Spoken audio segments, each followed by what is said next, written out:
Yo, what's up, my people? We about to get into a nice little cook-up tonight. We're gonna cook up a few beats. You know how we do. We're gonna go it on and get it popping tonight on the live stream, man. Then we're gonna be gaming tonight on Twitch, man. So make sure you guys are stay tuned in. We're gonna be playing a little Metal Gear Solid tonight on Twitch, gaming. Plus, we're gonna get these beats made, man. That's what we're gonna do tonight, man. It's gonna be a nice chill night tonight, man. I hope you guys are feeling good, and I hope you guys ready to cook up. Let's get it going in just a few, baby.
the one, yeah.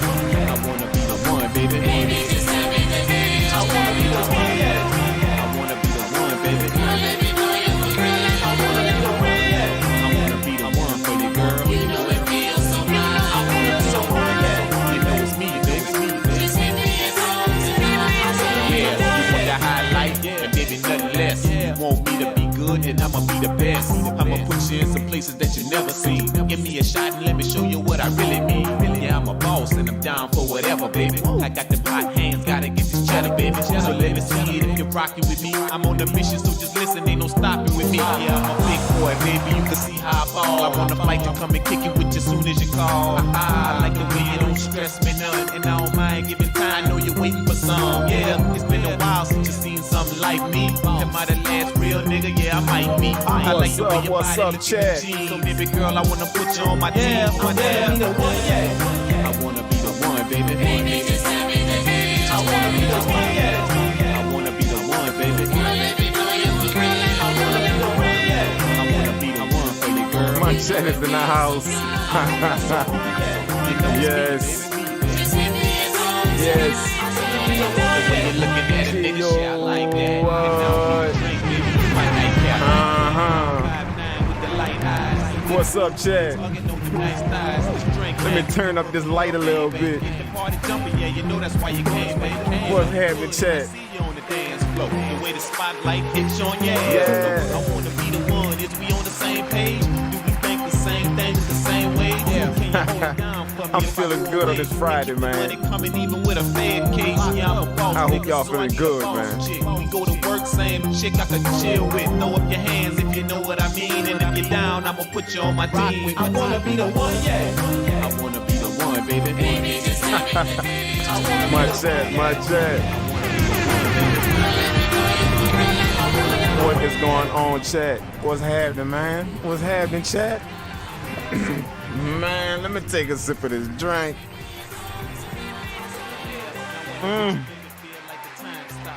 Woo, man, that thing going down smooth right out, man. What's happening, chat? What's going on, my people, man? What's going on, my people? Oh, man. Man, I am so glad to be here with you guys, man. I am glad to be here with you guys, bruh. Another blessed day. I hope you guys are feeling good out there tonight. Wherever you are at, wherever you're kicking it from with us, man. I hope everybody is feeling nice. I hope everything is good for you, well, wherever you at, man. I hope everybody's staying safe, being smart, and just loving life, man. I hope everybody is doing that. My chat, man. I love you guys, man. I love you guys for real. For real, for real, for real.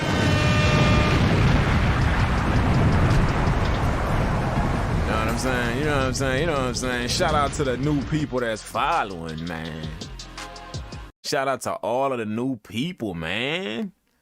Man, shout out to all of the new people, man. What's going on, man? Shout out to AA Large Chosen. Shout out to House Oz 312. Shout out to Nice Beats. Shout out to Cinematic Beats. All the new followers. Ayo Rickin. Shout out to Mexitron. Shout out to Starring Lights. Shout out to all of y'all on the Twitch, man. All of y'all that tuned in, bro, for real. I'm feeling the love, man. Thank you guys so much for that, man. I can't even stress. I can't even stress how the appreciation I got for you guys, man. Shout out to everybody that tuned in on Twitch and on YouTube, man. What's up, Patrick Provost, man? Appreciate you tuning in, big dog. Even to you as well. I'm doing good. I'm doing good. What's up, Calic M? I think that's how you say that. Calic M 26. Appreciate you tuning in, man, on Twitch, man. Diego Serrato, appreciate you tuning in on Twitch.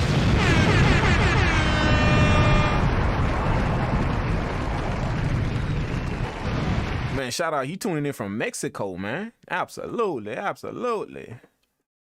Man, he said would be a great video sampling from zero to whole beat. What would be a great thing is if you booked a help session and I can show you how to sample from zero to a whole beat, man. That's the way you do that, man.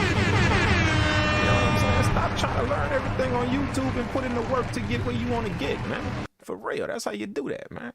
That would be a good video for you, man. Just book your live help session and I'll teach you how to go from zero to a full beat, man, sampling everything. And you can ask questions, everything you want to know, man, right down on the spot with me live on screen, dude. There you go. That's the way you do that, man. That's the way you get that done, baby. All right. What's up, produced by Fat Boy M? What's happening, man? Appreciate you tuning in. Appreciate you tuning in, man. That's all right, man. If you got to go to work, man, do your thing, man. As long as you stopped in when you saw the stream, as long as you stopped in to say what's up, man. Much respect to you. Appreciate it, man. Thanks so much for that. Absolutely.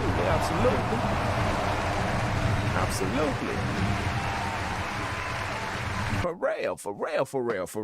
real.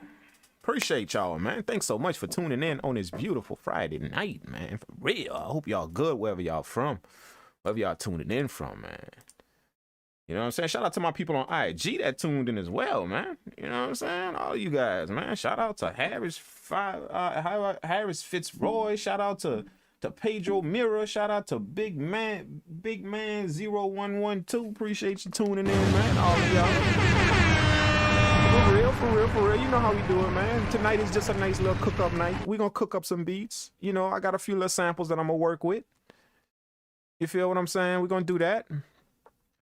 And then yeah, man, we're gonna cook up a few beats and then we're gonna get into a nice little gaming night tonight. And it ain't gonna be nothing too serious. This is like a chill, laid back night, being that it's a Friday. We're not gonna get into nothing too serious. We just gonna kick back and enjoy the fact that we get to make music, man. That's what we gonna do. You feel what I'm saying? I hope all of y'all ready for that. Let me know if y'all ready for that in the chat, man. I appreciate it. Let me know if y'all ready to do that. Just sit back, kick back, and enjoy life and make some music, man. You feel what I'm saying? A lot of people done woke up this morning, man, all crazy, like, you know, got all type of stuff going on in their life. They don't just get a chance to sit back and enjoy life, man. You know, they got all kind of nonsense and craziness going on in their life. And that's not how I suggest you roll, man. You know, clear up all your affairs, clear up all your issues in life, man. That way you can sit back on a nice little Friday, kick back, put your feet up, and feel good that you're doing it, man. You know what I'm saying? I don't feel like right now. I'm like, oh, I finally get a chance to relax. See, that's them people that got that nonsense going on. And I finally get a chance to relax. Man, when you enjoying life, every minute is relaxation, man, for real. You know? You got all your stuff in order and you able to move straight up, then dude, that's when you get to sit back and enjoy. You're gonna notice that you're not tired. Even when you put in a full day, you're still not tired because you're enjoying life, man, for real. I put in a serious full day. You know what I'm saying? 21 hours straight. You know, I caught maybe 3 hours of sleep, man. That's it. You feel what I'm saying? That's it. But look at me. I'm ready. Cause I'm high off life, dude. Y'all feel what I'm saying? That's how I roll, man. That's how I roll. That's how you roll with it, man. So I appreciate you guys tuning into the stream, man. Let's do it, man. We're gonna jump right into it, man, for everybody that's here. Understand what I'm saying? What we got, man? Excuse me. What's up, BYG Business? Ohio in the building. Shout out Old Town.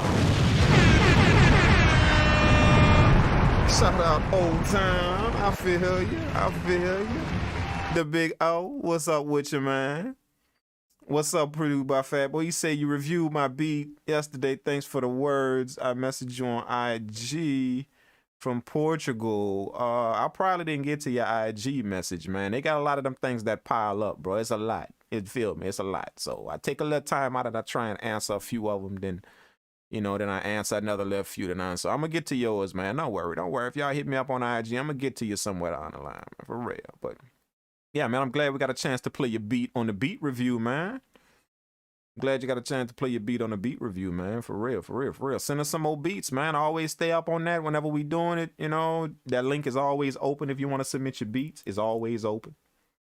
You know, you don't have to wait until you have a beat submission night or a beat review night or whatever. It's always open. You can go submit some beats tonight. You can make some beats tonight and go submit them. You can make some beats tomorrow and go submit them. And I suggest you guys submit your beats as soon as possible when you make them. That way they always in queue to be played. Always. You feel what I'm saying? So keep that in mind whenever you guys are submitting your beats. You can always go do that. I don't care if you make a banger tonight. Render that out. Go submit that, man. You feel what I'm saying? That way your beats can always be in queue to be played. All you got to do is tune in, kick back, relax, and wait for your beat, man. That's all.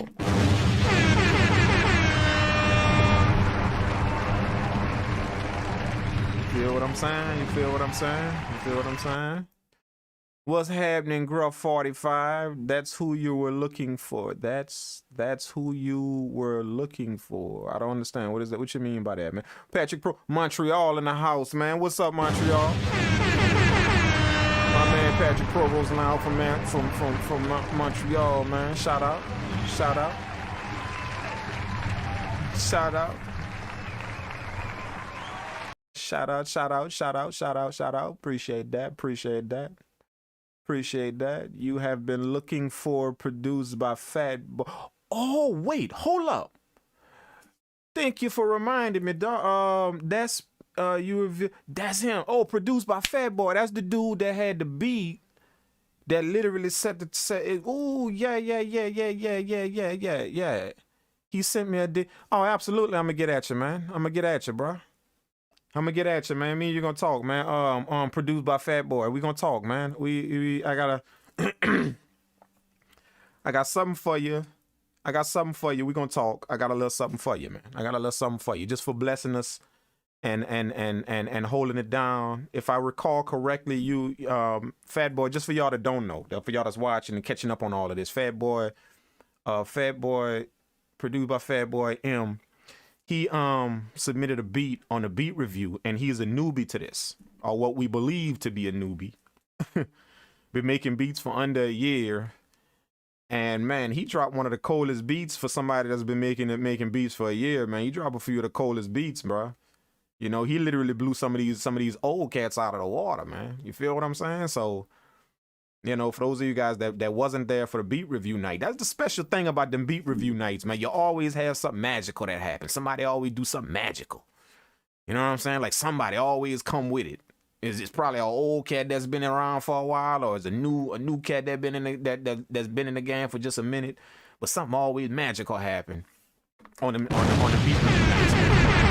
And the reason why, I'm gonna tell y'all the reason why it fall like that is because so much talent tune into that particular night. We got a few things that happen on the stream, you know, a few events that go down on the stream, but so many talented people tune into that particular night to submit their beats and have them reviewed to get them played, that, you know, that's too much talent for something not to go down, something magical not to go down, man. So shout out to everybody.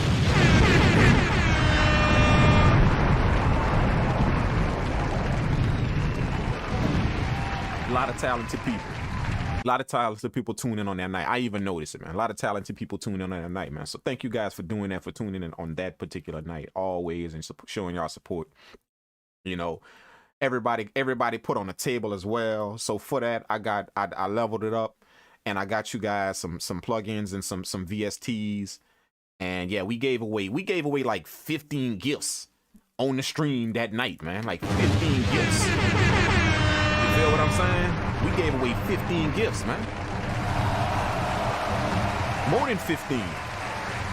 You know, I gave away 5 plugins, five mixing plugins. I gave away 5 VSTs. I gave away 3 collab projects with me. I gave away some mixing sessions, some MPCs. I gave away a bunch of stuff, dude. Like seriously, I went off, man, on that stream, bro. You feel what I'm saying? I went off, man. Absolutely, I went off, man. I went off, man. You know what I'm saying? Just giving away some stuff, man. So shout out to all you guys that tuned in and y'all got something, man. Congratulations to all of the people that did win something.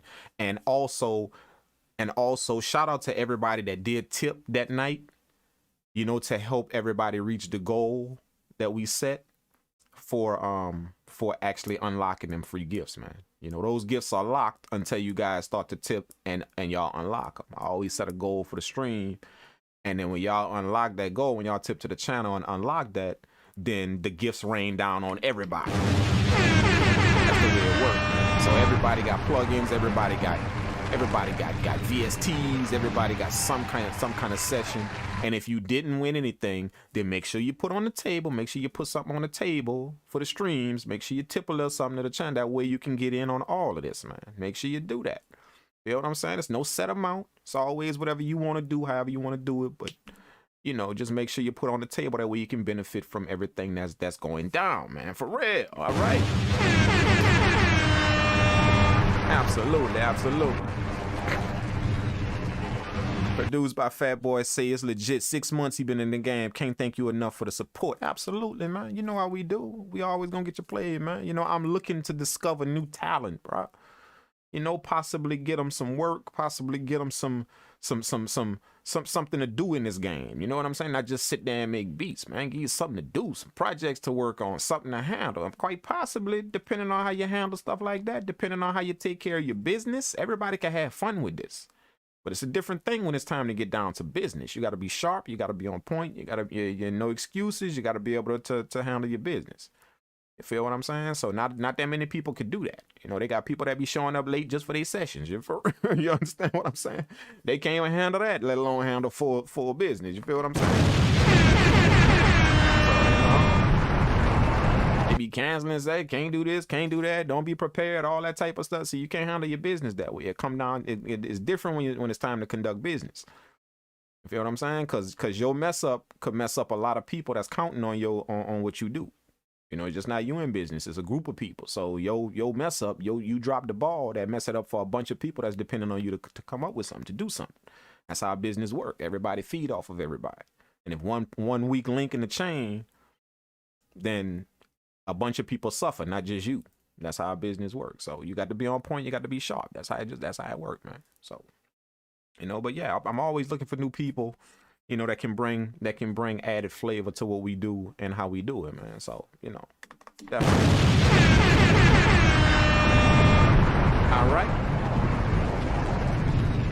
All right, man. I want to get into this cook up, man. That's what I want to do. I want to get into this cook up, man. We gonna get into this cook up. We gonna get into this cook up real quick. You know what I'm saying? You know what I'm saying. Let me make sure this is where it need to be. That way it be out of my way. I be having all kind of gadgets plugged up, man. You know, I got a whole tablet here I don't even use. I'm gonna have to start. And it's designed for the stream. I got it connected. I got all of that, and yet I'm still looking at everything from one of my other phones, man. You feel what I'm saying? I'm gonna have to make sure I install everything on that tablet. That way I can go ahead and start using that in the stream. Just sitting there, just collecting dust. Whole thing is it got all kind of dust on it. You feel what I'm saying? Yeah, whole thing. Brand new tablet I got just for that, man. Actually, this company sent me this, man. It's from the name of this company, Telecast, and it's an Android tablet. It's they new Android tablet. So they sent me that to kind of rock with, man, to kind of just test it out and check it out, man. But I ain't even installed too much on that yet. But I'm gonna get that pop, and that way I could look at stuff on a nice little screen there. You feel what I'm saying? But yeah, man, let's cook up. I hope y'all ready to cook up. What's that, man? What's that? Oh, we got some Amazon boxes that just dropped in the stew. Some more stuff. Shout out to the sponsors as well. Let me take a little minute. To shout out the sponsors as well. Thank you guys so much for that. You know, the sponsors that's rocking with us now. You know, that's jumping aboard and rocking with us, man. You know, I try and do my best to make sure that I always put the products out there. You know what I'm saying? I try and do my best to make sure I always put the products out there. Ooh, that's nice. That's nice. You're not gonna put the whole box in, huh? Just put the, yeah, the whole box. Okay. I'm trying to do my best to put the products out there, you know, and just make sure that you guys can get some good stuff, you know, whether they, you know, and I'm one of those people that I don't suggest stuff to you guys unless I actually use it, unless I actually rock with it. I've tested it, all of that stuff before I actually suggest it. So I ain't one of them dudes out here just running around taking stuff just for money. You know what I'm saying? Just because people offering me money to put it out there.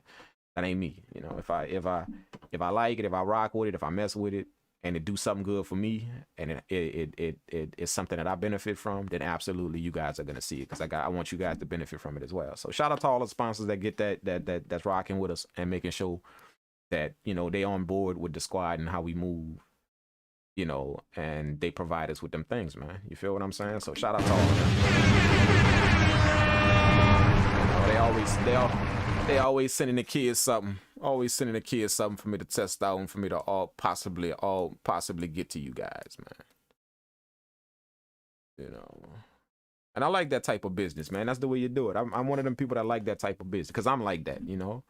I'm the type of person that if I want you to deal with me on something, then it ain't gonna cost you a dime. You're actually gonna benefit from it. I'm gonna send it to you free. I'm gonna send you a few of them free, just so you can mess with it. And if I lose out, if you say no and I lose out on what I sent you, then that's the way business works. But you gotta invest a few things in it to gain something, you know. And a lot of companies still don't rock like that. You'll be surprised, man. You know, they want you to pay for stuff that they're asking you to test.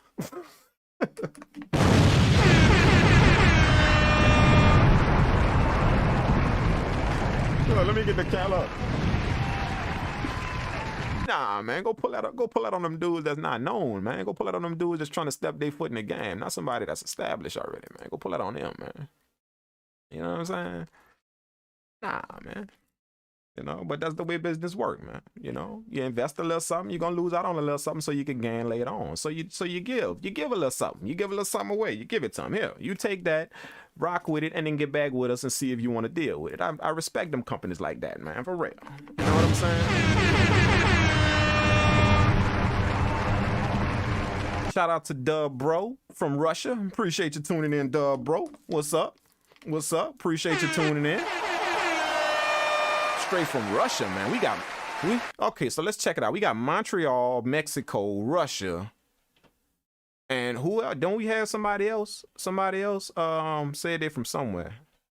Montreal, Mexico, Russia, and I think we got, what else you got? I think that's the only ones we got. So we got Montreal, and Portugal.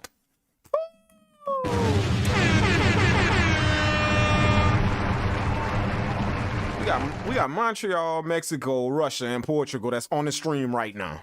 That's along with all of you US cats.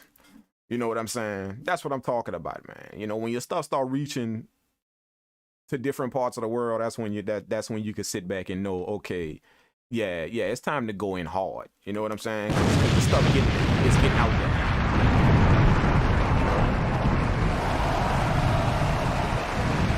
So shout out to all you guys for making that possible, man. I can't take the credit. All of you guys should be receiving thanks for that, because you guys are the ones that make what we do here possible, man. You know, with all the support to the YouTube channel, the Twitch, the Instagram, the live stream, and all of that, you guys. You know, like, you guys, that's all you.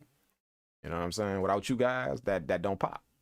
So shout out to you guys for that, and that's exactly why we here and why we do this stuff, because you guys do so much. So that's the way it works.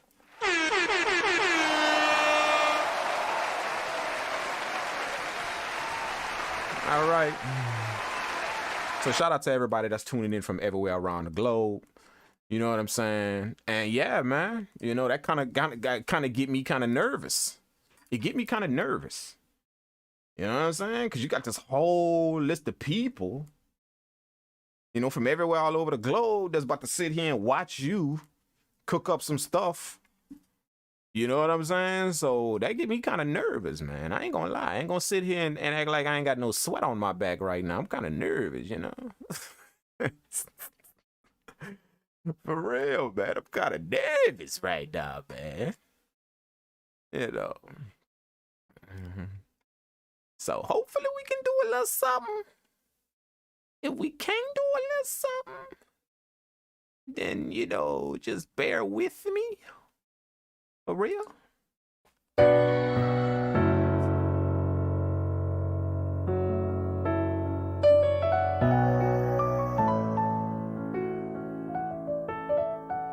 Ooh, man. Man, you know we about to rock on some ride wave stuff with that sample right there. Let's do it.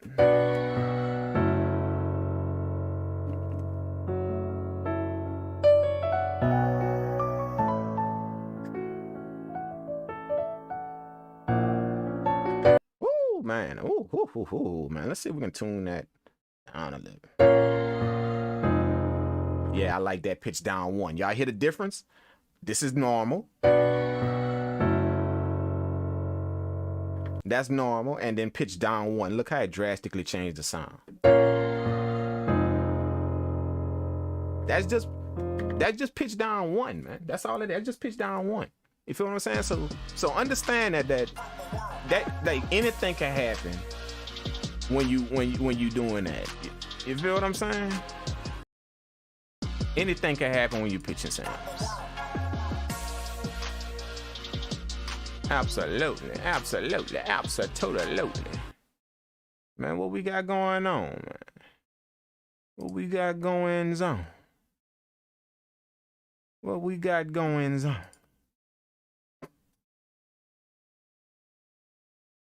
What we got going on? Yeah, let's I want to mess with this sample right here. I want to mess with this sample. So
yeah. Let's get down with it, man. Let's get down with it. I'm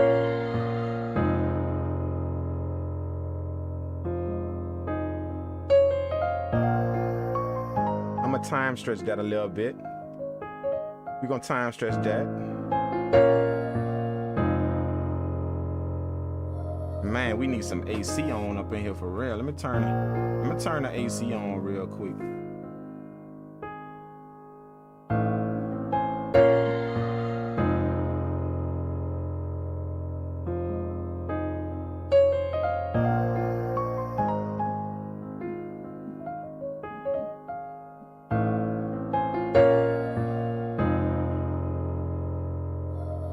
Yeah, I'm gonna time stretch that. All right.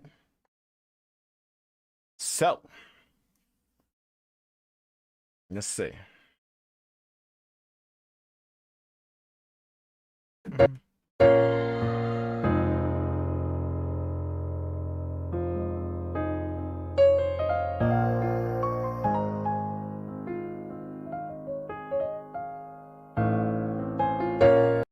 All right. We're gonna process. I think that's 64, man. That's what that is. That's 64. Yeah, that's 145. We're gonna process. We're gonna tune that up to me. I'm feeling like, let's say hold on, what it is again?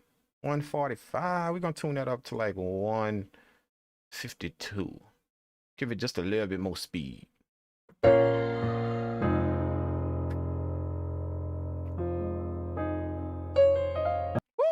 man, that's gonna work. That gonna work. That gonna work. That gonna work. Threshold regions.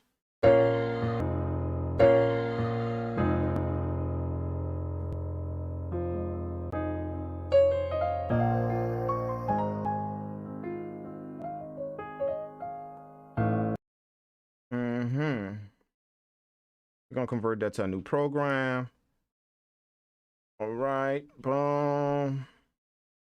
We're gonna put them chops on 2. We're gonna change that to what we did, 152 or 153. I think it was 152, right?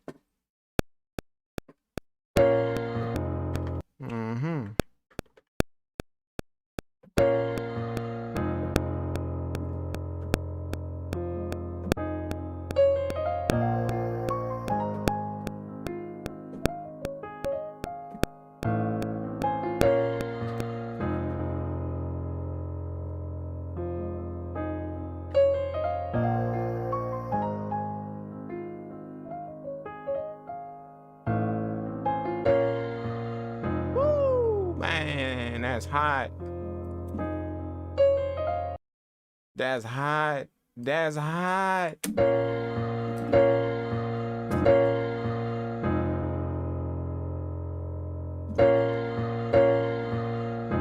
All right, I want to split this sample up. Copy, over, Control V to paste, and then we want to go ahead on and duplicate the sample as well. So we're gonna do high and low with this bad boy. Y'all know how I do. All right, they're gonna be the high one right here. Right. And then this one right here gonna be the low one. You know what I'm saying? So let's go on and do that. Let's get the low one under control first.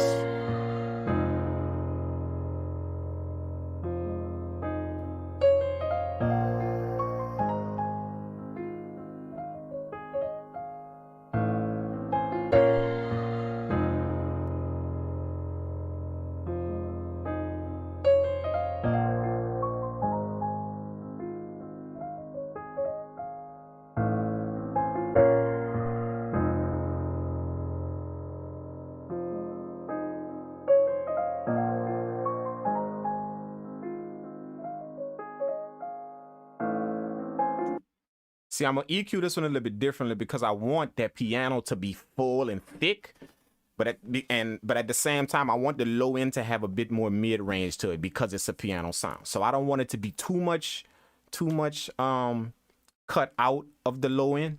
I don't want too much high to be cut out of the low end. You know, the low end track. See, I still want it to have a bit of that piano texture. If I do what I normally do, then it's gonna lose the piano texture. That's what I normally do. See what I'm saying? I go like that far. And then I let the high end track kind of carry the rest of it. But I want this to kind of have a little mid end to the piano.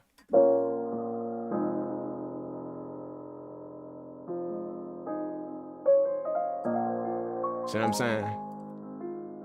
A little mid to the piano, a little mid sound to the piano. That way it still has the authentic piano feel. Now on the low end track, I'm gonna go ahead and put some RC20 on that, and that's gonna literally amp up the piano and give us that vintage sound.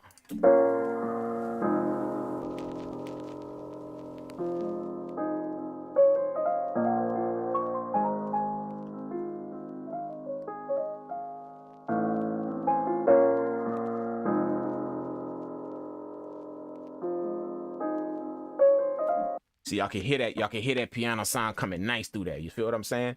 Now we gonna work over here with this high end sound, with the high end one right here on the right. Okay, so the way we do that is we just hit the high end, bring that all the way out, and then we literally gonna drag that back in to match the sample to where it start getting full again.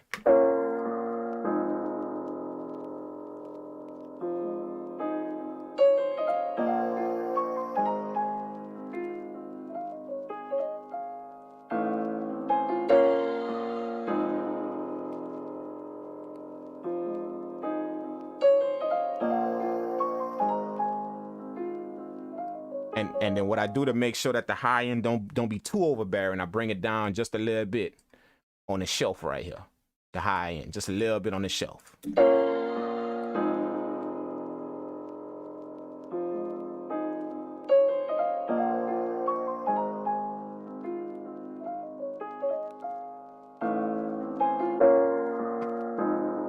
Yeah, that's it.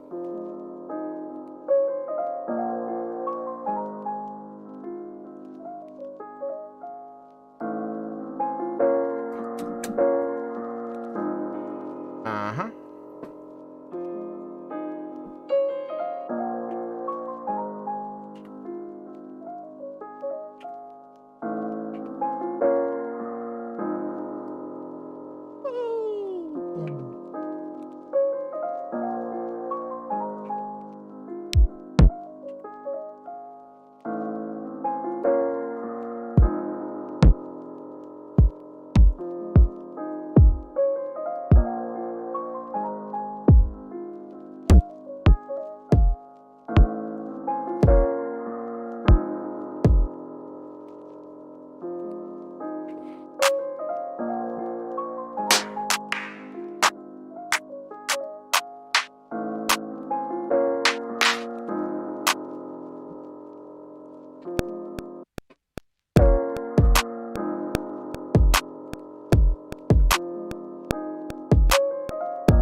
Now, why do I always do my drums on the same track? Is it so you can see your face? So I can work quickly, man.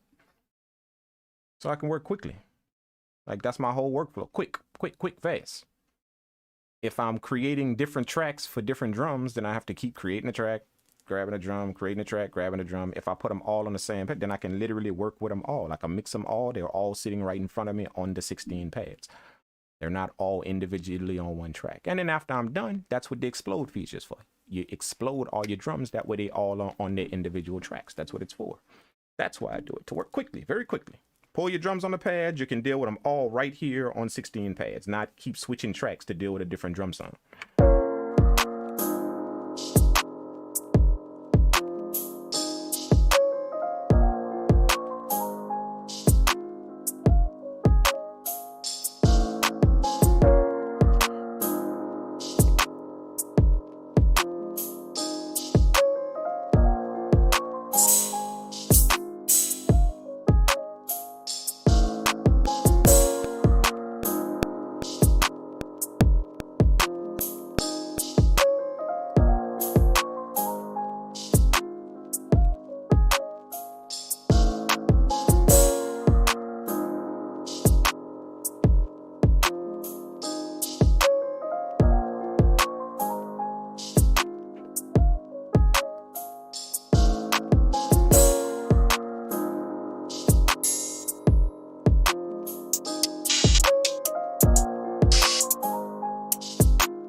We're gonna put some delay sync on that hi-hat right there. See how I get to just work with it all in the same program? I can put effects on it, everything right here in the same program. I don't want to have to keep switching tracks to do any effecting that I want to do these drum. Now I gotta switch another track to go find that drum, and then switch another track to go find that drum. They all right here in front of me, man.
I don't like the hi-hat. I don't like the hi-hat.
All right, I like that. I like that. I like that.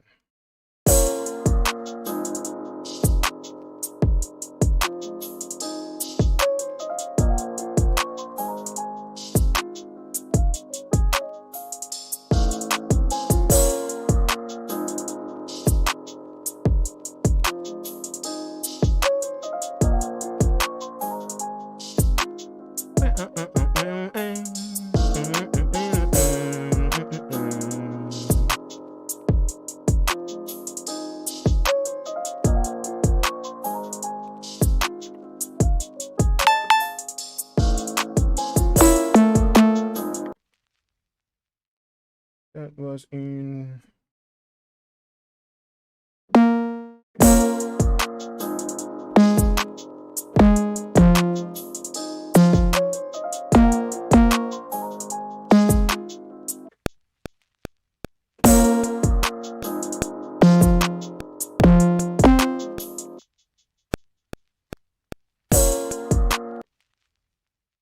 What did I do? What did I do? What did I do? Shift, redo.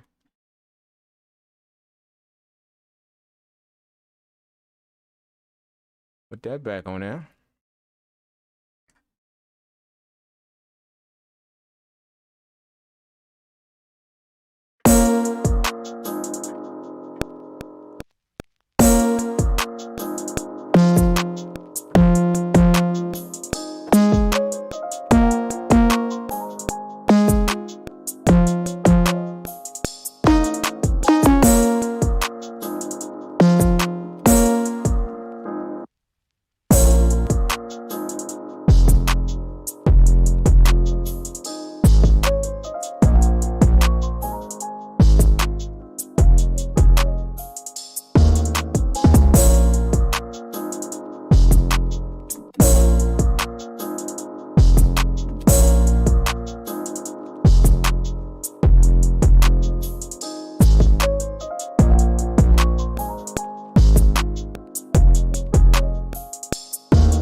I think I'm gonna go it on and layer that with some more I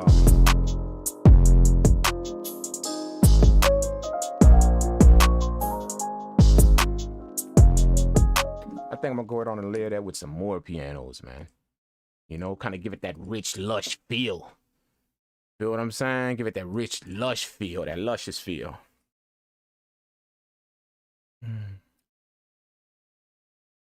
You feel what I'm saying? We want to give it a lush feel.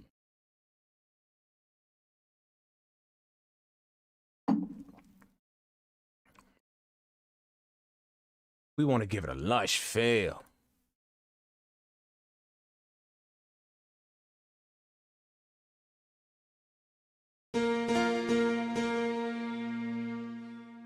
But it needs to stay within that ride wave type feel. I think that's it.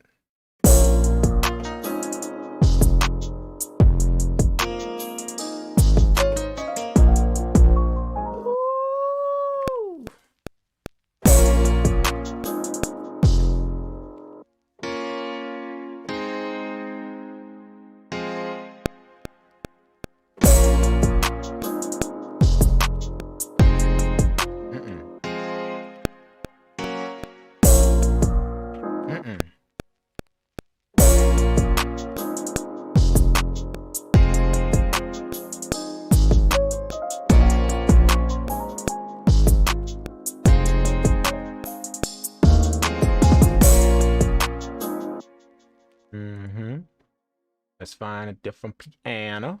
Just wanted to lay the notes down first.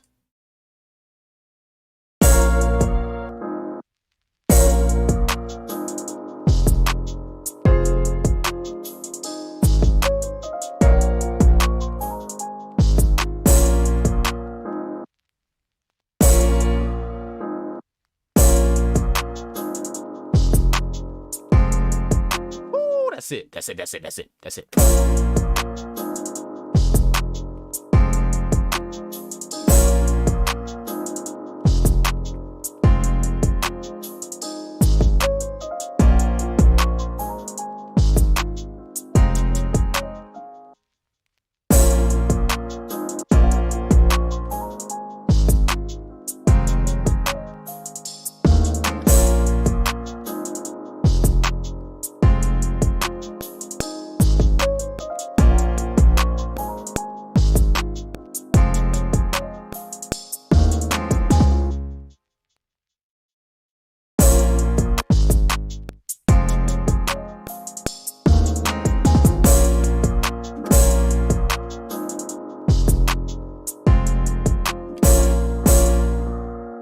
Now we need to strum these notes.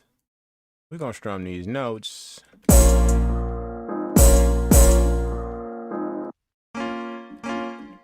Yeah.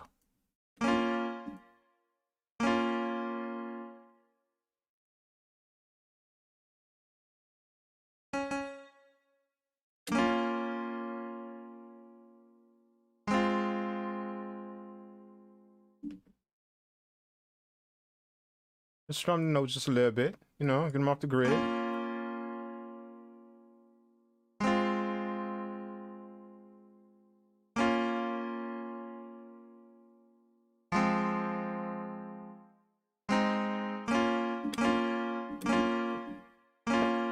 Yes. Then I'm gonna hit it with a little humanize. You know, remember we're trying to get this sound as realistic as possible. You know, turn it up to about 48. Hit do it. Ooh, that is. Yes. And then we are going to hit it with some RC20. All right. Get the vinyl effect going on. Ooh, put some space on it right here. Turn down the harshness of the high frequency right here.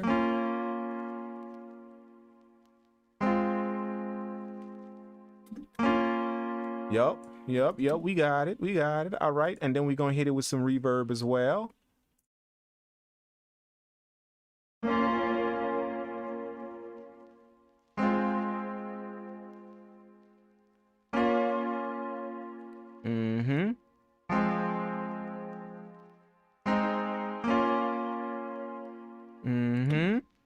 Then we're gonna drop the EQ at the bottom and we're gonna carve it out a little bit. Let's play the sample. That way we can see what's up.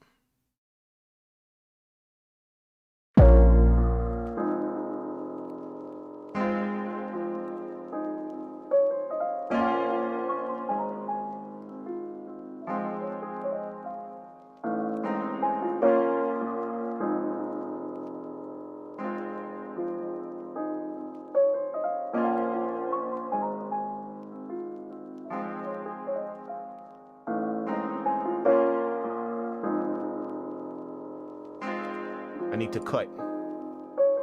I need to cut it. I need to cut it, not shelf it.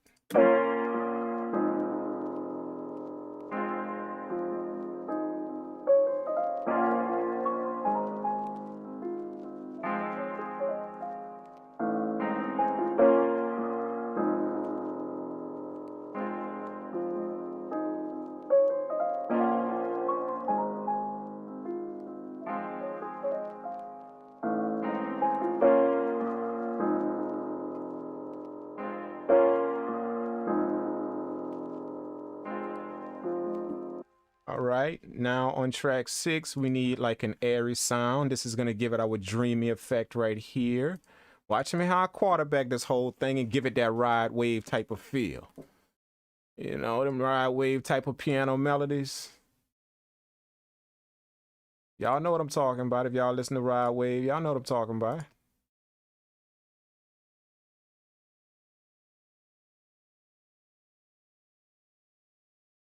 We're gonna go and give it I need some pads, some atmosphere. I need some pads, some atmosphere. Give me some atmosphere. Too harsh. Too dreamy. Too hard. No, hell no. I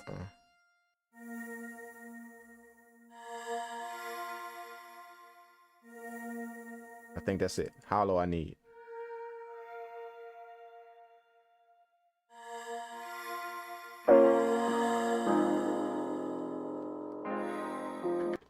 Ooh, that's it.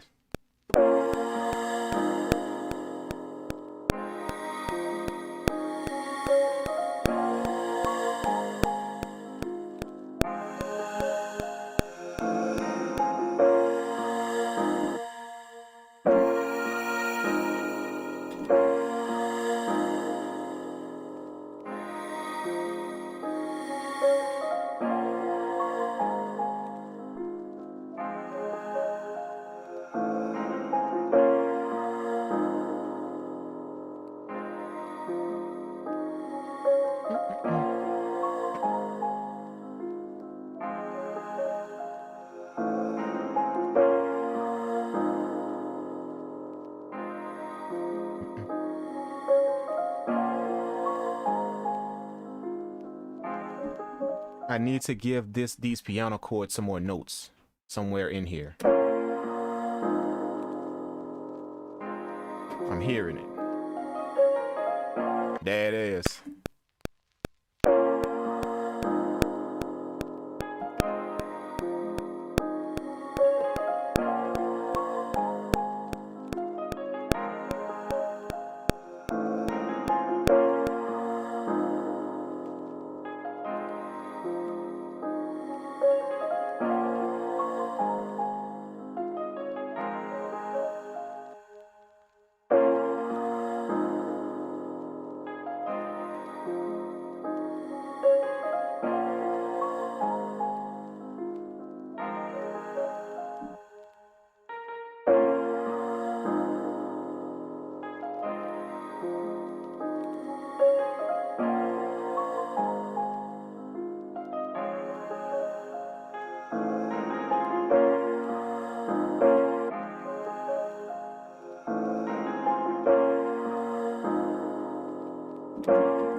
I like that. I like that little note right there. I like that little high on the piano right there. Just a little small high, and I like that.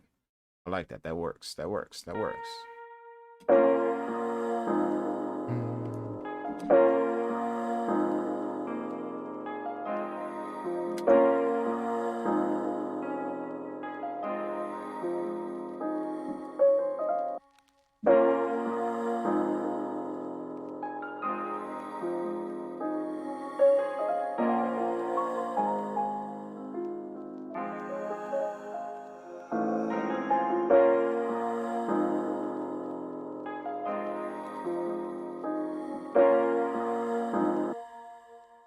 Shoot, now that I got the melody and I'm thinking about changing the piano now.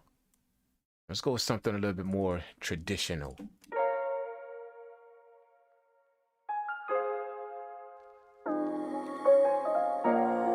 There we go.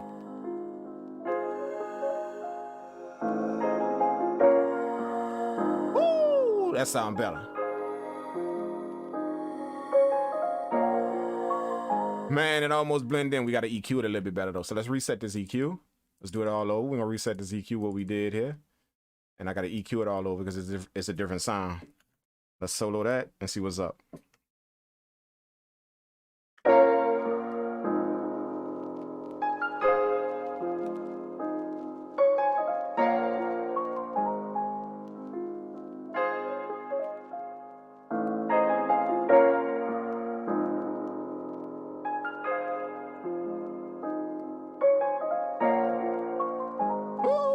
Man, I like that. I like that. I like that. I like that a lot. I like that a lot. Let's work with these notes right here. Give it a little bit more flavor.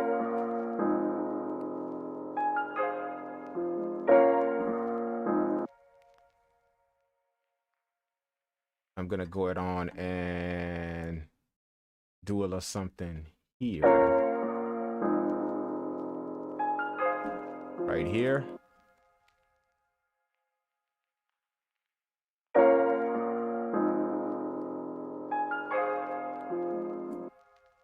Yeah, that's it. That's it.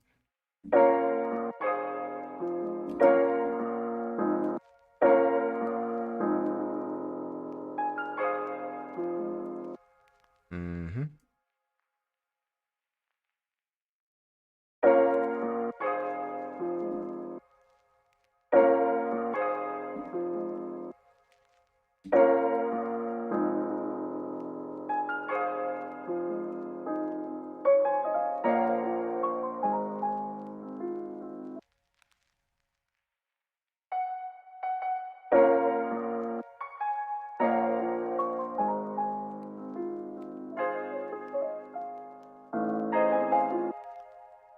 And then do it again here. Boom. I got you. Don't worry.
There we go.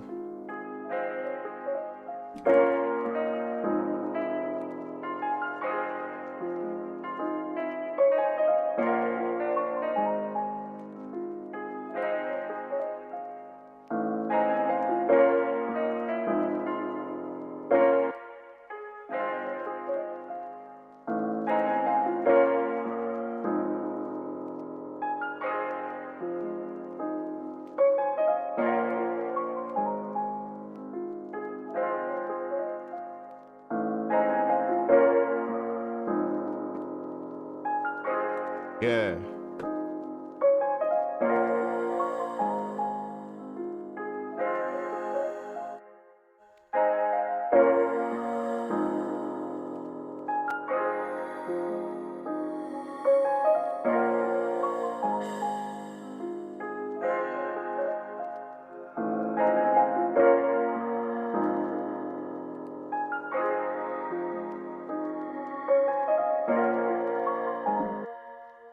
Oh, yes indeed. Yes indeed. Now we're gonna hit it with a guitar.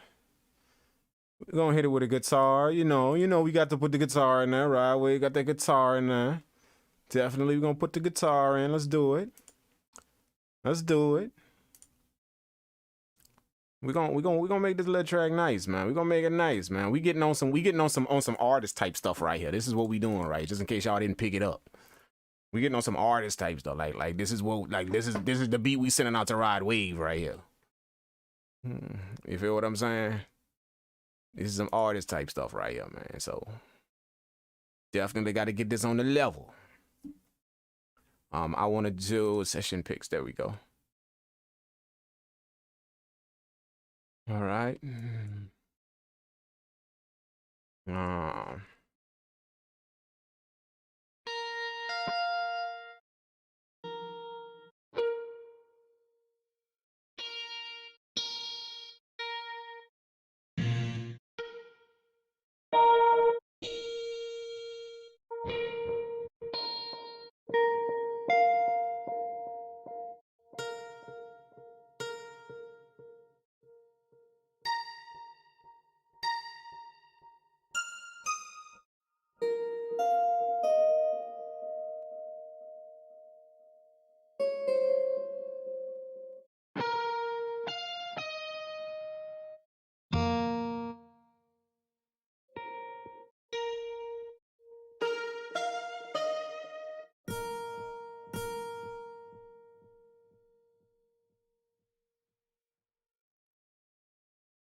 Ooh.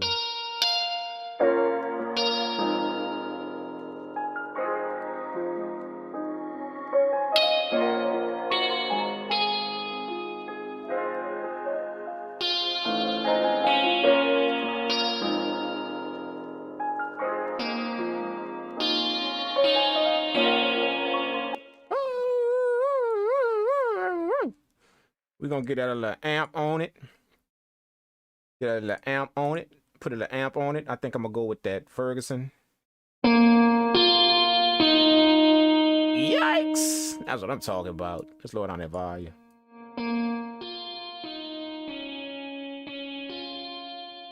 All right, and then I'm gonna go ahead and put that reverb on there as well.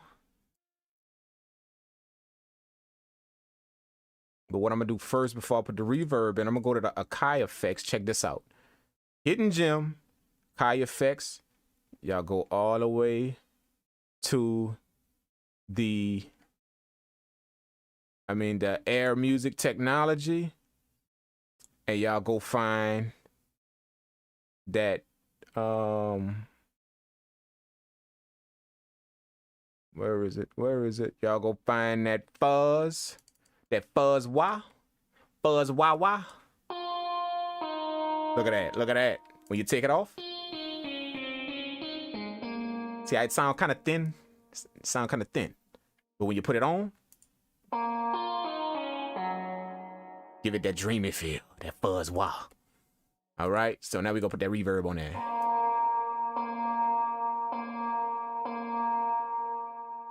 Right, all right.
There we go.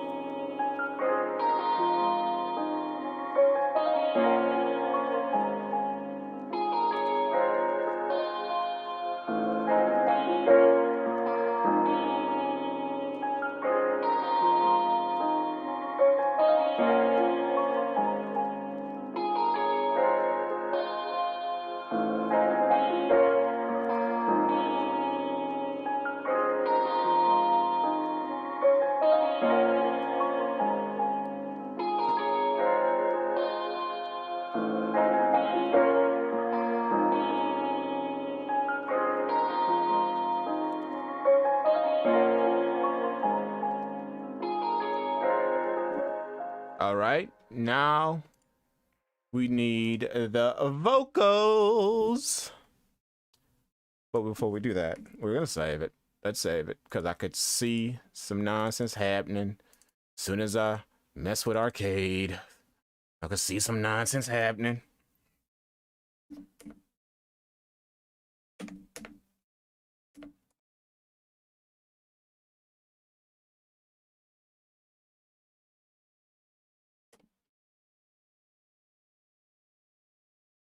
We're gonna call this beat The Waves. The Waves, and that is in, that's in B minor. What did I do? What did I do? What did I do?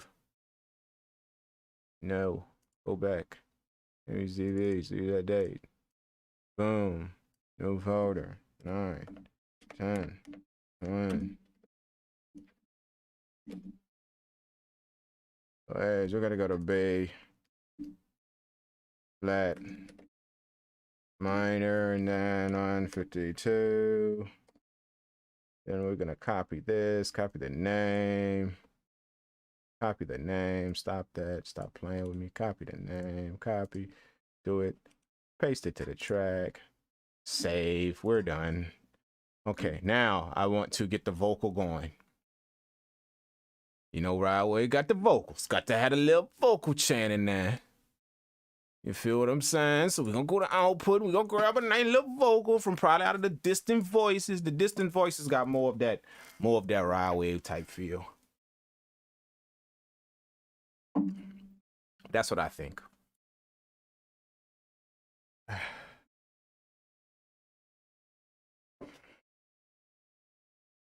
Let's see. Oh, y'all use the Akai plugins? I see y'all in the chat saying y'all use the Akai plugins. I use just only a select few. I use them, yes, but just a select few. I don't use them all. I don't use them all the time. Not the Akai one, simply because I have presets in my other plugins that I have crafted from using in different beats. I got stuff that I've crafted. So we're going to see what's up with this. We're going to switch this to B flat minor, which is A sharp, I guess, right?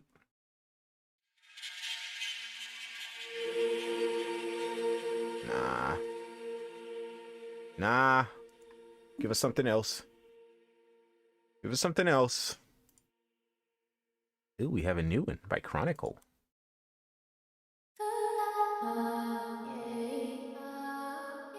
Damn, that's it. That's what we need right there.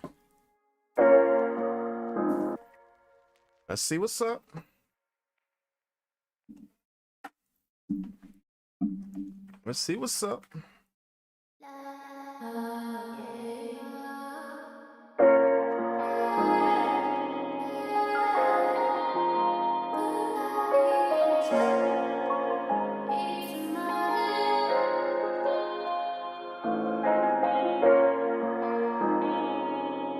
Ooh, man.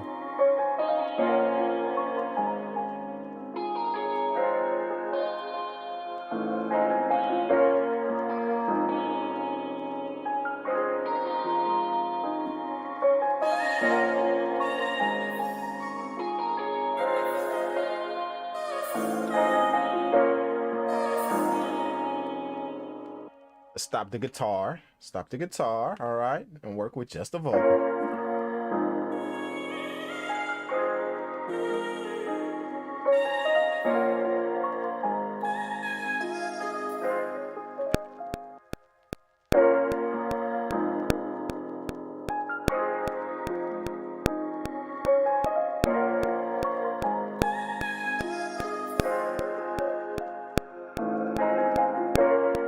know that's gonna go there. I know that.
There we go.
Woo, man, that's gonna be fire right there.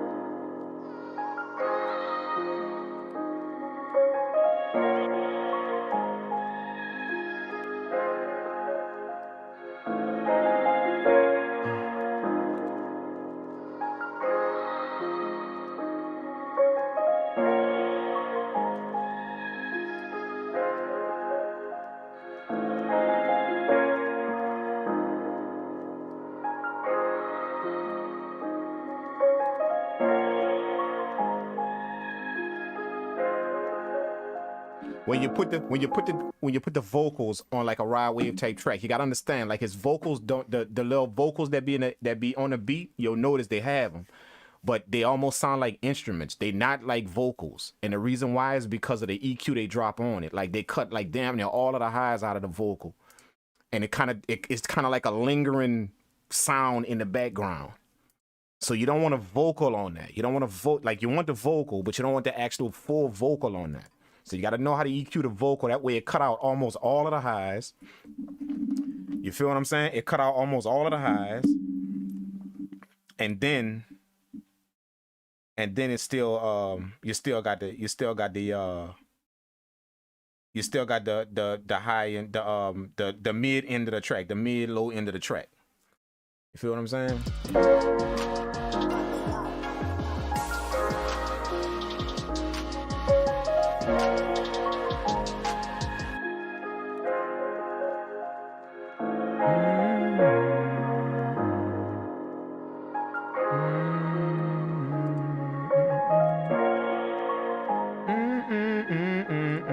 You feel what I'm saying? Just make sure y'all do that. Make sure you understand that concept. You feel what I'm saying?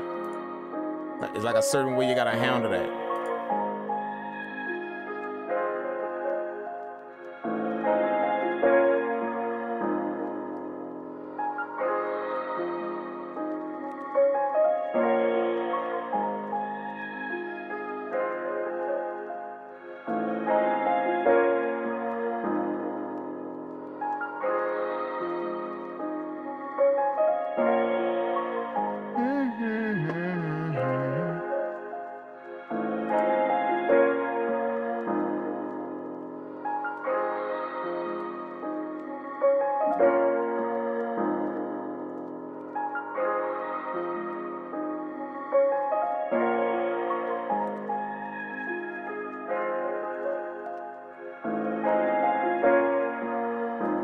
Now, what else I need on this? I need, I'm gonna throw,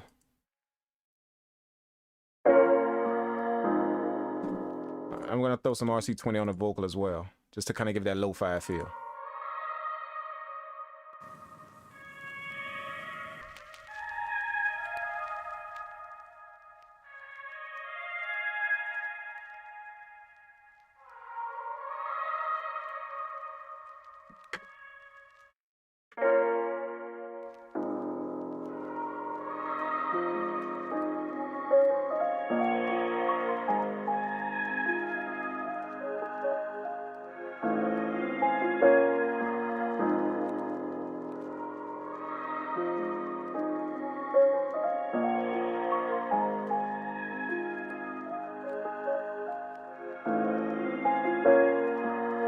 There we go.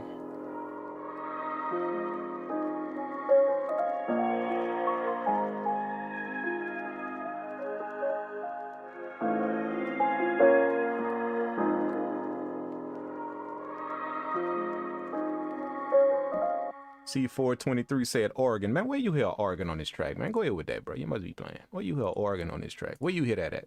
Why? What frequency do you hear that in, man? Come on, man.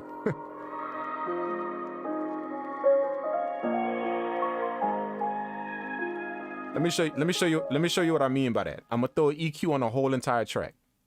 This is an EQ on all of the melodies. Check this out, man. I'm gonna show you what I mean by that. You gotta hear your music, man. You gotta hear it. Don't just put what sound good in your beat, because what sounds good might not be sonically correct. So look at the analyzer. Where you want me to put an organ at in all of this mid frequency right here? Where can I put an organ sound in here? Look at all of that mid frequency right there. Look.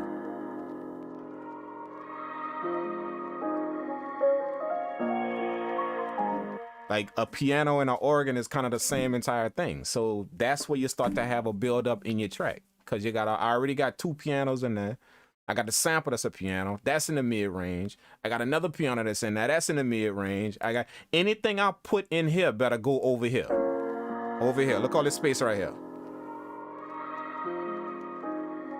See all that space right there? You gotta hear what you're doing to your music, man. You gotta hear it. Don't just throw some stuff on there because, oh, it sounds good. Oh, it sounds, nah, man. Because what sound good might not be sonically correct in your music. Now, when you go to mix that thing, you're wondering why I can't get this mix to fall right. Well, it's because you got 6 instruments in the same frequency, dude. You ain't gonna never get that to mix to fall right, ever.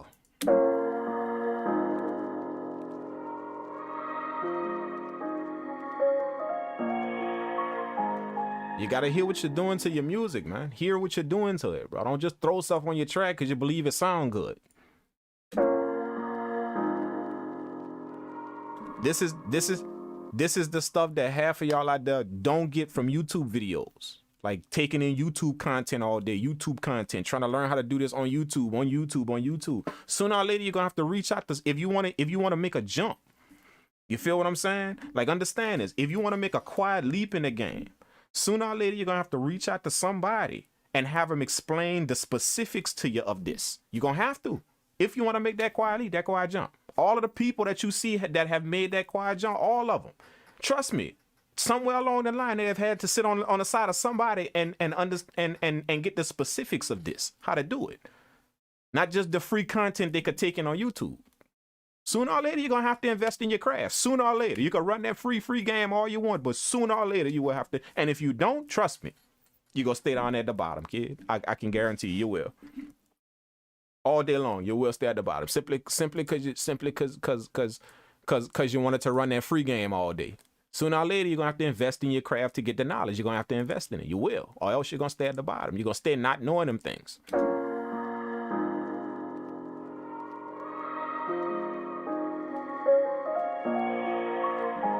Not knowing how to sonically match your stuff, not knowing the frequency range of where stuff need to fall, not knowing how to properly position your instruments in a beat to leave space for the artist. Now, all that stuff, you're not gonna get on YouTube, man. You're gonna get a few dudes that's trying to explain it to you, but they're not gonna answer your specific questions.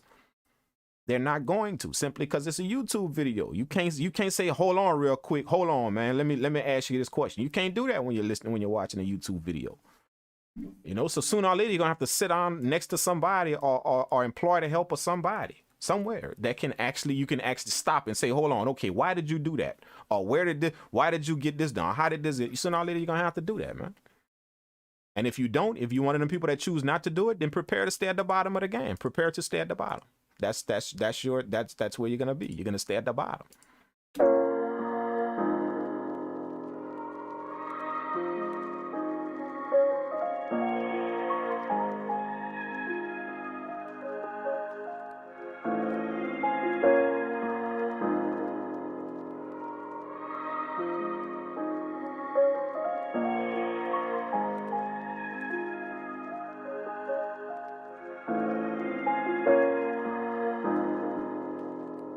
Some people will literally die before they ask for help, man. They'll literally die. Like they will die. They are that arrogant, that selfish. They will literally die before they ask for help, bro.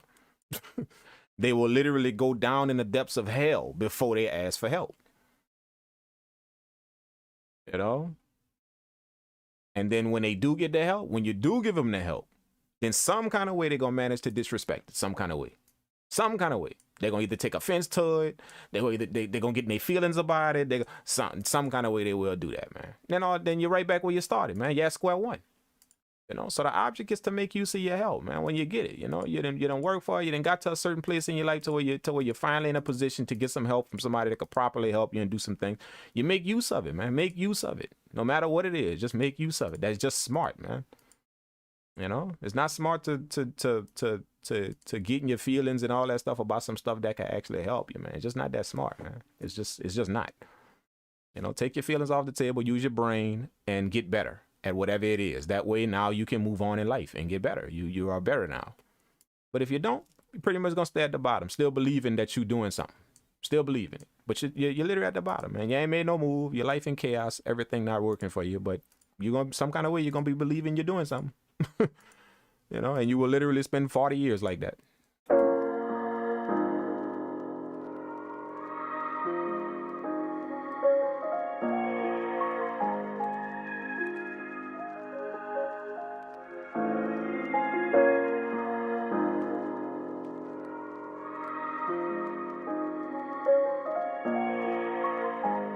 All right, check this out.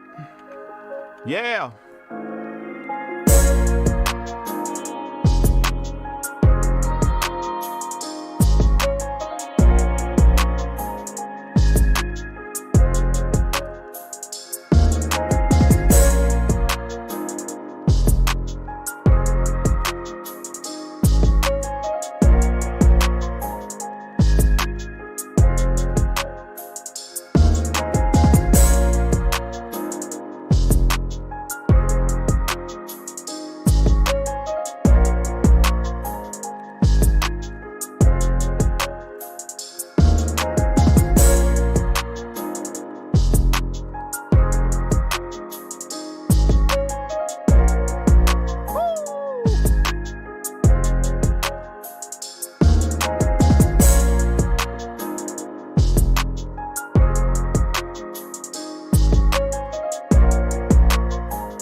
guitar.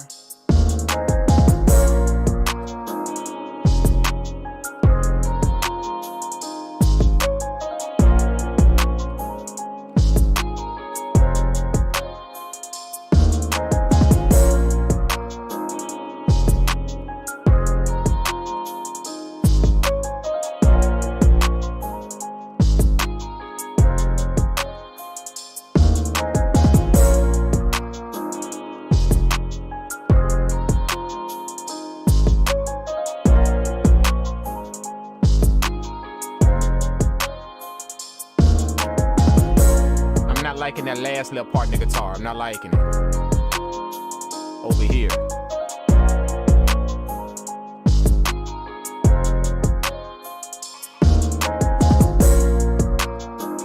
I think I'm just let it ride like that. Take that last little part off.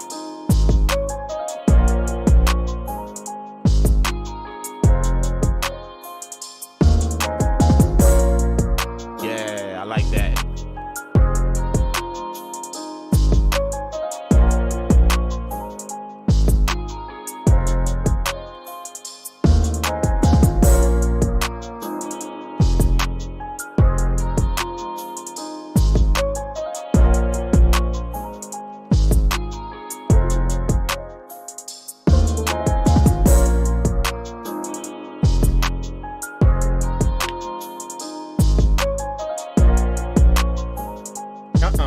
Here you go. Yeah, yeah.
Yeah, I'm just gonna sit here and look at y'all for a minute.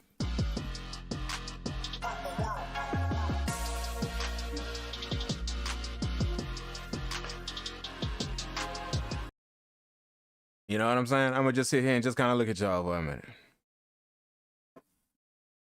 You know what I'm saying?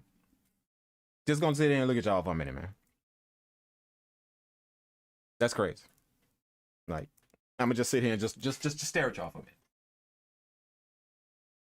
Yeah, we just gonna stare at y'all for a minute. Just all up in the camera, all up in my nose. Just stare at y'all for a minute. That way, you know, we can just kind of take in what just happened just a minute ago. Just a minute ago. We just want to take it in. We just want to take it in. We can just kind of take in what happened just a minute ago. That's why we just stopping and staring right now. We just gonna take it in. We just gonna take it in to see what for y'all to see what just happened.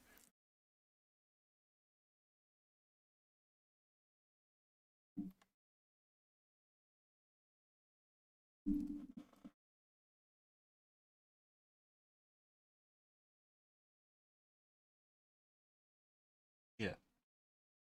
Yeah, that's what just happened. That's what just happened. That's what just happened just now. That's what just happened. You know what? We're not even gonna make another beat. We're not even gonna make another beat. You know what we're gonna do? We're gonna literally track this beat out. That's what we're gonna do. Let's do it. Let's do it. Y'all wanna do that? Let's sequence the beat. Let's do it. Who wanna sequence the beat, man? Come on, who wanna sequence the beat? Let me know. Who wanna sequence the beat? Who wanna sequence the beat, man? Who wanna sequence the beat out into a full entire beat and lay it out? Do y'all wanna arrange this beat into a full entire beat? Or do y'all want to make another track? Which one y'all want to do? Just let me know. I'm going to do whatever the chat tell me to do. Whatever the chat tell me to do, that's what I'm going to do. Do y'all want to arrange this thing out to where we can now get a full beat and put Purple World Made That all over it? Or do y'all want to cook up a whole different beat? Which one y'all want to do? Let me know. I'm seeing, let's do it, let's arrange it, let's do it, Gruff say do it. Show the people how to arrange it, let's do it. Y'all want to do it? Let's arrange it, man. Let's go on and arrange this bad boy real quick. Let's arrange it, man. So what we gonna do first is, we're gonna go it on, and the first thing we're gonna do is label all these tracks. We ain't labeled not a damn track in here, bro. We ain't labeled not a damn track in here, bro, for real. So first thing we're going to do is label all these tracks, all right? So let's label them all. Well, first we got to unsolo them, I guess. That's the first thing we got to do. There we go. Okay, that's the first thing we got to do. Everybody's saying arrange it. Let's do it. All right, obviously track 1 is our drums. Oh, man, that's crazy. All right, track 2. Track 2 right here is our sample. That's our low sample. So we're going to put low sample. Track 3 is our high sample, obviously, because we split that up into high and low. All right. Track 4 is our 808, of course. Track 5 is our piano chords. I know all of this because I kind of put my tracks in the same spot all the time. 6 is our pad sound, our atmosphere sound. 7 is our guitar. All right. 7 is our guitar, and 8 is the vocals, the vox. There we go. Okay. 8 is the vox. Boom. There it is. Okay, so we have everything labeled. Okay, now we're going to make another sequence. I got everything running on sequence 1, so we're going to label that our main sequence. Y'all know how I do. And then we're going to copy that to a new sequence. All right, to a whole new sequence, and we're going to call that EXP sequence. Do it. EXP sequence. There you go. Now we got our 2 sequences. Now in the EXP sequence, the reason why we call it EXP sequence is because that's where we going to explode the drums. EXP, that's where we going to explode the drums. So you go to your drums. You go to your drums real quick. All right, you go to your drums, and then I go it on and hit the pencil tool. Man, make sure I'm on a drum track. Yep, I'm on a drum track. Hit the pencil tool, hit explode. Boom, my drums is now on different tracks. And just to show y'all what's up with it, let's go to the track view up here. These are my different tracks. And the last track was what? The vocal. So now I have all of my drums underneath that. So you put all of my drums underneath that. Every single drum sound on its own individual track. And it muted the actual drum track that we put all of the drums on. There you go. So now I got all of my drum sounds on individual tracks. That was the question to our man that asked earlier, why you put your drums on one track? This is why, because at the end, I can explode them all, and they're all going to fall after my last track, which was the vocal track. Now all of my drums are after that. There they all are. Every single drum sound, each individually on a different track. Okay? So now we ready to explode. We ready to export the track. Okay, and for those of you guys that are asking, why the hell did he put it on another sequence? Why does he just explode from the main sequence? It's because this first sequence is essentially my full entire beat. The first sequence, that's my whole entire beat. Check it out.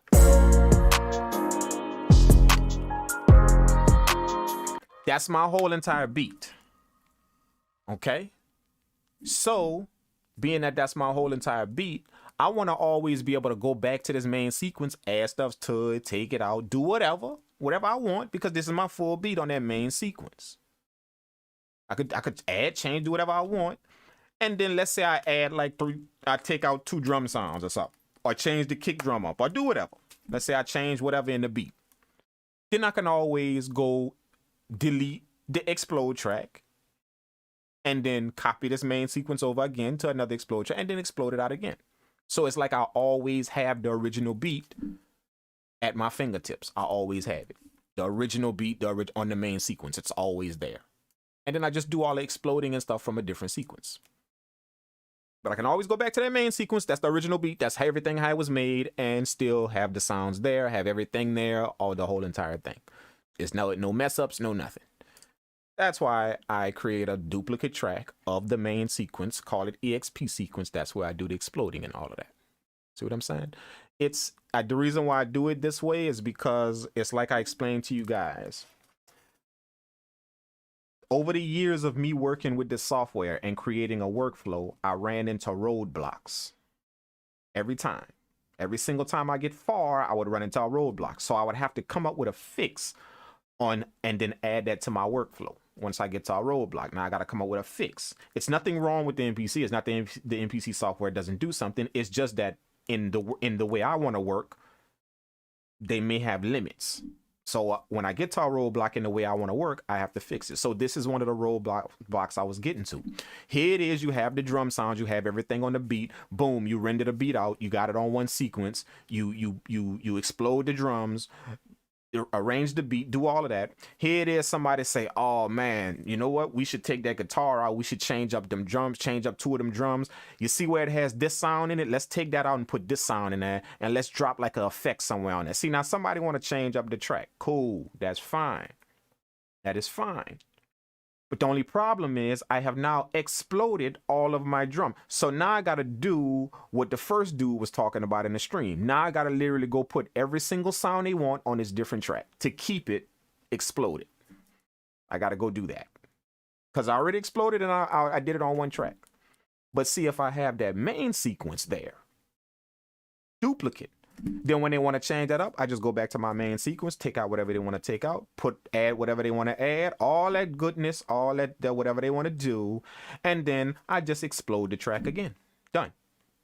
But I always got that original track. That was one of the problems I was running into with my workflow, with how I work. When people want to change up something on a beat, you send your beat out somewhere to an artist, they want to change up something on a beat because they want to do something weird, or they want to, for the most part, people don't want to change up the beat. If your beat is hot, they don't really want to change it up. But sometimes people want to do some craziness that requires you to kind of change up the beat a little bit, to give them space to do whatever they want to do. They want to have like a little talk kind of thing, they want to put a girl on a track and have like a little phone conversation with them or something like that. So they need all of this stuff to drop out, and they want to put like a rainstorm thunder sound in the background, like you on a phone and a thunderstorm. They want you to put that in the background of the beat.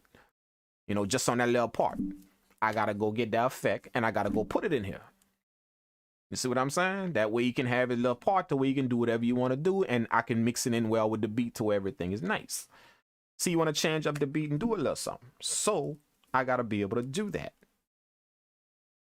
But I have the main sequence in order to do that. That's why y'all see me work this way. I got the main sequence in order to do that. I can always go back to that main sequence and do whatever I want to do, and then just explode it out. Feel what I'm saying? All right. So that's why I work this way. That's how I work. Every single time I come up with a roadblock to my workflow. I figure out a fix to, or not a roadblock. I'm gonna call it something that someone requires, or something that could possibly come up again. I need to figure out a way to do it quickly and efficiently. I can't just keep okay, I'm gonna keep working this way, but now when somebody else want to change something on a beat, I'm gonna encounter the same problem again. Now I'm stuck putting track after track after track, taking this sound. They want the little thunder sound in there, the little thunderstorm sound in there. I gotta put that on its own track. Then they want to change out these drums. I gotta change that out, put that on its own track. Now I gotta work track to track simply because I have already exploded the track on just one single sequence. I've already done that, so it's gonna stay that way. See what I'm saying? But if I always have the reference track, the first one that I created, if I always have that just sitting on a sequence there, no problem. Let's take it out, put it in. We can even audition some stuff if you want. Let me just drag this to this pad, drag that, and let's see how these drums sound in there. Boom. Always there. I could just audition some stuff if they want. Let's see how this kick drum would sound. Let's take that and put that on there. Boom. Let's see what that sounds like. See, you can easily work. You can easily change out some stuff, flip out some stuff, do whatever, because you always have the original main sequence, man. So that's why I work this way. By no means you don't have to work the way I work. You can work however you want. This is just how I do it simply because it makes it provides me now the option to do anything I want, to change stuff, to explode stuff, to render the track out how many other times I want, you know, to flip the whole entire beat again if I want, because I have it all on the same in one program. I mean, in one sequence, I can do whatever I want. It allows me all the freedom to do whatever I want once the track is done. I'm never caught in a bind to where, oh crap, I got to do this and do that, and it's hard for me to do it because the beat has already been done. It's hard for me to do it. I always got the original beat to refer to, always. Okay, so that explains that. Okay, so where are we? We have now exploded the track out. Now we need to render it out. Okay, let me show you how to render the rendering process. This is the rendering process right here. I'm gonna go through it real quick for you guys. That way you guys get it. This is gonna turn into a tutorial. Okay, for all you new guys, but most of you guys already know my process. The guys that's been working with me, following me for a while. Yes, I do have a YouTube video on this, which you're seeing right now. You know, because everybody asks why I work this way and whatever, you know. And I've made a YouTube video on showing you guys why I do all of this stuff and how I get my beats out of the MPC software and export them, get them ready to arrange. Okay, so here we go. Y'all follow this, and I'm gonna give y'all the reasons why I do everything and why everything is done in this particular fashion. I got the sounds exploded on this track. I now have two sequences, my main sequence and my explode my EXP sequence. I'm gonna make sure I'm on an EXP sequence because I need all of them drums on their own track. That's what I'm about to explode. I mean, that's what I'm about to export. All of them drums that's on their same track. That's on their own different track. And my instruments. Okay, so I'm on the EXP sequence. I hit Control Shift E. Control Shift E just brings your audio mix. I use a lot of shortcuts instead of going click the buttons. I just want to let y'all know. I made a video on that as well. Why shortcuts help you out in the MPC software. So Control Shift E brings me to my audio mix down screen. I want to make sure that it's on my 8 bars. I want to leave a little bit of an audio tail, and I will explain that when I pull it into the software. You guys will see what this does, that audio tail. So I'm gonna leave that one right here. I'm not gonna make it just a perfect loop. Perfect loop. No, I'm gonna leave a little audio tail at the end of each stem that I got coming out of the software. So it's gonna leave an audio tail of 1. I'm gonna change this to explode tracks because we want, if you hover over it, it says render a separate audio file for each track. That's what I want to do. Okay, so and then I'm gonna render in 24-bit 48K. The reason why I'm rendering in 24-bit 48K is because on your computer, if you go to your audio interface, okay, I'm gonna pull mine up real quick. If you right click in Windows, I'm on Windows right now. Mac, you got to go to your settings, your audio settings. But if you go to the sound device in Windows, you just right click on that little speaker that's down at the bottom. That's gonna pull up your sound panel. You click sounds. Okay, all of y'all should be familiar with this little screen right here if y'all work in Windows. That gives you your playback, recording sounds, all of this stuff right here. Y'all should be familiar with this. Okay. Where did it go? Where did it go? Where did it go? Sound. There we go. Y'all should be familiar with this. Boom. Okay. Why is it doing that? Stop doing that. Stop doing that. Stop doing that. Okay. So now that we're in the sounds panel right here, now that we are in there, okay, let me make sure y'all can see everything. Make sure everything is good for y'all to see. I want y'all to miss nothing. Okay. Now that we're in the sounds panel, this is Windows. This has nothing to do with audio with the MPC. This is just Windows. Now that we're in the sounds panel, you want to go to your playback devices. Your playback devices is where your audio interface is going to be. Okay, so I go to my playback devices. I find my audio interface, which is right here, the M-Air audio right here. Okay, I right click on that. I go to properties. Okay, once I go to properties, I go to advanced. There you go. There it is. Boom. Right there, 24-bit 48K. That's what my audio interface is set to. Okay, so that's what I want to do. Okay, so now that I've done that, hit okay, boom.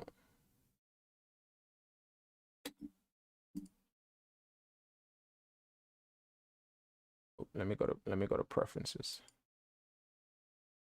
I think I changed. Let me go to preferences and make sure I'm on the right thing. Make sure I'm on my audio. That's it. Okay, yeah, I'm on the right interface. There we go. Okay, so my interface is set to 2448K inside of my Windows system. So if I'm making beats in 24-bit 48K, I need to render in 24-bit 48. That way I don't lose any quality, nothing like that. Everything comes out smooth. So that's why I'm setting my mixed down to 24-bit 48K. Whatever your audio interface is set to in your computer, that's what you should render out at, because that's what you made the beat in. That's what all of this sound that came through my audio interface that we just made on this track came through 24-bit 48K. So that's how it needs to leave my software. Okay, so we're exporting a 24-bit 48K. Boom. We're going to hit the export button. Okay, now that's going to instantly pull up to the folder that I saved the beat in.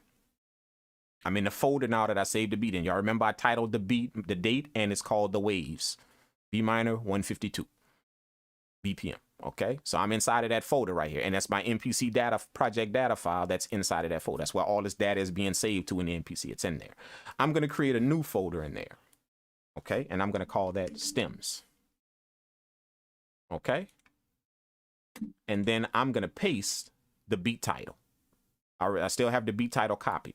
If you don't have it copied, all you got to do is, before you make this folder, let me delete this. Before you make this folder, all you got to do is go right here to the title of your beat, highlight it, right click it, and hit copy. And then you can now hit the new folder and paste your stems. Make the folder called stems, and then you paste the beat title next to the word stems. That way you have stems, and then you have the beat title right there. That's the folder we're going to drop the stems in. So we hit do it. Okay, and now we are ready to save our track. We just hit save, and it's going to literally export all of the tracks out. There you go. Now it's exporting all of the tracks out. Every single last one, including the drums.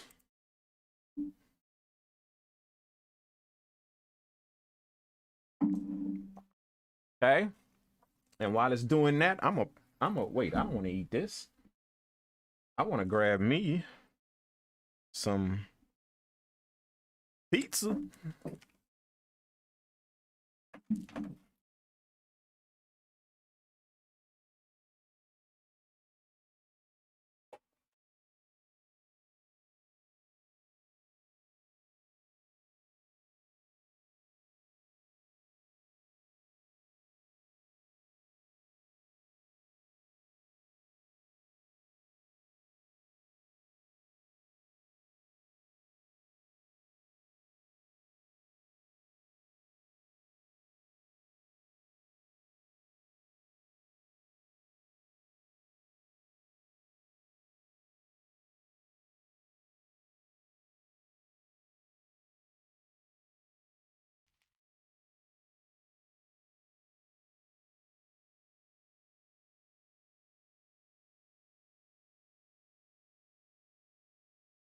Yum, yum, yum, yum, yum. I got the num nums. I got the num nums. Are we finished exporting? We are finished exporting. All right. So now that we finish exporting, and all our tracks is in that folder, let's pull up the folder. We're gonna find the folder where it is. Okay, mine is in Kang, MPC beats, beats by date, 2001. This is all my beats, and then we go down. We go to the one right here. Boom. There it is. The wave. Okay, now inside of this folder, you'll see that it created, this is what we created, the stems folder right here. Okay, that's what we actually created, the stems folder right here, the wave stem folder. Okay, so now we can click on that stems folder, and this is all our stems that we just exported out. That's all of them. Okay, so we're not gonna close this out. We're just gonna minimize it because we need that now. Now we're going to go inside of Reaper. I'm done with the MPC software now. I'm finished. Finito. We go inside of Reaper. Okay. I'm going to pick new project. I want to start a new project. First thing I'm going to do is grab the BPM, change the BPM to match the BPM of the MPC software. That way all my sounds line up. Okay. So the reason why I wanted to leave this open for you guys, this folder open, is because if you notice, that's why I put all of this stuff in the title. That way I can always just look at the title and know what my beat is doing. I know the name of the beat, the key of the beat, and the BPM of the beat. So we need to change, well, I'm just looking at the title of the track, got the BPM 152, it's in there. So I'm gonna change Reaper to 152. Boom, change it to 152. Now all of my tracks should line up. All of them should line up. And then we're gonna drag the tracks in there, okay? Now, we're going to leave, we don't need the audio track. If y'all know, when y'all export sounds, the MPC always gives you that audio track, and I don't need that drum track that it muted. For those of you guys that don't know, or that's following this and don't understand what happened is, I'm going to go to the track view. The MPC muted this first drum program that I made. It muted that when I exploded it, and then it took all of my drum sounds and put them all on their own track. The reason why it muted that first drum track is because I would have them playing double now. You would hear my drums playing twice. So when you hit explode, it mutes that drum track and then takes all of them drums that's on one track, explodes them all to their own individual tracks. Boom. Now it's exploded. Okay, so when I render my beat out, the MPC is going to give me this drum track. It's going to always give me this drum track that's muted. So I don't need that. And at the bottom of my tracks, y'all know y'all all get an audio track. That's default. You get one audio track. We don't have no audio that were recorded in here, so that audio track, there's nothing on that. So it's always going to give you those tracks in your stems. Okay, so that's these first tracks. That's that drum track. That's my audio track. Okay, so we don't need those. We're going to go to start at the low sample track. That should be our first track after that drum track. So if you look at the MPC software, first track right here is the drum track, which it muted. Our next track is the low sample track. That's our first track we're going to start on. Okay, so that's what we're going to start here. Low sample track. We're going to grab them all after that. Everything after that. Okay, and now we're going to drag them into Reaper. Boom. And Reaper is going to ask me if I want to separate tracks or single tracks. I separate tracks. I'm going to separate the tracks because I want them all on their individual tracks. And this is this is all of my tracks right here. All of them. Done. Okay, and they all fall on the grid. Now, do y'all remember this right here? I'm going to go to the MPC software. I'm going to hit Control-Shift-E. And when I was in my mix down screen right here to render my stuff out, I told y'all to leave that audio tail of 1. Okay, that's what this is right here. I'm going to show you what that is. When it comes out into my software, this is the 8-bar loop right here. I'm going to highlight it up here. This is the 8-bar loop. Okay, that's the 8-bar loop, if you can see it. If I zoom in at the end of that 8-bar loop right here, see where it ends right here? This is that audio tail right here. This right here. All this sound right here. That's that audio tail of 1. Now, the reason why I leave that there is because let me show you. Let me show you what if I would have just done a perfect loop. Let's take my, what is this? Let's solo this. This is my 808 right here. Look at what it would have done. It would have cut off my 808 right there, see? It would have cut off all this extra sound in my 808. And you're going to notice I have other instruments here that have some sound after the 8-bar loop. See, this right here is my, what is this? This is the vocal right here. See, there's some sound after the 8-bar loop. So that audio tail of 1 catches all of your lingering sound. Okay, now most people would be like, well, isn't he going to make the beat in 8-bar loops? Yes, I am.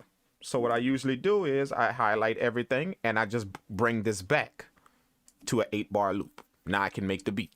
Now I can sequence out the beat. I brought it back to an 8-bar loop. So the concept here is to have that audio tail and not need it. Then need it and I don't have it. So that's why I export with that audio tail. I find myself, and that, like I told y'all, when I'm in the software and I run into a problem, I come up with a fix for that problem. That way, if I ever run into that down the line, I could do it efficiently. I ran into problems to where people want to end the beat on a vocal chant, on a vocal note. They want to end the beat on that. Look at how that's going to sound if I end the beat on this vocal right here when it's in an 8-bar loop. Watch how it's going to sound. Check this out. Watch how it's going to sound. If I end it on the 8-bar loop. Let's drag this out so it plays out. Go to the vocal track. See how it cuts off? Just like that. That's how the track gonna end. Cuts it off because I don't have that audio tail there. Now if I have the audio tail, if I have it, I'm not used it, but let's say I need it. Let's say I just need it. I wanna end the beat on that. See, I can stretch this out in any one of my stems. I can stretch it out. That audio tail is always there. Now look how the beat gonna sound when you're in it. Check it out.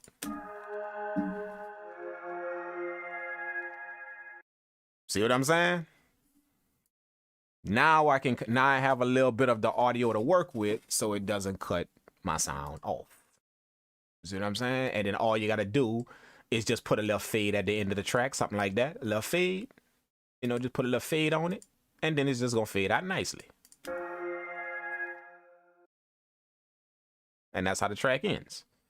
But I have this. The object is, again, the concept is to have it and don't need it, than to need it and don't have it. That's why that audio tail is always there. All right, just for you guys that don't know. Okay, so let's get into arranging this beat right here. First thing I need to do is label my sounds. Okay, I'm gonna just label all my sounds just so I can have the track names under control. I don't like this long MPC name in my track name, so I like to relabel all my tracks just to the name.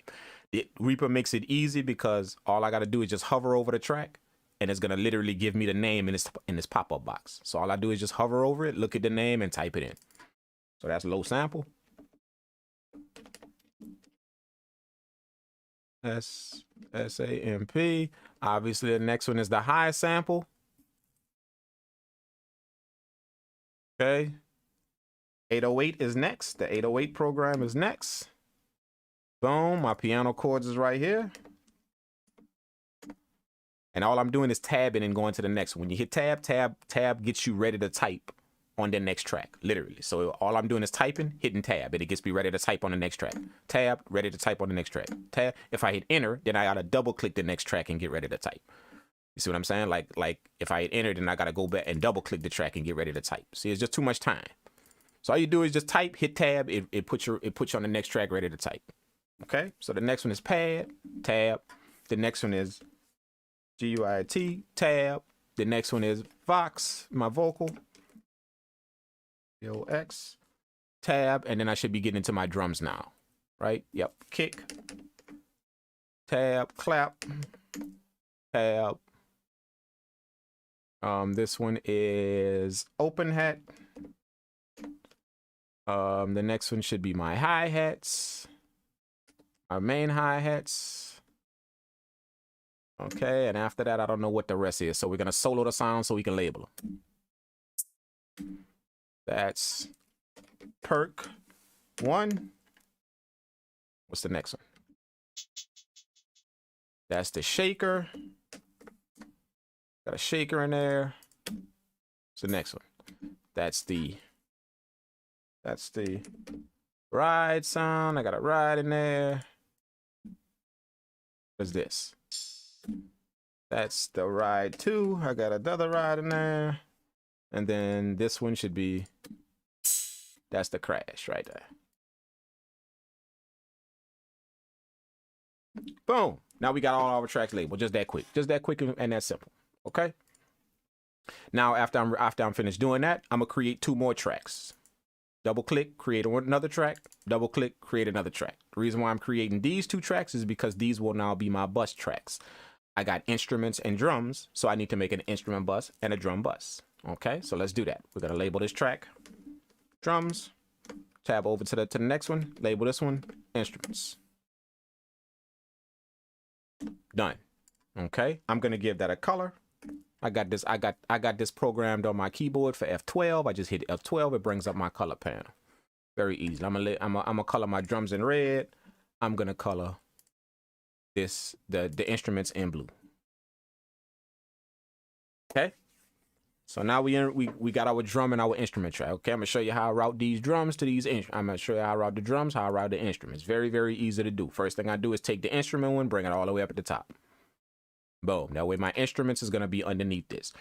Okay. Reaper makes it very easy to put tracks inside of tracks. All you do is just hit this little plus button on the side right here. You probably can't see it if you're on your phones, but it's a little plus button right here in the corner of the track. You hit that and it's going to indent every track after that. That means I just put every track inside of this instrument track. But I don't want to do that. I just want my instruments inside of that. So I'm going to go to the last instrument, which is the vocal. Okay.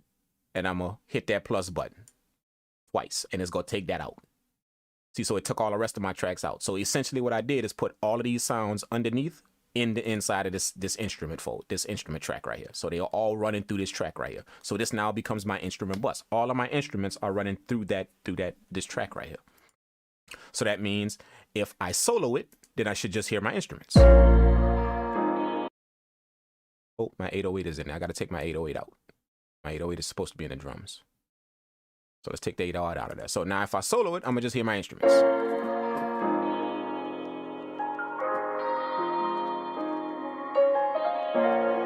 Boom. That's my instrument. Done. Okay? So we're going to do the same thing with the drums. Let's drag the drums up, put them all in the drum bus. We're going to do the same thing. Hit that little plus, indent everything. It's going to indent everything underneath that. And then the reason why I double click the last sound is because if I want to make any more tracks, which I will, if I want to make any more tracks, if I double click down here, it's going to keep putting them inside of the drum track. See, it's going to keep putting them inside of that drum bus. I don't want that. So what I do is go to the last drum sound and click the plus button twice. That locks the track now. That locks the last one. So now anything that I create will now go on the outside where it's supposed to go. It's not going inside of this drum hole. Okay, done. Okay, so we got our instrument bus and our drum bus. Essentially what buses do is it allows you to run your sound through there. That way you can affect everything at once. Let's say I want to EQ all of my instruments to kind of make them shape a little bit better. Let's say I want to put some kind of effect on all my instruments. I have them all running through one. Okay. So now what I'm going to do next is I'm going to go down here and I'm going to create another track down here all on its own. Okay, and I'm gonna label that one mix bus. Okay, the reason why I'm labeling that mix bus is because I need the whole entire mix to go through here, the whole entire track. Okay, so the way I do that is you go up here to the route tab. Boom, you grab that. All you do is just hold it, click on it, and drag it, and it's gonna turn into a patch cable. You guys probably can't see it because it's so small. Let me bring it over here that way you guys can kind of see it. See how it turns my arrow into a patch cable? I'm just holding it. It's like a patch cable. It's like a plug-in for your headphones. Okay, I'm dragging that, and all I gotta do is just drop it on the mix bus. Boom. That track, that instrument bus is now routed to this mix bus. And then I go back to the route, right click on it, and take it out of the master. I don't want it to run through the master, the master fader, and run through the instrument bus. I want it to run through just the instrument bus, not the master. Okay, so essentially what I did is I got all of these instruments right here going to this instrument bus, and then this instrument bus going to this mix bus. That's the chain. And I'm gonna do the same thing with the drums. Let's click on that. We're gonna grab the route, drag the patch cable down, drop it on the mix bus like that. Now it's routed to the mix bus. There it is. I right click on it, take it out of the master. If I don't take it out of the master, it's gonna play through this mix bus and through the master. I don't want that. I just want it to play just through the mix bus. And then the mix bus is going to play through the master. When you create a track, it automatically puts it through the master channel. So I created this mix bus that automatically put it through the master channel. So I took these out of the master and ran them to the mix bus. So now I got all of that running through the mix bus, and the mix bus is going to the master. The reason why is because my mix bus is how I'm going to affect the whole entire track. Not just my drums, not just my instruments, the whole entire track. I can affect it through the mix bus when I mix it. Okay, so let me show y'all basically what this signal chain is doing right here. This is basically what it's doing, and I'm gonna show y'all why it's doing that. I'm able to affect my instruments track by track. I could put plugins on I could put plugins on the vocal. I could put plugins on the guitar, on the pad, on the piano, on the high sample, or the low sample. I can affect them individually if I want. I can affect all of my instruments in this bus right here if I want all of them at the same time. So if I want to put any plugin on all of my instruments, I can affect them all right here. And then I don't have to stop there because I can affect all of my drums individually the same way. I can affect my crash, both my rides, my shaker, my percussion, my hi-hat, all individually. Put an effect on each one individually because they're on their own tracks, just like the instruments. Or I can affect my whole entire drums, every drum, all of them, because they're all going through this drum bus right here. Okay, so I can affect them both. And then I'm not stopping there because now I can affect my whole entire beat, because all the sound that's going through this instrument bus, which is all of my instruments, and all the sound that's going through this drum bus, which is just all of my drums, both of them are now going to this mix bus. And I like to put the mix bus in green. They're going to this mix bus down here. So now I can affect the whole entire beat. So basically, this mix bus has now turned into my master fader. The whole entire beat is playing through this mix bus. And then it's broken down into drums all playing through this mix bus and instruments all playing through this mix bus. And then it's broken down even further to all individual tracks playing through these buses, through these different buses. So I can literally affect every single part of my track now because I've routed it this way. I can affect individual tracks, all individual ones. I can affect groups of tracks, drum group, instrument group, or I can affect the whole entire beat if I want. Simply because it's routed this way. There y'all go. That's the route. That's why y'all see me route in this manner. And like I said, I ran into a bunch of issues when I was learning how to mix, way back in the day when I was learning how to mix, and I ran into issues because I didn't have this routed here. I didn't have that routed there. So now when it was time for me to do some stuff, I had to duplicate tracks, and I had to cause I didn't have my routing all the way down good, so they want to affect this track differently from that track. Or when I'm mixing, I'm like, damn, I want to affect the piano chords and the guitars with the same plugin, but they not in a group. So now I got to group those together so I can affect them with the same all that stuff I had to do. And it was just too long for me to be mixing the track to do that. So I came up with a workflow of routing my stuff in a certain manner to where I can do anything I want, affect anything I want, all in groups, all individual, or the whole entire track if I want. Anything I can do, I can affect on this. No matter how detailed, no matter how broad, I can affect it all on the track while I'm mixing it. All right, boom, done. Man, I'm serious, bro. Y'all soaking up some game right now, man. I'm telling you, y'all literally soaking up some game right now, man. For real. Like let me explain something to y'all while as I eat my pizza. Y'all soaking up some game right now, for real. You understand? Like, for those y'all that's new to this, for y'all that's new to this type of thing, or trying to get in it and try to do something with it, y'all soaking up some game right now. Real talk. You know what I'm saying? It's some game that not everybody show. Well, but just remember where y'all got it from. Where y'all got it from.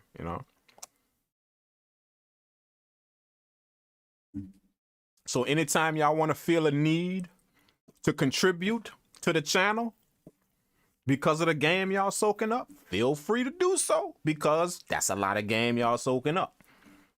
All right, now we're not gonna sit there and just eat the meal and then get up from the table and walk away. No, we're gonna put a little something on the table because that's a nice meal we ate, and we don't want the waitress to go home hungry. We full, but the waitress go home hungry. Okay, so feel free to do that. Nobody got no gun to y'all head, just like nobody got no gun to my head and making me explain this to y'all.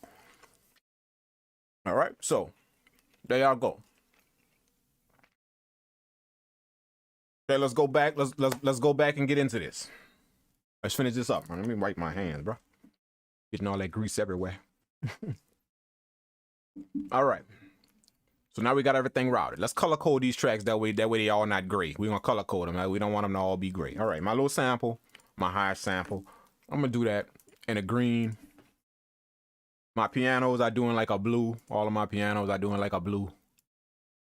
My pads I will make in like a purple color. P pads, purple P.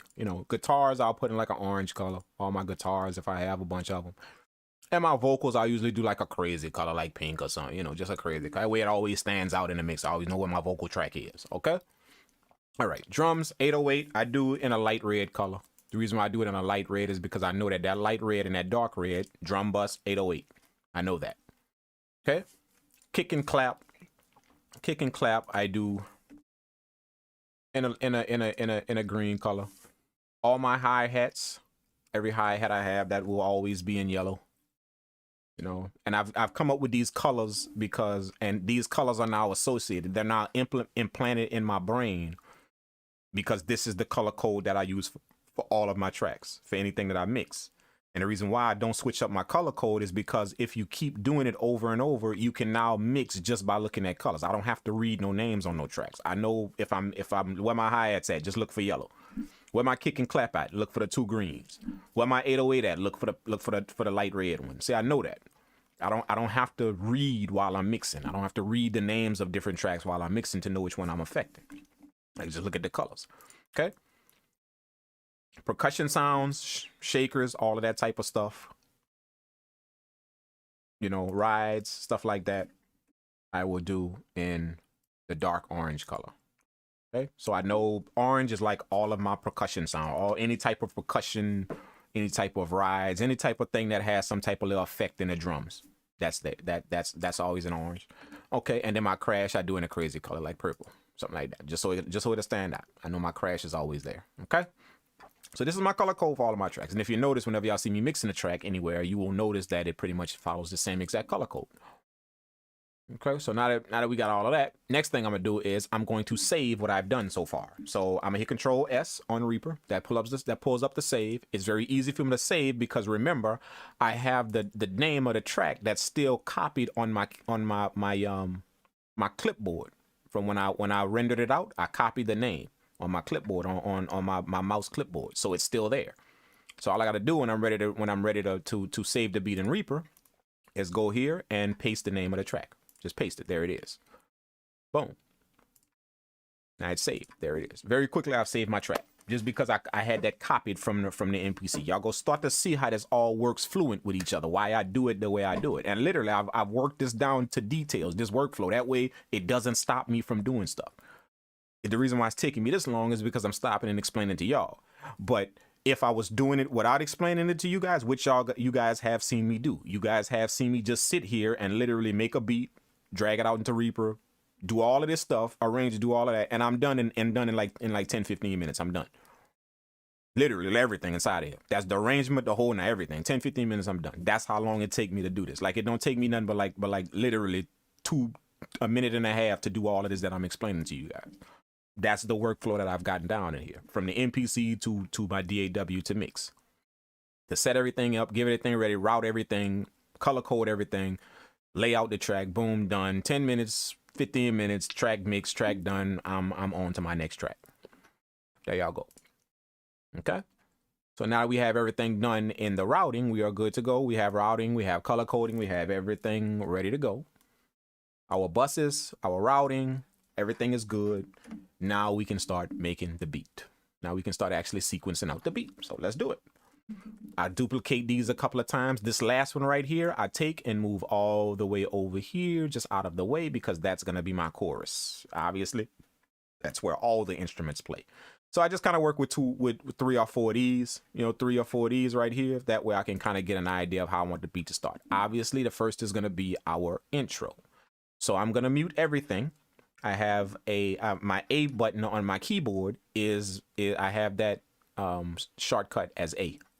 I made that shortcut inside of Reaper. Reaper, you can customize your own shortcut. So I made mute the A key. So all I got to do is just hit mute. It mutes my tracks. Hit A, it'll unmute them. Okay, so I'll mute everything this first thing, and I'm going to unmute what I want to play. So we're going to make a quick intro here. I think I want the sample to play, the low sample. Let's let the low sample play. And I want the crash to come in as well.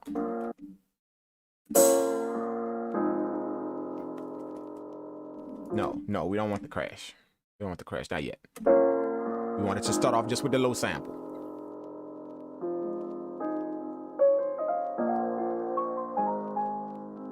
Okay, then in the second half, I'm gonna mute everything. I'll still want the low sample to play, but I want the vocal to come in with the guitar.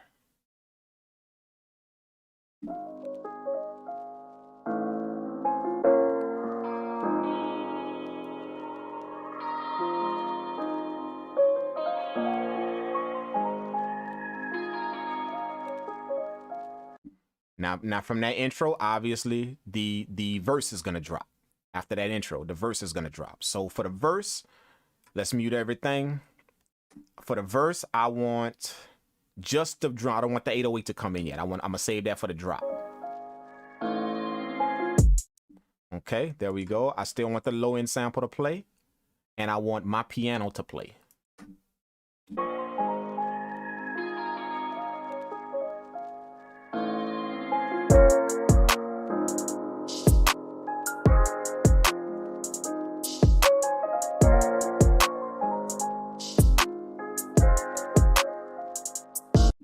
Okay, now right here, before it drops, I'm gonna drop out the drums right here. I'm gonna just drop them out.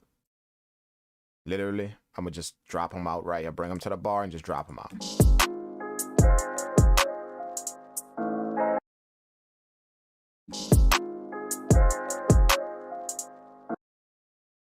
I want this to come just one more. Boom, and then that's where it's gonna drop right there. All right, so I'm gonna duplicate one of these over. Let's duplicate this over right here. Okay. And then I already have the piano track. I just duplicated the intro, the first part right here over here. That way I have more to work with. Okay. I'm going to unmute the piano. I want my piano to play, and I want all of the drums to drop now with the 808. So this is my drop right here. This is essentially my drop right here. So check it out. Let's check out what we got so far.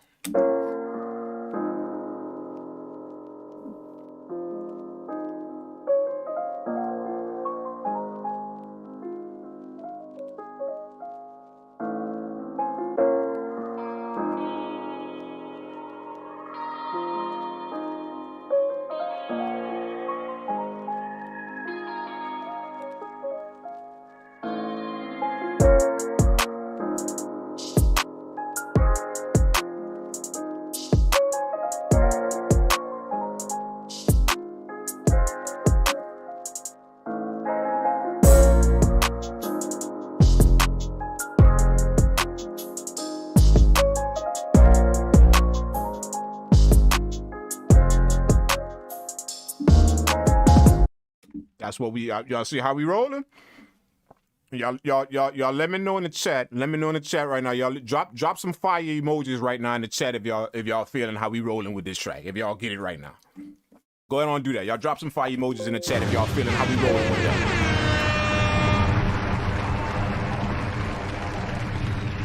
that. If y'all understand what's going on right here.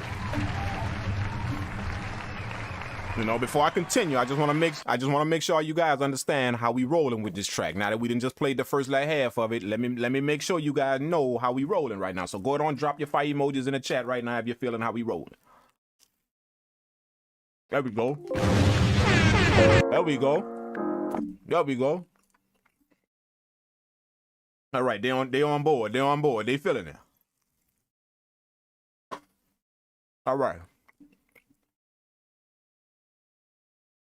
Let's go ahead and do it. Yeah, man, Friday night is a pizza and wing night, man. In case y'all didn't know. Friday night is a pizza and wing night, and then I'm gonna get into the video game. Like, literally, it's about to be a slumber party in here by my damn self. You feel what I'm saying?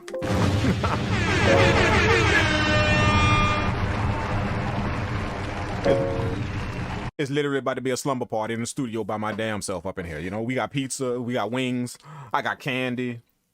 And we got video games, and we making beats, bro. So that's how I'm rolling tonight, man. That's my Friday night right now. You feel what I'm saying? About to be a slumber party up in here by my damn self. All right. Okay, so let's do it. We got the first part of the track. So let's start labeling our track up here at the top. Let's do that. We're gonna start labeling our track at the top. So let me drag out this bar right here. The first few bars is our intro, as the first two. Shift R to create a region up here. Double click on the region. Now I can label it. We're gonna call that intro. Oh, in caps. Gonna call it intro. Tab over to the set color, and my intro I'm gonna start off as red. There it is. There's my intro up there in red. Okay, quite possibly y'all can't see it because the tip tab, which nobody seems to be touching right now, the tip tab is covering it. The tip tab, you feel what I'm saying? The tab that's up here, you know, the tab that's up here, you know, that nobody seems to be touching right now. That one right there, that one right there, that nobody seems to be touching. That one, the tip tab that's up there. Yeah, it's probably in y'all way. I just want to kind of make light of that. You know, the one that ain't nobody touching up here, that one, it's up here. That's probably in y'all way, and y'all can't see what's going on. Okay, so we got the intro made,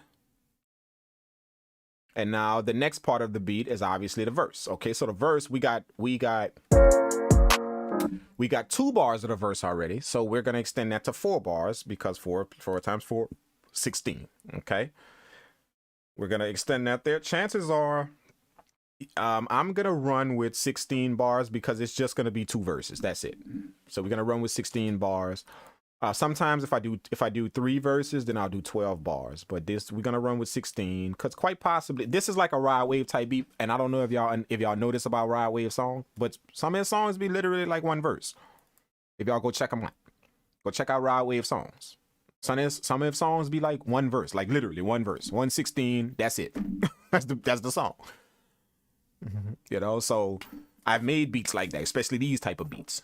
You feel what I'm saying? But we're gonna do 2 verses, 16 each, you know, and put a chorus in between, a break and a chorus, okay? So, and by no means is this the type style you arrange all your beats in. You have to know the style of beat that you're arranging to know how to arrange it, to make your arrangement add to the style of the beat. So you have to know that. What I would suggest is you listen to different genres of music, different styles of music, and see how they start, how they lead into different aspects of it. Start to take that in when you listen to music. Start to take that in. You feel what I'm saying? That way you can start to understand the different ways you arrange different beats to enhance the beat. You can literally mess up a beat by the way it's arranged. You feel what I'm saying? So the reason why we started off with an intro in this beat and not just started off right with a verse or had the whole entire beat come in at the beginning is simply because this is a very mellow and chill beat. We want to bring that mellow and chill vibe. If you notice, that's the way ride wave tracks start. That's the way those type of tracks start. They want to give you that mellow feeling first. So it will always start with like the pianos or something that's leading up to the rest of the beat. The beat, he wants to give you that very, very chill, mellow feeling first. So that's what's going to be first in the beat. Now, obviously, in a pop style beat, in a club style beat, something that gets the club jump, I kind of don't want to have no long intro because nobody came there to hear no dreaminess of the beat. That's not why people stepped in the club. They came in the club to start moving. They put on that track to start dancing. So I might not want to have no long ass intro simply because they came there to dance. They didn't come there to listen to just hear my intro. So I need to hurry up and get to the meat and potatoes of the track real quick. See, that's just an example of different tracks that you guys need to learn how to mix. You need to understand which way to mix the track. Certain styles of tracks and how to mix it. That way it enhances your beat instead of taking away from it. Okay? See, instantly, just with the intro, we got that chill feel. And that's what these beats are designed to do. And then it's building up, more instruments. It's building up. And now we get into the beginning of the actual verse.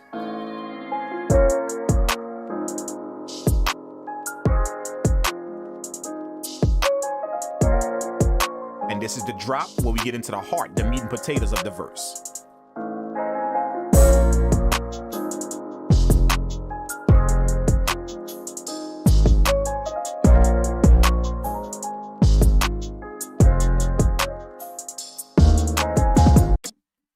See, we got everything that's now building up to the verse. Okay? Everything that's building up to it. Okay, now what I want to do is, what I'd like to do is, I would like to affect my instruments at one point in time. In the intro, I'm gonna show y'all how you make an effect real quick. You know, just really quick. Okay. We're going to go here. I'm going to go to my instrument bus. Remember, I want to affect all of my instruments. How I routed my sounds is I can affect things individually. I can affect them in a group, instrument group or the drum group, and I can affect the whole entire beat. That's how I have it routed. So I can do whatever I want. Right now, I just want to affect the instruments. So I'm going to my instrument bus. All of my instruments are playing through here. It's not going to affect anything else, just all of my instruments. Okay? So what I want to do is I want to go to my I want to put an effect on here. So I'm going to go to my effects. I'm going to grab the Reaper EQ, the EQ that's in Reaper. Okay, let's grab the, well, where is it? Where is it? Kuko's Reaper. I'm going to go grab the Reaper EQ. Boom. Reaper EQ, there it is. Okay, very good EQ. You know, for those of you guys that don't know, really good EQ. I'm going to grab the Reaper EQ. I'm going to put an effect on this track right here. We're going to put like a kind of wavy, wobbly sound. Okay, so how I do that is I'm going to go to my band, my high end right here. And I'm going to turn that from a shelf into a low pass. There it is. And then I'm going to raise the bump of it all the way up. Let me enlarge this so y'all can see what I'm doing. Okay, all I did was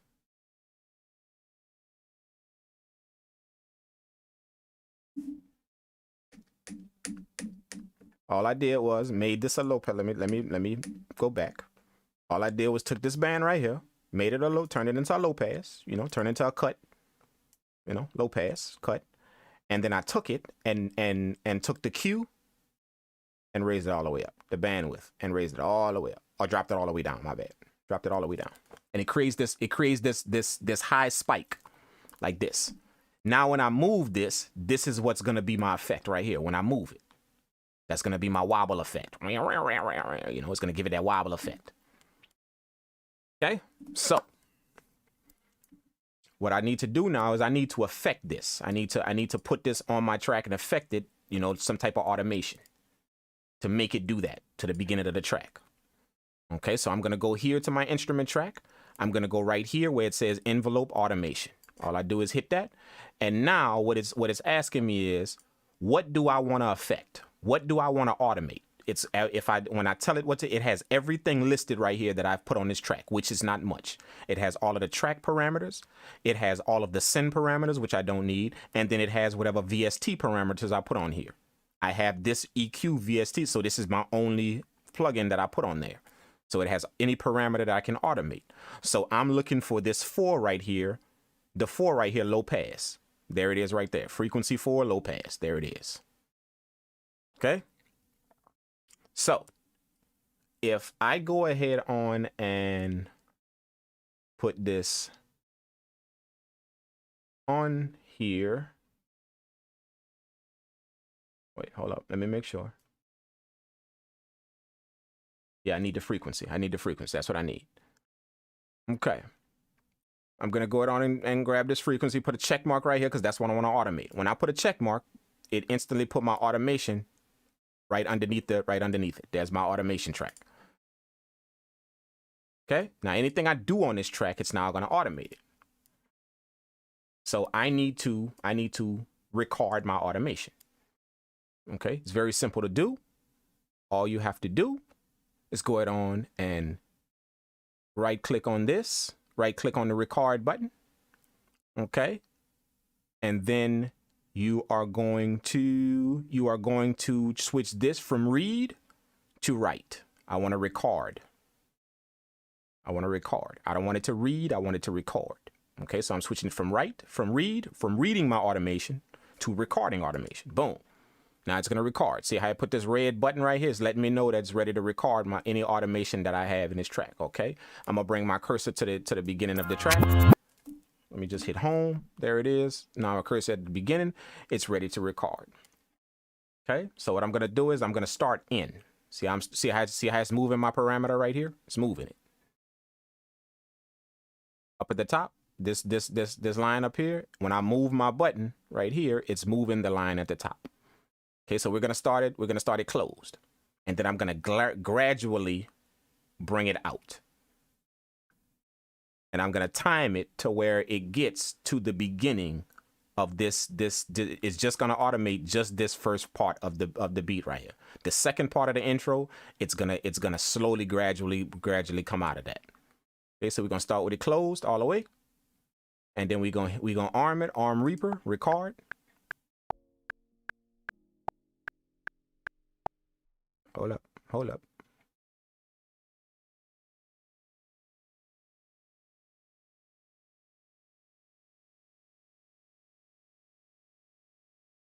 Let's do it. Let's bring it out some. Hold up. Let's bring it out some. There we go.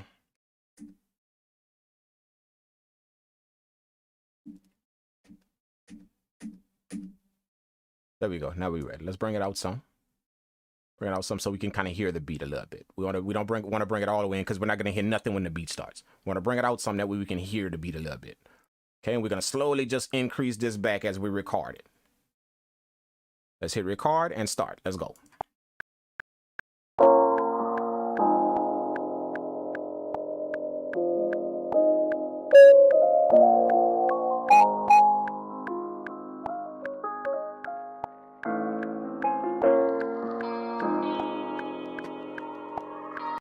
There we go. It just recorded our automation. There it is. Oh. Now we have to take this what's put in here, this automation. Let's expand the track so y'all can see the automation that it recorded. Okay, now that it recorded this automation, now we need to read it. We wrote it in, now we need to read it. Let's go ahead on and go back to our record button right here, right click on it, and then put it back on read. Now it's gonna read this automation that I did.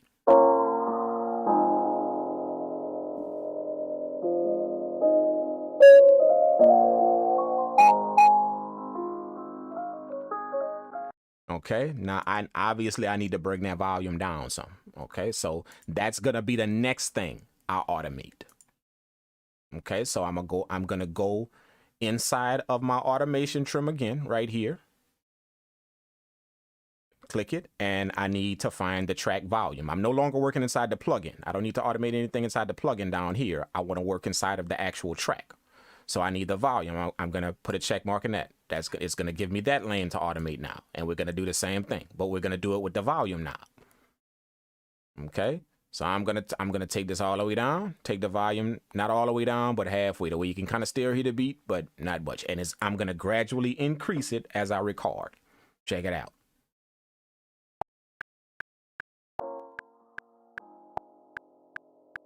Oh, wait a minute. I forgot. I got to put this on read. It's on read. I got to change it to write. It's on read. I got to change it to write. Remember, always change it to write. That way it can write in your automation. And then you have to switch it so it can read what you wrote in. Okay, so let's do it.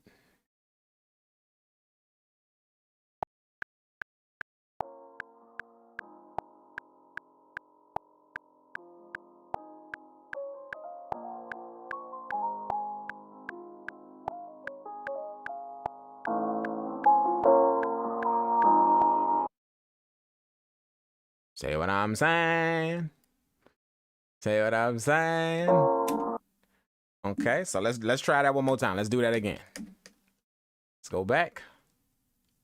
Go back. We undo everything, and now we ready to record again. Let's do it one more time, just so y'all can see what's going on with it. Let's bring our knob down and get ready to record. Hit record. Boom.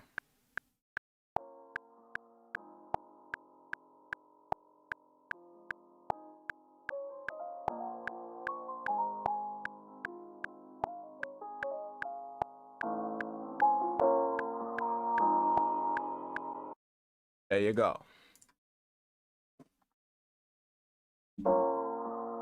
Oh, now I gotta switch it back to read. Let's switch it back to read. We wrote it in. Let's switch it back to read. Now it's reading the automation. Starts off nice and low, then it's gonna gradually increase.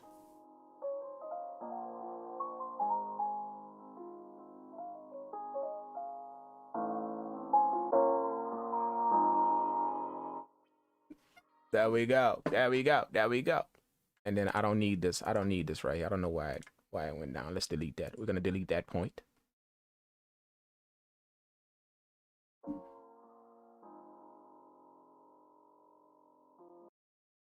Oh shoot. Oh shoot. I undid my I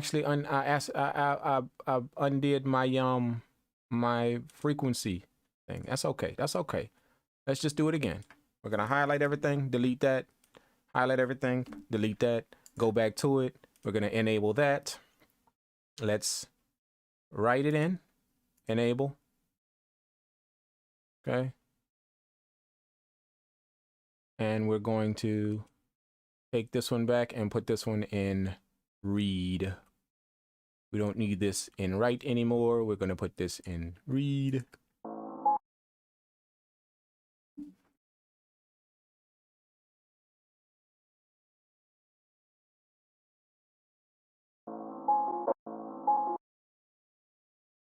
Let's do it.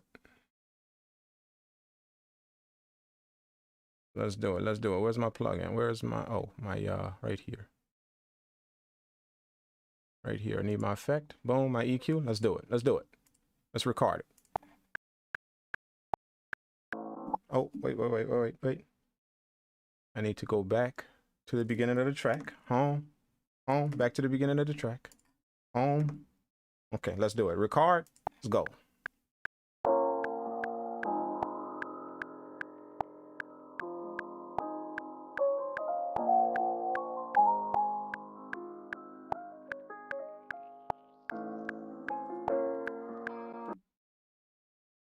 Boom. There we go.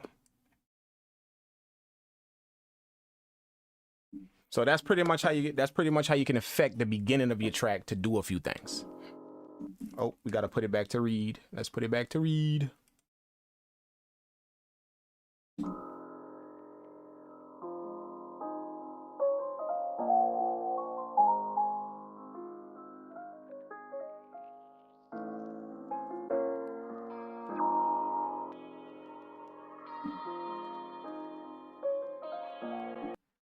Boom.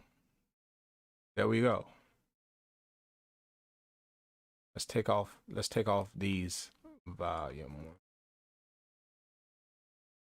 I'm going to literally put the volume ones in. So I'm going to go here, create a point. I'm going to drag it down, create another point. Let's see, where is it?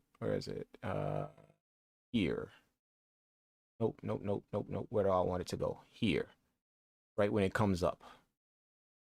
And then put another point and put that up.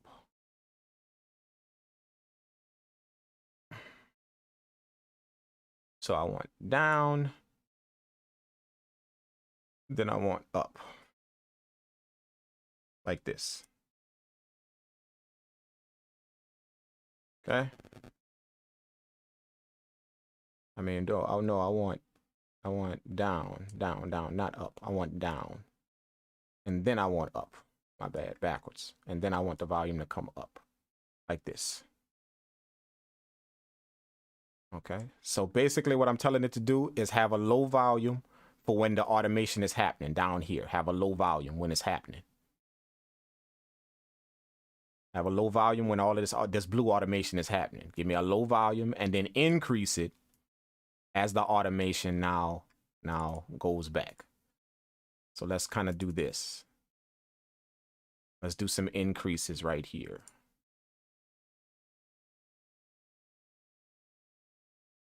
Let's do some increases like this. It's kind of going to increase the volume. Okay, let's see how that works. Let's see. Oh, we need to put this back. That way it doesn't have that.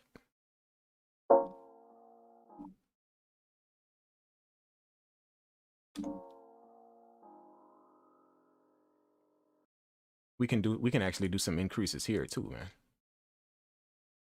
Let's do that. Let's bring these up a little bit more. Bring these up and have it increase like that. That way we can bring these up as well. Have it increase there.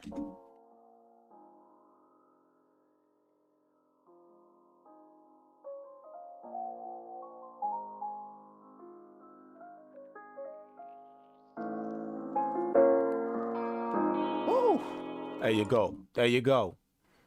There you go. Now we got volume. We got volume, and we got a little weird sound at the beginning of our beat. A nice little effect at the beginning of our beat. I'm just gonna kind of raise this up a little bit. Raise, you know, that way we can kind of hear it a little bit better.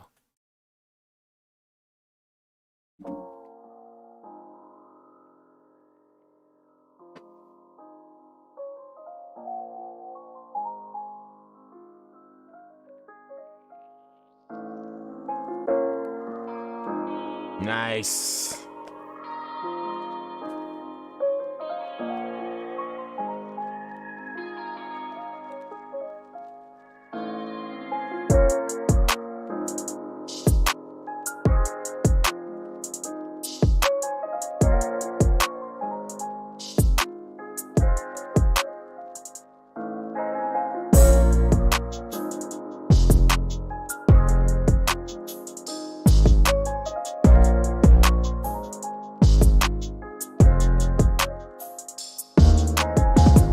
All right, now we got some more to track to build. Let's do that. Let's build some more to track. Okay, so we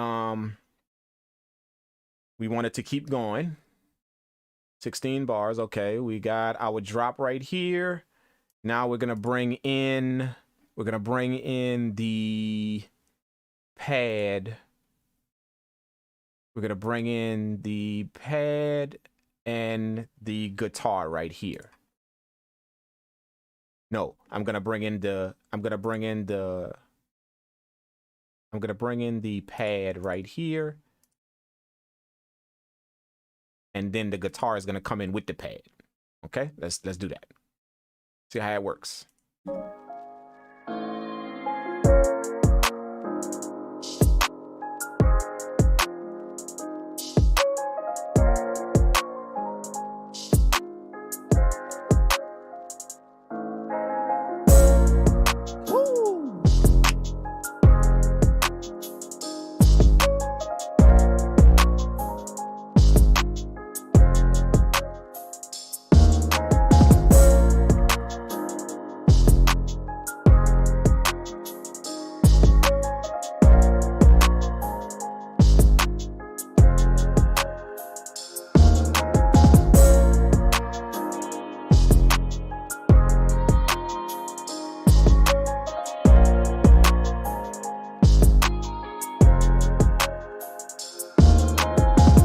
There you go. All right. So that's our first verse right there. Let's go ahead on and section that off. Right click. Verse 1. That color. And I'm going to do my verse in green. Boom. There it is. That's my verse. Done. First verse. Okay, now we need to do a break. I'm going to do a break next, and then it's going to go right here into the chorus after the break. Okay, so for the break, let's duplicate this one right here. Let's duplicate it over. Control D, duplicate it over. I want to drop out all of the drums.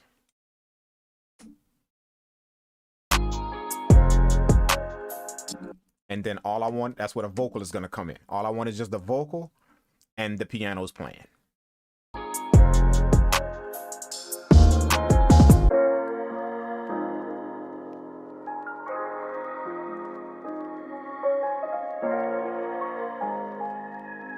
And then it goes into the chorus.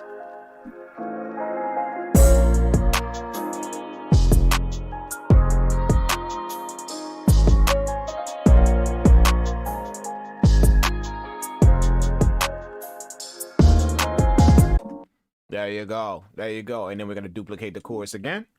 Boom. And there we go. Let's label our break right here. We're going to label our break. Shift, break.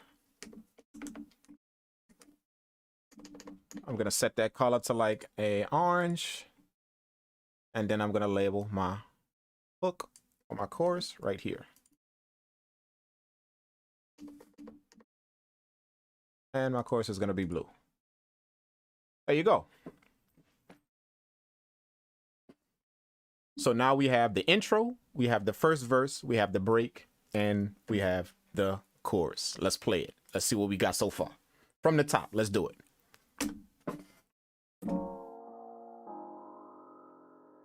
Nice effect. Nice effect at the beginning.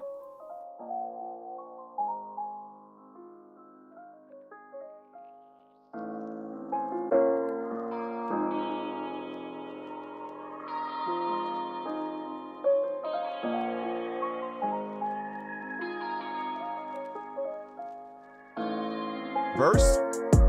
This is our verse.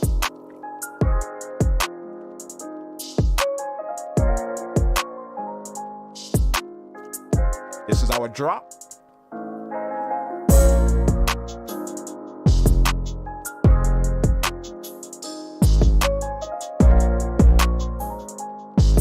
This is our change up right here. This is our change up.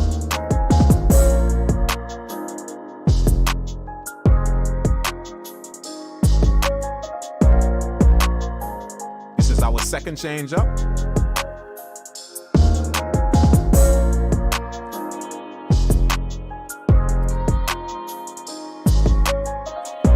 And then it's gonna go into our break so the artist can kind of do his singing thing.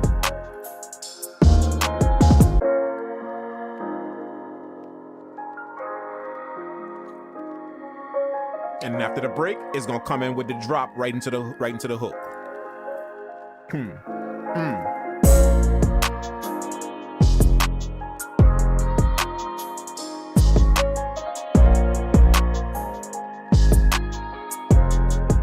Repeat the hook.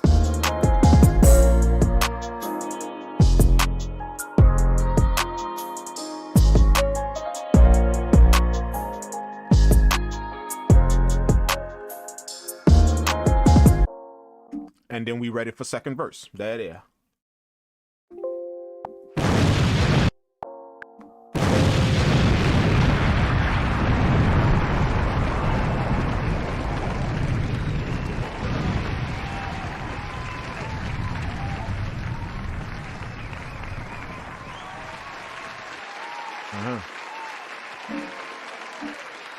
There y'all go, man.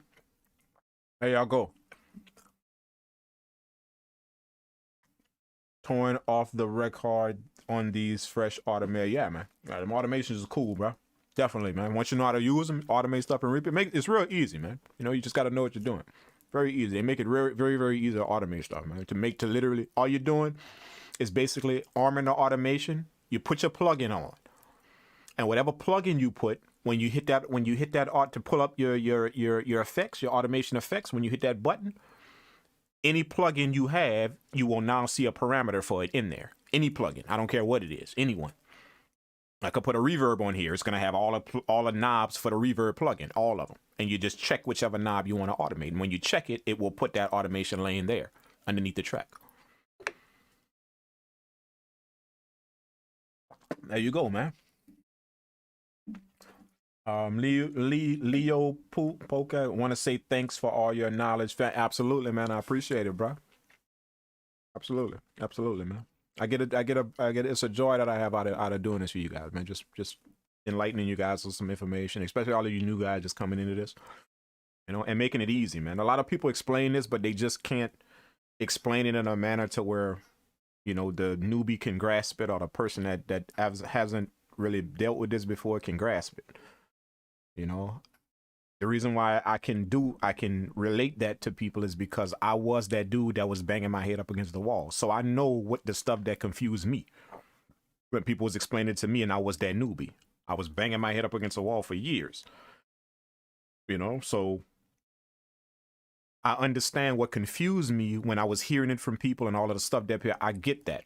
So me knowing that, starting off like that and knowing that now allows me, it puts me in a position to when I teach it, I know what confuses people, what could possibly confuse you and how we can do it. So I know how to, you know, I understand how to stay away from them things and how to put them in a manner to where they don't confuse you, because I spent a long time being confused. You feel what I'm saying? So that's how it works, man. You know?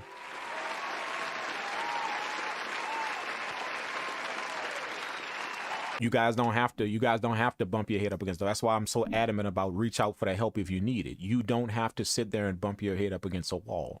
And that's not just for music. That's just in life, period, man. That's just in life in general. You know, like, it's not smart to just sit there and look at somebody that is in the positions you want to be in life. They're there. You're looking at them, watching them do the stuff you want to do, be in the positions you want to be, and you are watching them.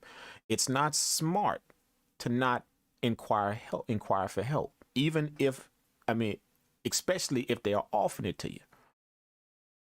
You know, especially if they're saying, here's the help, here, go do this and I will help you. It's just not smart to sit there and just purposely not take it. But yet you watching that person in the positions you want to be in and doing the stuff you want to learn. It's just not smart, man. You understand what I'm saying? So reach out for the help if you need it. Don't just wait for it to be given to you in a YouTube video. Go reach out for the help. Reach out for it. Don't just sit there and wait for somebody to plop it in your lap on a YouTube video.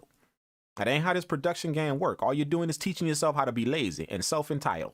That's it. Go reach out for the help. Go find it. Go reach out for the help. Show how much you want.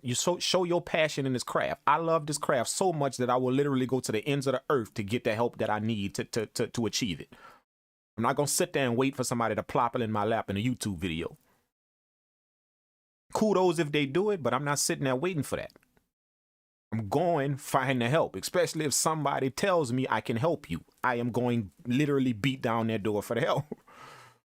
You know, because that's smart to me. That person is already doing the stuff I want to learn how to do. They're already doing it. They're very knowledgeable of it and they know how to do it. And they're offering me to take part in that. You go get the help, dude. You understand what I'm saying? Go get the help. That's just how it works, man. You know, life, anything, life, music, love, whatever, man. You get the help needed, man. Get the help. Or you will find yourself literally spinning your wheel, believing that you are moving and that you are getting places. Believing you are. That's the thing about people who are too arrogant to ask for help. What comes with their arrogance, let me explain this to you. What comes with somebody's arrogance happens when you literally see that somebody is where you want to be. You see it. Now, in your mind, you tell yourself, I would love to be in that position. Arrogance will allow you to look at that, know you need it, know it's good for you, know it helps you, all of that, but you will literally sit there and don't do it. That's what arrogance will do. That's why I keep telling you it's not smart to do that. That's what arrogance will do. When you're too arrogant to ask for help, when you're too stuck on yourself to ask for help, that's what it will do. You know it. It's no question. It's all in your face. You know that help, that thing right there that I'm watching, it can help me. It can put me in the places I want to be in. It can give me the knowledge that I need to better myself. It can do all of that. You know it very clearly. Arrogance will literally allow you to sit there watching all of it happen and don't do it. That's what it will do to you. So just remember that, man. Now, there are a lot of people that walk around and tell themselves, man, I'm not an arrogant person, but yet you're doing that. So arrogance will not allow you to see that you are arrogant. It will not allow you to see it. You're going to be believing in your mind that you aren't. You will be believing it, that you aren't. You are not an arrogant person. But yet and still, you are falling into the category of what I just mentioned. You are literally watching somebody do the things you want to do and see the thing, but you will not reach out for help.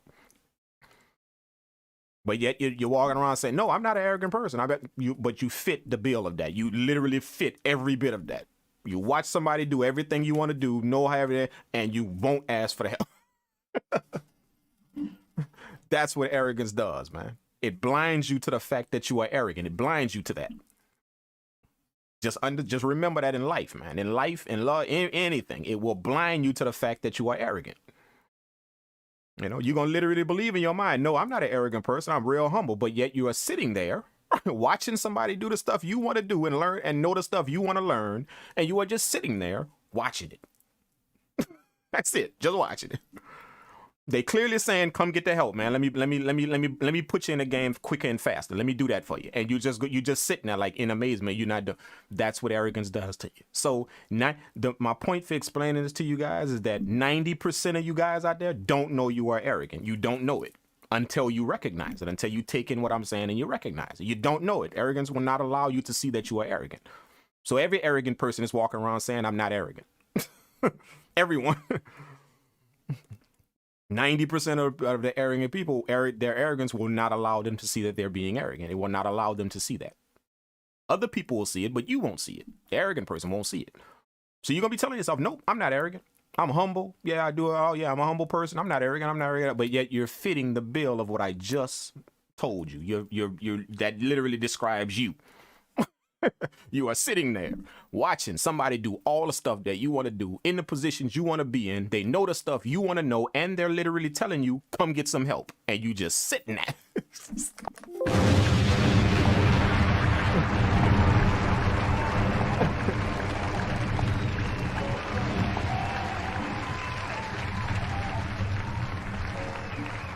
That's just a life lesson for you guys, man. You know, now that we didn't got this beat under control, I can kind of sit down and talk to you guys. That's just a life lesson, not just music production. Now, you can apply that to love. You can apply that to business. You can apply that to every single thing in your life. Arrogant people do not know they are arrogant. They do not know it. It is clear. It is oblivious to them. They do not know. Other people can see it. And chances are the people that see it will not tap you on the shoulder and tell you you're being arrogant because they don't want to be rude to you. So they're just not going to tell you, but they see it. They see your arrogance. They see it. That you are literally watching things happen around you and you do not ask for help. You just watch them happen around you. Yes. They will not, your friends, the people that are around you will not tap you on your shoulder and tell you you're being arrogant because they don't want to offend you. They don't want to be rude. The good thing is, I really don't care too much about your feelings. I don't care. I'm sorry. I know you guys would love for me to care about your feelings, but I don't.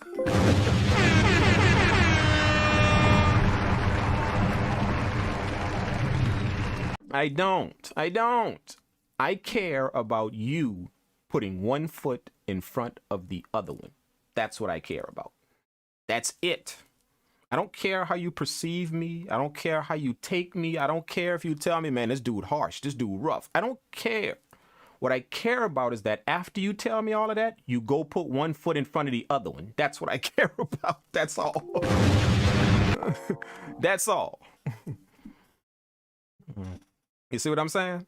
I don't care what you perceive me as. I don't care if you think that I'm too harsh. I don't care if you think that I'm too straight up, I'm too straightforward. I don't care. After you call me all the names you want to call me and you get that out of your system, the only thing I'm worried about is that you take one foot and put it in front of the other one. That's all I'm concerned with. That's it. That is it. Simple. That is it.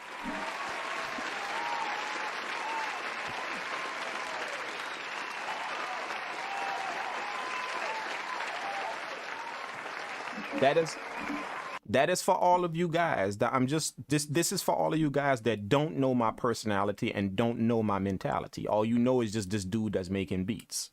My job is to get you to understand how I think. That's why when you hear the things you hear, you won't take it a certain way. You will understand that is his mentality. That's how he thinks. He doesn't really care about how we feel. What he cares about is that we move. We all move, one foot in front of the other one. Let's go. Let's get up and go. If you didn't know how to do this, tomorrow you will know how to do it. That's all I care about. I don't care how you felt when you were learning it. I don't care. I don't really care. I just care that you learned it and you put one foot in front of the other. Because see, this is what you're going to have to understand. You can't pay bills with your feelings when you learn how to do this and you want to do it for a living. You can't pay bills with your feelings. You can't. Trust me, if I could pay my bills with my feelings, then I would care how everybody feels on this channel. I would care. But you can't do that. You can't pay your bills with a bunch of feelings. You can't go out and make your money with a bunch of feelings. Go look on your pay stub right now. It's Friday. Some of you got paid. Go look on your pay stub right now and tell me what section of that did you get paid your hours for feeling something. Go tell me. Well, go look at your pay stub. Go look at it. What did you get paid for feeling something? What What did they give you for? What did they get? What compensation did your job give you for feeling? Do they have any part of your paycheck that has a percentage? You know, we gave you $300 bonus for feeling. Understand that, man. Understand it. That is just the realness of life that most people will not tell you. That is the realness of it. So just take that in about people that may seem a bit rough and a bit rigid to you. Understand that about those people. It's not that they're not nice. I'm very nice. I can be very nice. I can be very helpful, very laughable, clowning. I love to make people laugh. I love to do that. But when it's time for you to learn and it's time for you to move, then I don't really care how you feel about it. I don't care. All I care about is that you get up and you move. That's it. That's all. That is it. That is it. Because you quite possibly can pay bills with that mentality. You will be able to. That mentality will lead to some money in your pocket. That mentality will lead you to go own that thing that you have been trying to own. You have been trying to own a business. That mentality will lead you to it. To not care how I feel about it, just care that I learned it. That will lead you to get there. All of that will lead you to get there. But me sitting here caring about how you feel about it, I don't recall anybody paying me for that ever in my life. No one. You feel what I'm saying? So there y'all go, man. I hope y'all kind of understand a little bit about the mentality that I take on teaching people and giving them the information that they need to get what they have to get. You have employed me to help you. You didn't employ me to care about how you feel. You know, somebody book a help session. You didn't employ me to care about how you feel. That's not what was on that form that you filled out. It's not. What you filled out that form was for to learn and to move forward in something. So that's all I care about. It, zero, zip, zilch. That is all I care about. That is it. You know, if you want to call me some names, I will allow you to go in the corner and take your time out and call me every name you want to under the sun. Just hurry up and get that out of your system so we can move, because that's all I care about. Hurry up, go do it. Go call me whatever you want. Anything, whatever you want. But after you do that, let's hurry up and go move now. Let's go, because that's what I care about. I don't really care about what you went do over there in the corner. I don't care. I just care about let's put one foot in front of the other one and let's move on this. Let's get better at this. That's all I care about, man. That's it.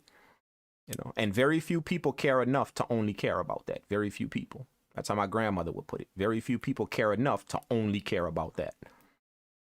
You know, there are some people that are stifling you right now because they care too much about your feelings and they don't care about your progress. So they're stifling you right now. They're holding you up because they're always trying to appeal to your feelings. They're trying to be your friend instead of trying to move you forward.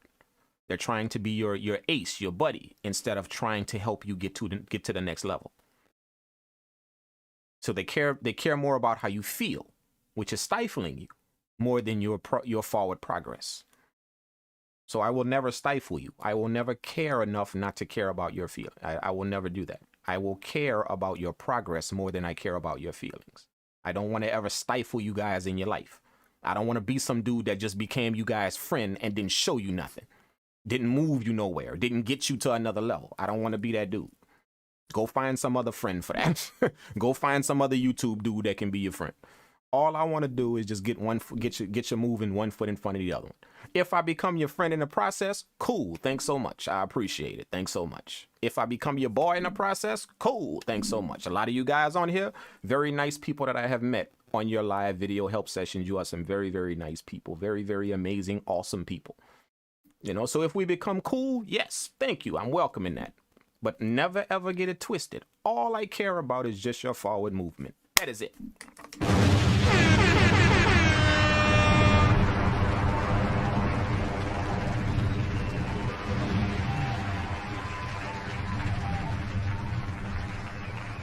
There y'all go, man. There y'all go. All right. So we pretty much done with this beat, man. Pretty much the only thing that I would do in this beat. The reason why I'm not gonna, I could hurry up and finish up the beat, but I'm not going to because I want to hurry up and get to this game. I told myself by this time I would be gaming right now. I want to game a little while, man. I want to game. I want to get on the game.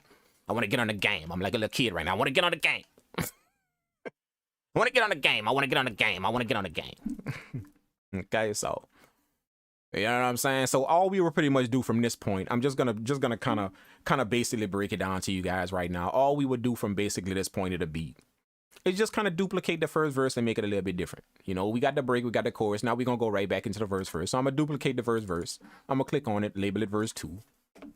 You know, we just gonna do this real quick, and then I'm gonna do something different in the first verse, different than I'm gonna do something different in the second verse than I did in the first verse. The first verse started off like this. See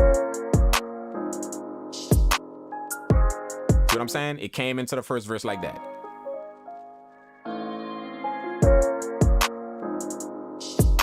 Okay, so I'm gonna do something different for it to come into this verse right here. So I'm gonna take out the clap.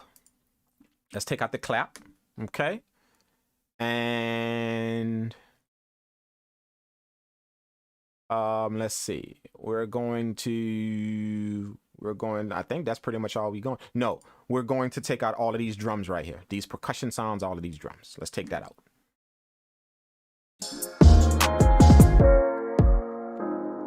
That's how the first verse gonna start, just with the kick drum.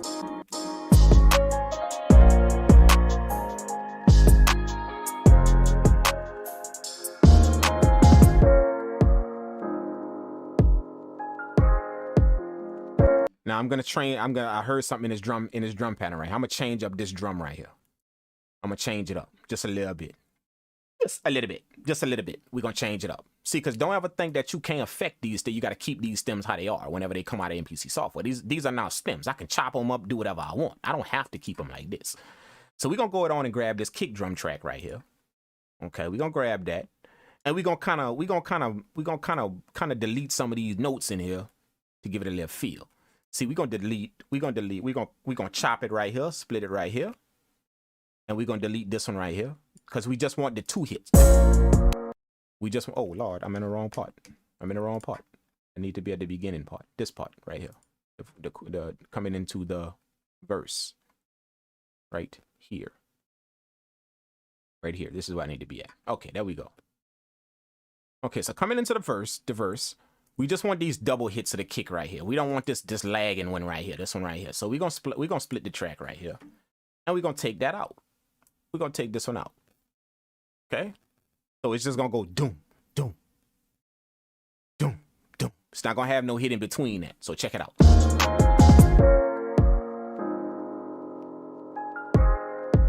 See? See that extra hit? We don't want that in there. We don't want that next one in there either. So we're gonna split it right here. We just want them 2 hits for the kick drum. Because it's kind of like an intro to the verse that we doing, to the second verse. It's like an intro to before the second verse drop and start doing this thing. We don't want this lagging one right here. We don't want this lagging kick right here. We don't want that one. We want this double one right here, that's all. So we kind of basically chopping up our kick. Chopping up our kick pattern. You don't have to keep these things. They're not permanently cemented right here. You don't have to keep them the same way they came out of the MPC software. Remember, I got the original stems in there already. I still got them original stems if I want to go back to them. So I could rearrange however I want. If I want to do something totally different to the beat and chop it up and do some stuff to it to affect it, do some stuff, I could do that, man. It's in my software now. This is where I wanted to manipulate it and do all of that right here. So I can do whatever my crazy little mind could think of, I could do it right here. So you don't have to stay in the realm of just them bars, just the stems that came out of your MPC software. You can do some stuff to them in here. This is another software. You can now do some stuff that this software allows. So check it out. So this is how it's gonna work with the pattern. See, just double hits.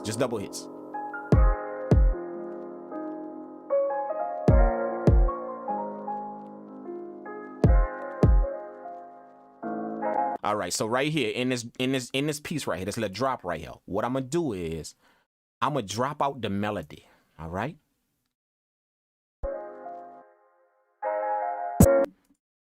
Woo, man, I'm gonna drop out the melody and I'm gonna bring in the vocal right here. So I'm gonna split the vocal right here where the vocal is. I'm gonna split the vocal, okay? And then I'm going to activate it, just that little piece where the vocal come in. So it's gonna do this. There you go.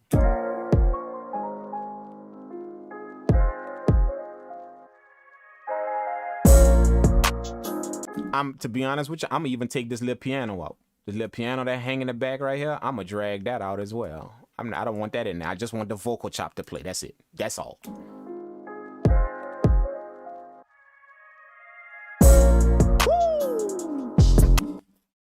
Tell me that's not smooth. And all we did, we just took out some pieces of the drum pattern just to kind of make it drop a little harder, a little, you know, another little drop, a little harder. That's it. Very, very easy, very, very simple. Because we didn't stay in a box of just thinking that because my stems come out of the MPC software, I can't mess with them no more. Nope, you can still mess with them. You can still do some stuff to them. And anytime you want to revert back, just always remember, if you follow the workflow, you got the stems sitting in the MPC software. Anytime you want to go get the original beat, you got them sitting in there. So have fun with this thing. Go off. Go crazy with it if you want. Do some weird stuff to it. Pitch some stuff, reverse some stuff, you know, do some automation to some stuff. Just go ham. You feel what I'm saying? So. And then we go into the verse again.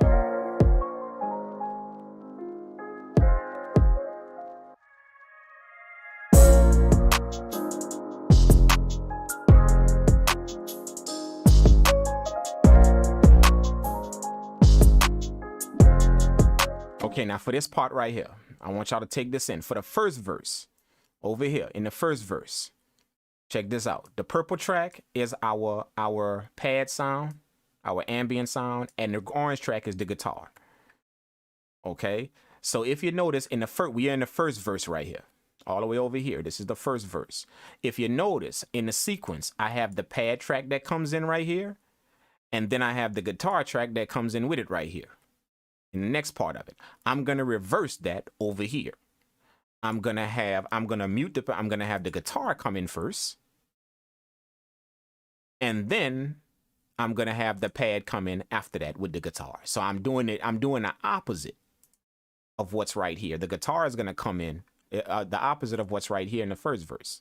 Instead of the pad coming in first and then the guitar coming in afterwards, I'm gonna have the guitar come in first and then the pad come in to complement that afterwards. Let's see how that sounds. Let's check it out.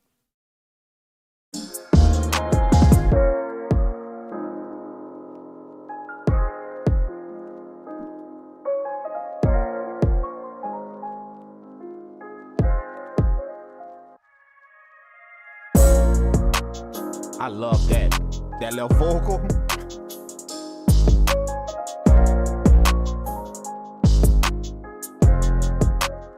Check it out, guitar.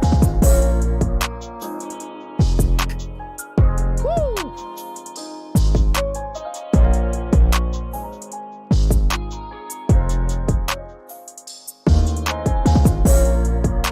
Oh, I got another idea. I just heard it. I just heard it while I was listening to it. I don't even want this guitar track to finish. The first, when the guitar comes in first right here, see, it's gonna play again right here, but it's gonna play with the pad. When the guitar comes in by itself right here, I just want to play half of it. Let's just play half of it. So literally, we're gonna let it die out, and then I'm gonna fade it out. I'm gonna fade it out like this. Pull a little fade down, change the fade to like a little under swoop like that, and it's gonna fade out.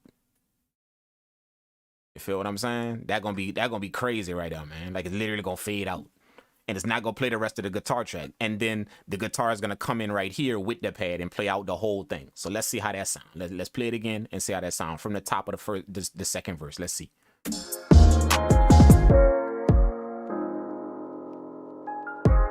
Y'all pay attention to that guitar where it cut off right here. And then when it come in again right here.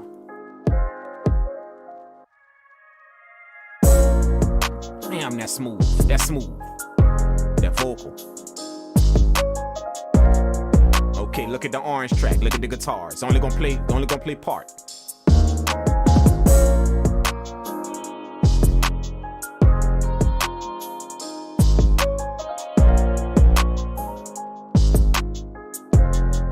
Yeah, then it's gonna come in again with the pad.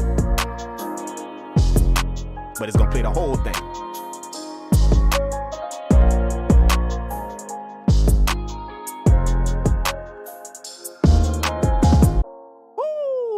That's crazy. That's crazy. And then we go back into the break. Let's duplicate the break again. And then we're going to duplicate the chorus again. And there you go. And then we're gonna grab for the outro of the beat, I'm gonna go to verse 1. And I'm gonna grab just this piece of the beat right here. And I'm gonna drag that over here. And that's gonna be my outro. I just literally grab like the middle of verse 1. Literally grab the middle of verse 1. You feel what I'm saying? Literally. You feel what I'm saying? You feel what I'm saying? You feel what I'm saying? Literally. Literally.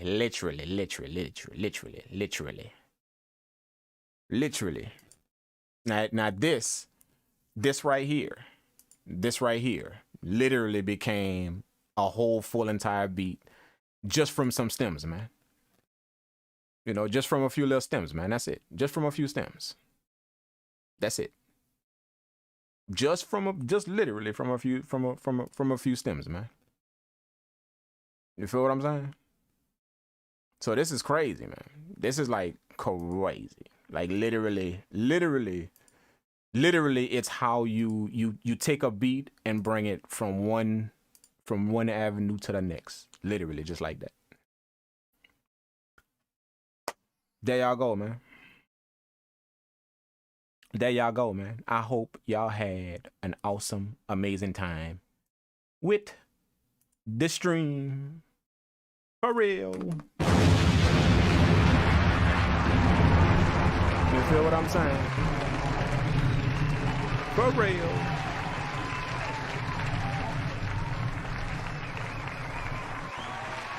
Absolutely.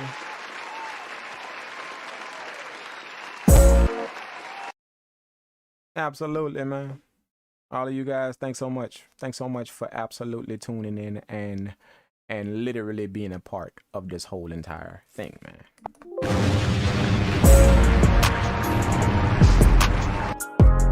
And for all of you guys that want to see it, I know they got a few of y'all that want to see it. We're going to create another track. I know they got a few of y'all that want to see it. We're going to literally create another track, all right? We're going to create another track. And this is going to be our beat tag. Because I know a few of y'all want to hear Purple World made that on the track, so we're going to put it on the track. We're going to put it on the track. All right. So I'm going to go over here, create my beat tag track right here. I'm going to go to my menu. We're going to go to my menu, which is going to pull up right here. Got my beat tag already right here. Purple World made that. All I got to do is drag it in right there. There you go. My beat tag. We're gonna chop it up. We're going to literally chop it up. Purple World. All right. And we're going to time stretch it to the beat. Purple World made that.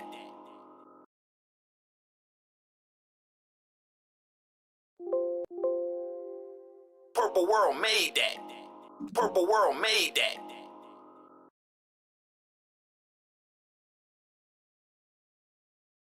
Purple World made that.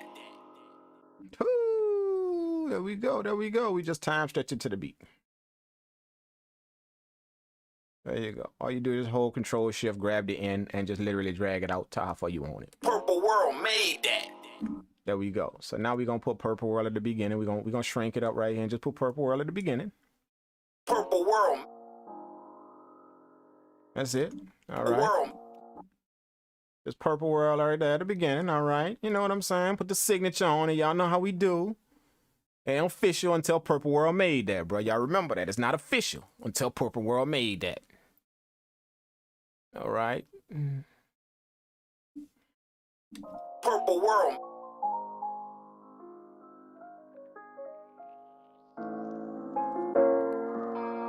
Okay, I'm gonna make it go into Purple World right here. Purple World. Just like that.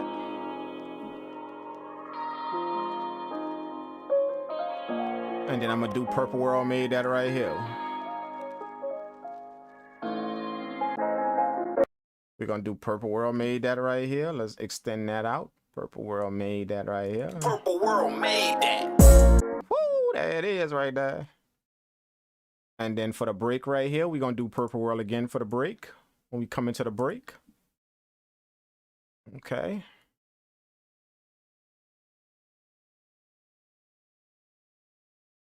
And then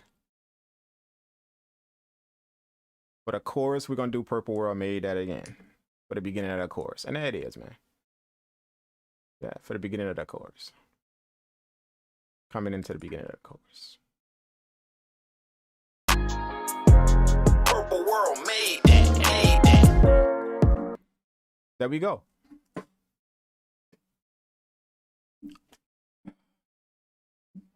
There y'all go.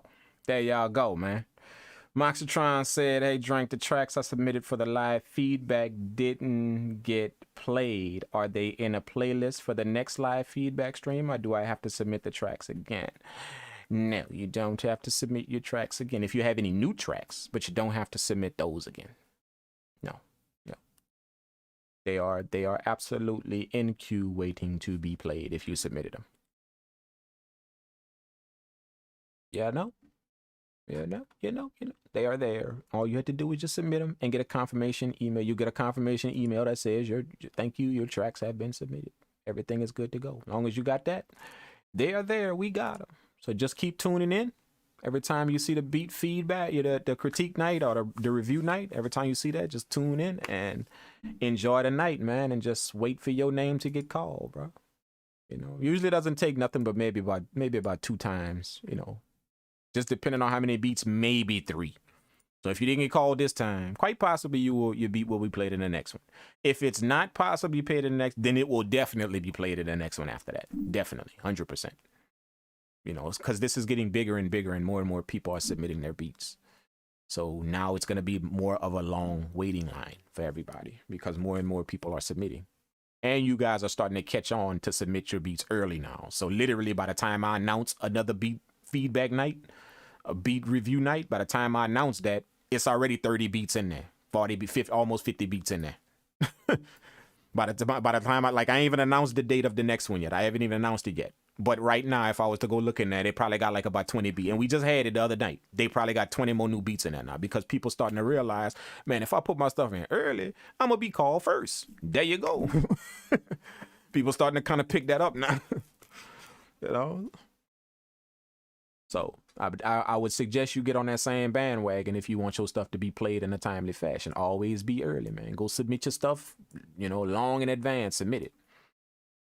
It's literally been a few days since we did the last beat review night. Literally a few days, 2 days, something like that. And already they got like about 25 to 30 new beats in there already, just in 2 days. Because people realize, man, hold up, he just got finished doing that one. If I submit my stuff right now, then I'm in queue. I'm gonna be the first one picked. There you go. That's the way you do it. That would make sense to me as well. I would absolutely be on that same kind of vibe as well. You just gotta kind of understand it and take it in, and just not submit them when you want, and then expect them to be played. No, submit them early, man, so they can be played, bro. They'll be played, man. Trust me, they'll be played. And it's gonna grow. It's gonna grow. Somebody asked me for a skip the line type of thing, a skip the line type of thing, because that's what a lot of people do. They skip the line. I know eventually I'm going to have to do that because this is going to get so big to where, hell, you're not going to be hearing your beat played for like a week, for like a month. Like, who the hell wants to sit there for that? To get feedback on your beat. You'll probably be then got 10 times better by the time your first beat you submitted is played. You'll be then got 10 times better by then. So you don't even need the feedback no more. It's been that long. You feel what I'm saying? So I understand that quite soon a skip the line type deal is gonna have to happen, to where you will be able to pay a little something or donate a little something to the channel and you'll be able to skip the line, and get your beat played instantly. I understand that that's going to have to happen. I just don't like to charge for that. Like, I want that to be a free service for you all. Submit your beats, however many you want. 3 beats, submit them, and we play them, because it's more about the feedback, not making money. It's more about the feedback and the critique and getting you guys better. It's not about the money. So that's why I haven't done that. I'm trying to hold out on that as long as possible. Skip the line type deal. And that's how other people do that. So you guys that want the feedback right away, you can pay to get it right away. You submit your beat, pay to skip the line, boom, your beat will be played in that particular time, in that particular review. So I know that's gonna happen because the more and more people you get, obviously you have to have that. you know. Now I don't see people that got like 10 beats being submitted. Why they gotta skip the line thing? I don't get it. That's people that's just looking for money. You know what I'm saying? Because you don't need it. 10 people that submitted beats, your beat's supposed to be played that same night. It's supposed to be 10 people that submitted beats. But when you got like 50, 60, 70 beats to play, then you do need, you quite possibly need a skip the line type option to where people can pay and get their critique right then and there. So I understand that's bound to happen because I am entering into that realm. I literally have at the beginning of a beat critique, I have 60 beats, 50, you know, no less than 50 to play. So eventually it's getting there, man. I'm gonna have a skip the line type deal. I'm just trying to stay away. I understand. I'm just trying to stay away from that for right now. I'm just trying to hold out on that as long as possible because I want this to be free for everybody as long as possible. You know, I want everybody to get a chance to enjoy it, get it before it turns into some pay type deal that you got to put on the table and get your beat heard. You feel what I'm saying? So, you know, Mr. Boogie Down, you are absolutely right. I'm so much better after my first beat play. Yeah, man, you do get better from that to get the live feedback from people, man. You get better. You do. It's just a known thing. You will get better. You know, that's why people have that. That's the whole purpose of it. You just keep sending your beats and getting the feedback and then take the feedback and then go work with it. Don't fight it. Don't, you know, because you are asking for that. That's why you're submitting. It's not smart to submit your beats asking for the feedback. That's why you're submitting your beats, because you want the feedback. That's what the whole night is for. It's not smart to say I'm gonna submit my beats for feedback and then fight the feedback. That's just not smart. It doesn't make any sense to do that. None whatsoever. Like, you submitted your beats to get the feedback. That's why you submitted. And that was the whole purpose. If you don't want the feedback, if you can't take it, if you can't take the criticism, you can't take the then keep your beats out of the line. Keep them out of the line. Keep them to yourself. That way you don't have to hear none of that. You know, you can look in the mirror and critique your own beats if you want. You know, you can tell yourself your beats is 1,000%. And that's what they are, because that's you and your beats. But if you want the professional critique of people that have done it and have done things in this industry, then, you know, just take the feedback, take it. No matter what it is, bad, good, whatever, just take the feedback and apply it. That's all. Just take it and apply it. Don't take it to heart. Nobody not trying to personally hurt you. I don't care. Remember, I don't care about your feelings. I'm not trying to I don't care if you hurt, not hurt, what I don't care. I just care that you take the words, go back in your lab, apply it, send some more beats so I can play them again and be like, you know what? He got it. Look at him. He got better. That's all I care about, dude. That's it. I'm happy after that. That's when you're going to see my feelings after that. But I don't care how you take the critique, the feedback. I really don't care. You know, like, go cry about it. Go complain about it. You know, fight it. You know, say it ain't true, or do whatever you want with the feedback, man. I don't really care. What I do care about is that you get better. That's what I care about. That's all. All right. Absolutely, Mr. Boogie Down. There you go. Absolutely. If you get caught up in your feelings, then just don't submit. Keep your stuff to you, man. Keep it to you, and that way you don't have to hear nobody saying nothing about your beat. Nobody not saying it's not that good, or, you know, it could use this or it could use that. You don't have to. Now, me personally, I kind of want to hear that about my beat. I want to. You know, if you're not that type of person to hear that type of stuff, if you wear your feelings on your sleeve and you can't hear that constructive stuff to get better, then it's best that you don't enter. Just keep your stuff to yourself. You know, and critique your own beats. You know, you be the judge of your own beats. You know, now I don't think that's gonna be too effective for you, but you can give it a shot and try. You know, I don't suggest somebody that don't know how to mix low end to critique themselves on mixing low end. That's not really that smart. You know what I'm saying?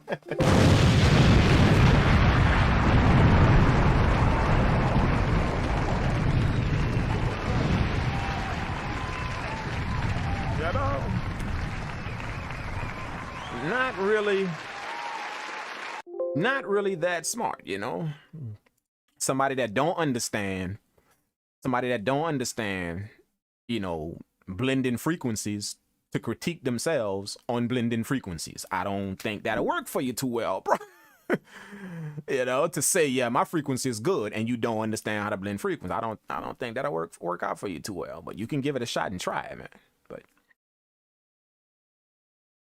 You know what I'm saying? So just take that to heart, man. I mean, just take that and roll that over, man. For you guys that's thinking about submitting, that want to submit, that do all of that. You know, you don't have to be no professional to submit your beats. You don't have to be. The service is created for you new guys. That is what it's created for. Somebody that has been in this game doesn't need feedback. Somebody that's been making beats, they don't need feedback. They just want feedback. Somebody that's been in this game. They don't really need feedback because they've been in this. They've gotten feedback out of all the years they've been in this game. 10, 15, 10 years, 8 years. They've gotten the feedback that they needed. Over 8 years of making beats or 10 years. So those guys just enter because they want the feed, not because they need it. They want the feedback. They literally want to hear somebody's opinion on a beat. They just want it. So that's good for them. But the service was designed for you newbies. That's what it was designed for. That need the feedback, not want it. You need it. Because you're new in this and you don't know a few things.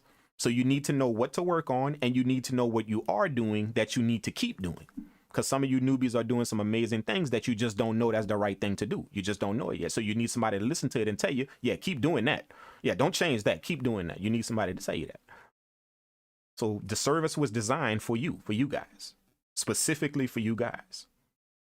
The older, the more experienced people just are taking advantage of the service. And I appreciate that they doing that. They just want the feedback. They understand, okay, this dude obviously know about music. He obviously has done a few things. Let's hear his feedback on my beats. Even though I've been making beats for 10 or 8 years, I still want to hear his feedback.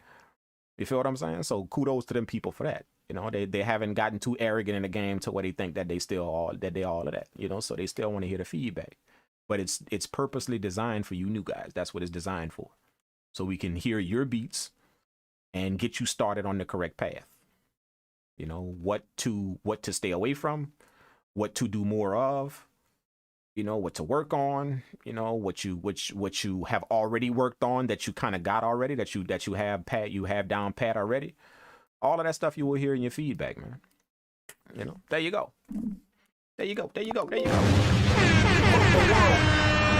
All of you guys that know about the feedback, now y'all know how we get on, man.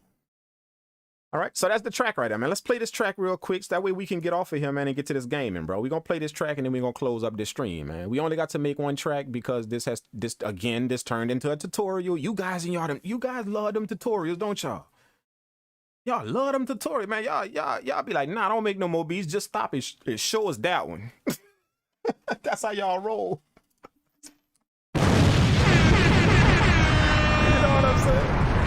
I like that though. Here it is. I get on here to make beats. Like that. I want to make some beats. Y'all will literally tell me, no, don't make no more beats. Stop and show us everything about that one. That's what we don't want to see you make beats. We want to turn this into a straight up tutorial. Just tell us everything about that one you just made. I like that.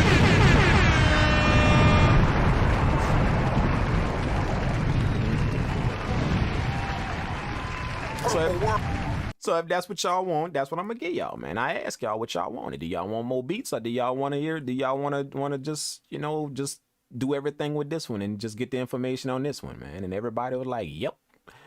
We don't want to hear any more beats. Your beats are booty. We don't want to hear any more beats. What we want to know is, how do you make those beats sound the way they sound? That's what we want to know. How do you arrange them to where they actually sound like an arranged song? I feel that, man. I feel that. Y'all just kind of hurt my feelings without really hurting my feelings, man. You know what I'm saying? I was looking forward to making beats, but y'all kind of hurt my feelings without even hurting my feelings, bro. So I appreciate that. Feel what I'm saying? Like I said, it ain't all about feelings. So I got to follow my own words. You feel what I'm saying? So I kind of got on here wanting to make beats. Everybody was like, nah, we don't want to see you make beats. We just want to see you make one and explain everything about it. Everything.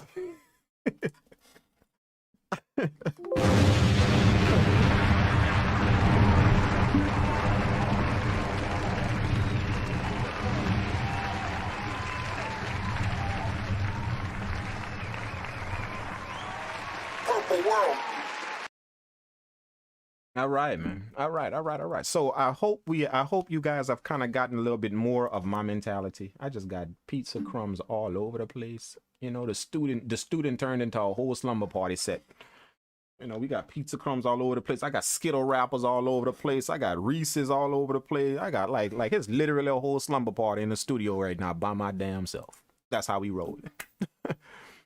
So I hope this night right here has gotten a lot of you newbies that are new to this channel, a lot of you guys that are just coming in. I hope you guys have gotten to the point to where, you know, you guys can get a good understanding of me, my mentality, my personality. I like to laugh. I like to clown. I like to do all of that. I like to have fun. You know, I believe that this craft should be fun. For myself, it only can be so much fun because I have business to take care of. For some of you guys, this can be 100% fun. You guys have led yourselves to that realm to where you have no business of this. It's just all fun. So that's good for you guys. For me, it can't be all fun. I have business to tend to in this. This is my livelihood. This is what feeds me, my people, my associates, everybody who work with me. This feeds us.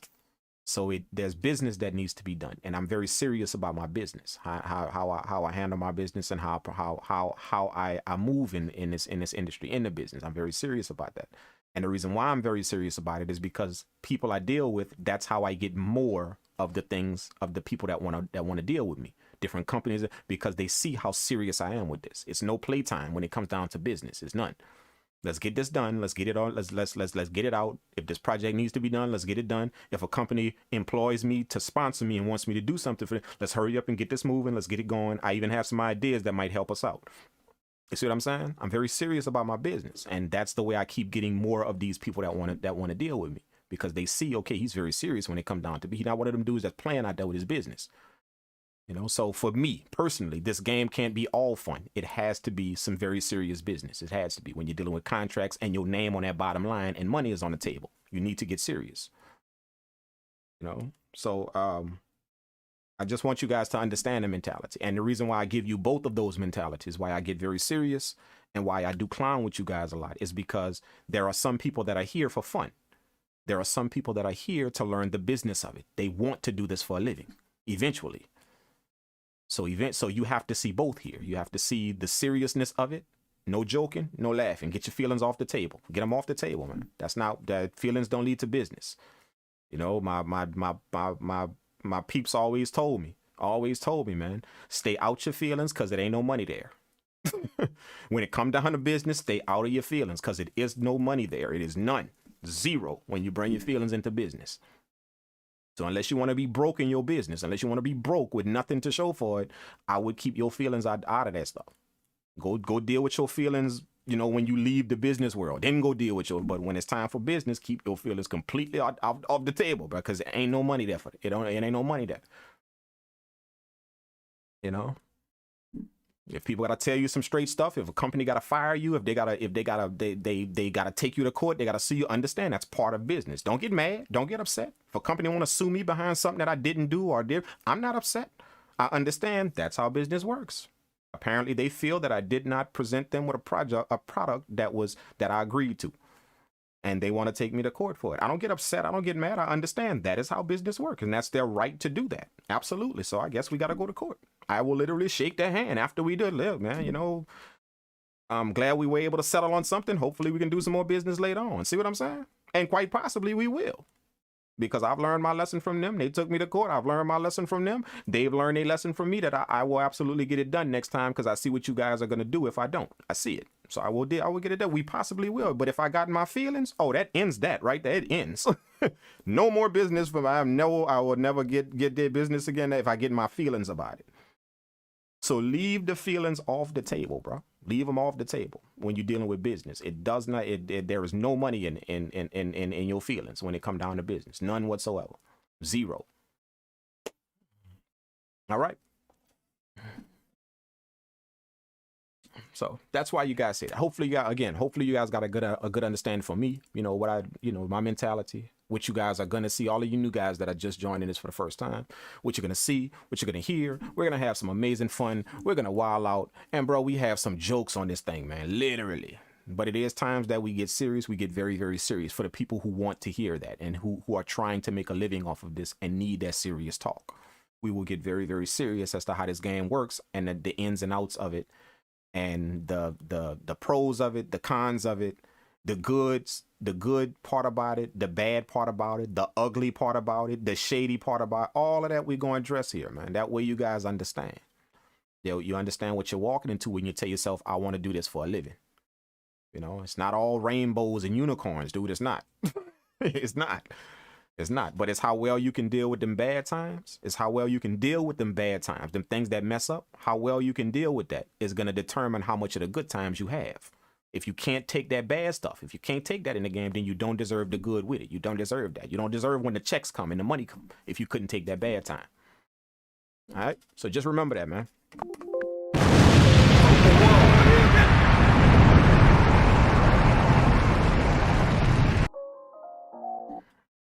Absolutely. So let's go on and play this beat. Let's go on and play it.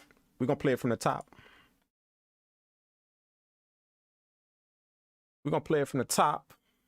Okay? Boom, boom, boom. We're going to play it from the top. And yeah, we're going to rock out on it, see how it came out, you know, and then we're going to go ahead on and end the stream and get on this gaming, man. Everybody who want to tune in for the gaming night, stay tuned. We're going to do maybe an hour of Metal Gear Solid. Y'all can watch me get blown up and get shot to death, you know, because the missions, I be messing up the missions terribly, bro. But it be some jokes, though, for real. So stick around for that. Y'all want to see it, dude. Trust me, y'all want to see it. I be messing the missions up terribly. You know what I'm saying? But I still do my best, and I still try and get it done. So let's play this beat, and then we'll get into the game, man. Let's do it. Let's do it. Let's do it. Purple World.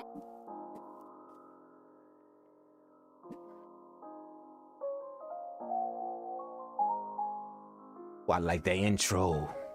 Yeah. Purple World.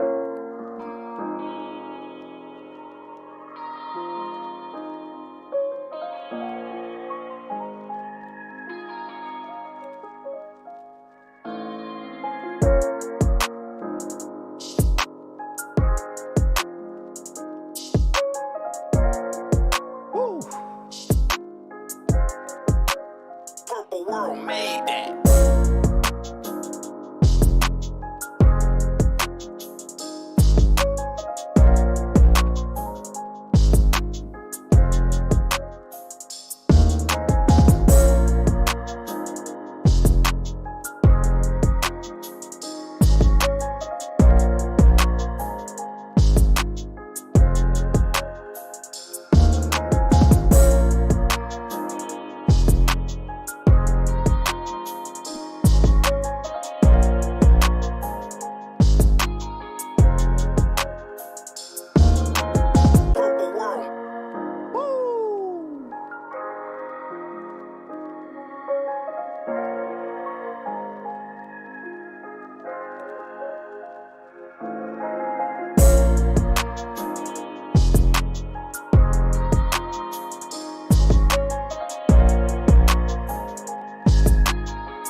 Second verse.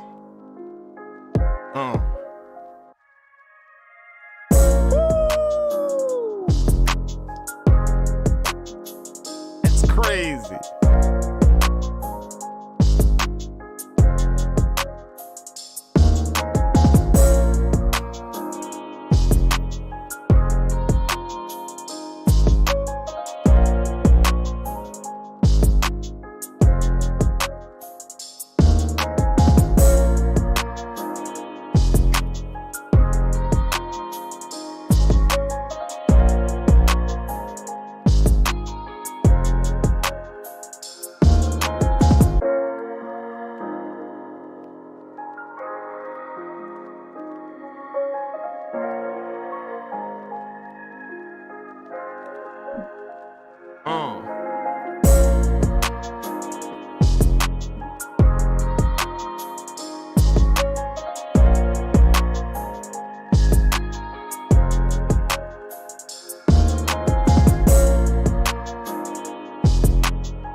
like that. I like that. I like that a lot. I like that a lot. Oh my gosh, I like that a lot. Like, dude, that was a lot, man. Like I literally like that a lot, man. Like, seriously, bro. That's amazing. I love it. I love it. Love it, love it, love it, love it, love it, love it, love it. I hope you guys enjoyed that. I hope you guys kind of got a little something from the tutorial of how to arrange the beat, or how I would arrange this type of beat. You know, what I would do to it, the type of stuff I would do, the mood that I want to carry when I arrange it. Remember, your arrangement is how you carry feeling in the beat. It's how you translate the beat to people, not just the mix or any of that. How you present it, how you arrange it in a presented fashion can either add or take away to the presentation of it. So you have to know what type of beats to do to present it in what way. That way it'll add to it. If it's a pop style beat, you want to present it in a certain way. If it's a chill style beat, you want to present it in a certain way. You know, if it's a party style beat, a club style beat, you present it in a certain way. You know, and if you know how to do it, it will enhance the presentation of the beat. If you don't know how to arrange the beat, then it can absolutely take a fire beat and drop it down to literally boo-boo. Zero, simply because it was not presented in the fashion that it should have been. You know, so just remember that, take that in. You know, it seems like a lot to this game to learn and to understand and to get, but trust me, if you do it piece by piece and do it repetitively, over and over, not just when you feel like making beats. If you do it over and over every day, section some time out every day, over and over, to just, trust me, man, you know, few months, you're going to find that, oh crap, I know what's going on. I actually get it. I understand it. I can hear it. I understand. You'll just know that it just happens, you know. But if you just pick this up whenever you feel like it, because you got other stuff that takes your attention, and you know, you got this going on and that going on and this party to go to and that, and you just pick this up whenever you feel like it, then your beats will translate in that manner. These are beats I can easily tell when I push play on your beats. I can tell that you only do this when you feel like it. That's how your beats will translate. I can tell the people beats that I push play on and they do this every day, all day. I can tell because it shows. Trust me, it does. Like a golf swing. You don't use it, you lose it. You know what I'm saying? Golf not like no other sport to where you can take, you know, take months off and you still gonna have your jump shot, or you still gonna be able to dunk the basketball. Like that, golf not like that. You know, go on a golf course and get that smooth stroke going on, and then don't go touch a golf course for another 3 weeks or another 2 and see what happened. See what happened to your stroke. You feel what I'm saying? Music is like that. You don't use it, you're gonna lose it. You're gonna lose the timing, the feel, the vibe of it. You'll lose it. Now the music game didn't move forward, and you still 3 weeks behind. Now here it is, the game that made another jump. You only touch this when you feel like it. Now you're 5 weeks behind. The game that took another jump. Now you're a month behind now. You see what I'm saying? Only because you're picking this up when you feel like it. So stay on it and stay progressive with the culture. Stay moving with the culture. You know, and trust me, man, all of this stuff will start to make sense to you, man. It's just, you know, to some of you guys that it's not making sense to y'all, it's a little bit hard, or that's simply because the work is being failed to be put in. You quite possibly can only be working on this whenever you feel like it. So that's how your beats are gonna sound. They are gonna sound that way. Oh, he only does this when he feels like it. You push play on the dude's beats, and you can instantly tell when they do this all day, every day. They do it every day. They do it. There's not a day that don't pass by that they ain't making a beat somewhere. You know, I don't care if you go to work at 8 o'clock and you get off at 8 o'clock at night. If you go to work at 8 in the morning and get off at 8 at night, you need to be up at 6 in the morning making a beat. That's how crucial this need to be to you. If you plan on getting this done, possibly leaving that job that you're going to and doing this for a living, you need to be up at 6 o'clock making a beat. That's how crucial it need to be. Set your alarm, wake your ass up at 6 o'clock and go make a beat. That way you got at least one beat in for the day. That's how crucial it is. You know, don't just tell yourself, oh, I'm gonna just wait until this weekend when I'm off, then I'm gonna make some beats. Nope. Wake your ass up at 6 o'clock. Take a shower. Go sit down. Go sit down in front of your MPC. Make a quick beat, and then go get dressed and go to work. There you go. That's how crucial it is, man. You feel what I'm saying? All right, man. We are done.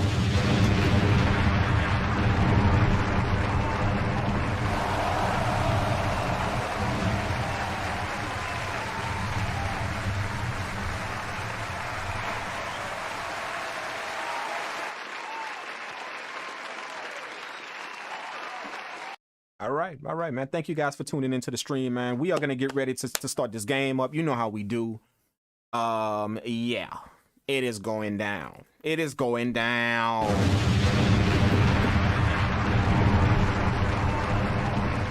It is going.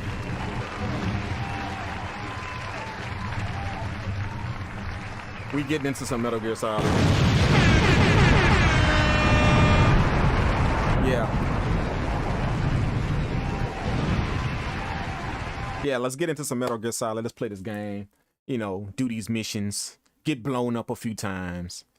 And yeah, that's how we gonna work it, man. That's how we gonna work it. Now with the other, I want to warn y'all right now, with the other games that I play, I tend to be talking through the game and laughing and climbing. But for this particular game, for Metal Gear Solid, I'm gonna tell you right now, I be so engulfed in these missions, dude, that I literally be on zoned out mode on the TV. You know what I'm saying? Like the whole world can end around me and I ain't gonna hear nothing. It's just for this particular game. I don't know why. This particular game. All the other ones, I literally be laughing, clowning through the whole game. But this particular game, it be having me so intense because them soldiers, you got to duck from them soldiers. You got to be hiding. You got to sneak around, creep around so nobody don't see you.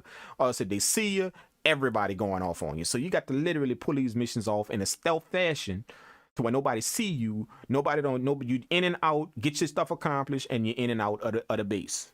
You know, so I got a hard time doing that. And you know what I'm saying? Like, I just go ham on the mission and just start shooting up everybody. That's how it work with me. You know?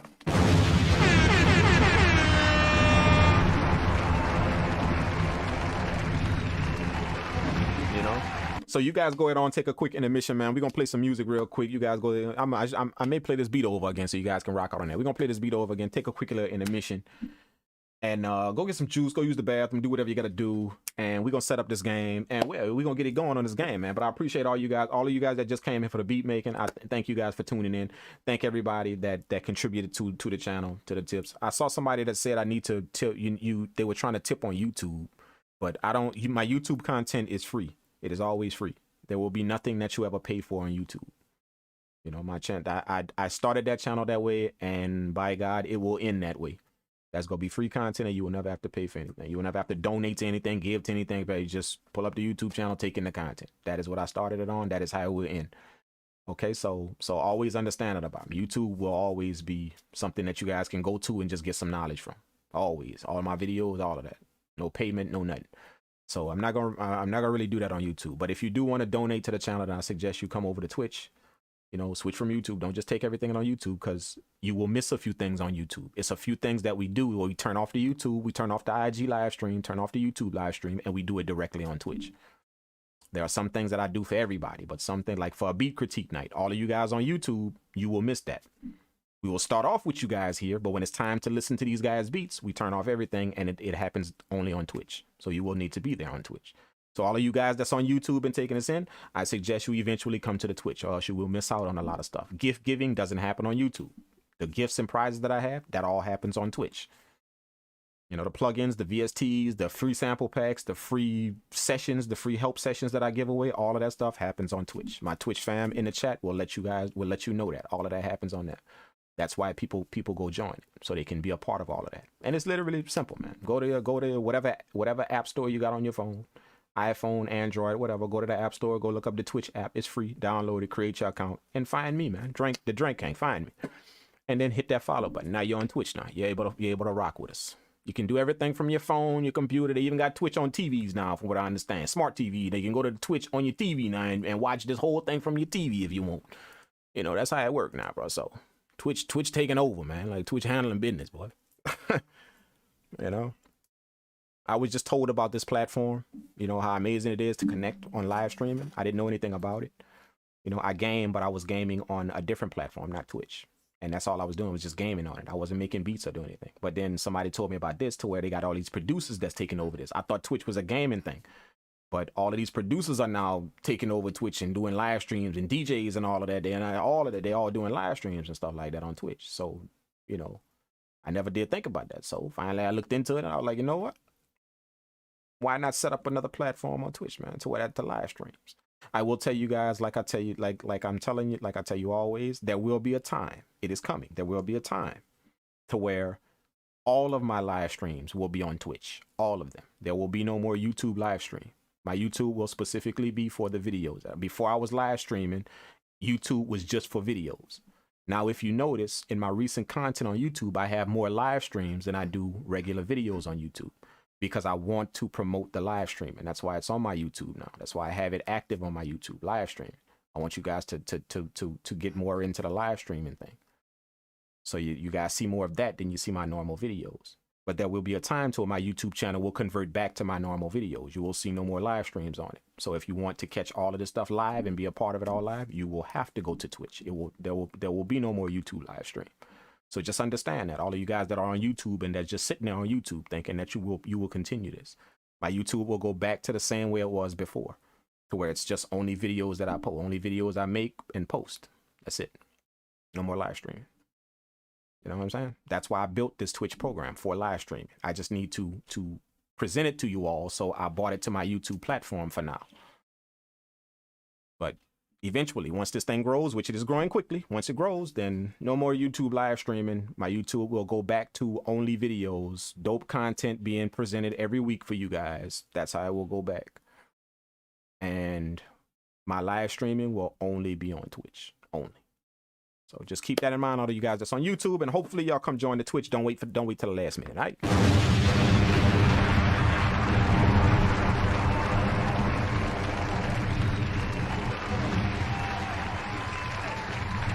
right? All right. Let's go ahead and take a quick intermission. I got to use the bathroom again.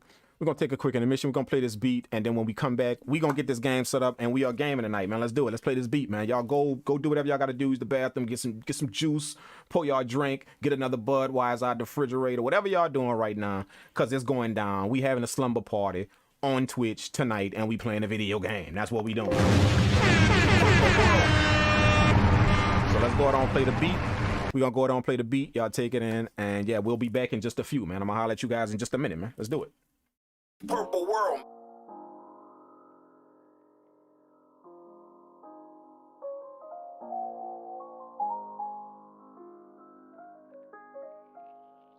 Purple World.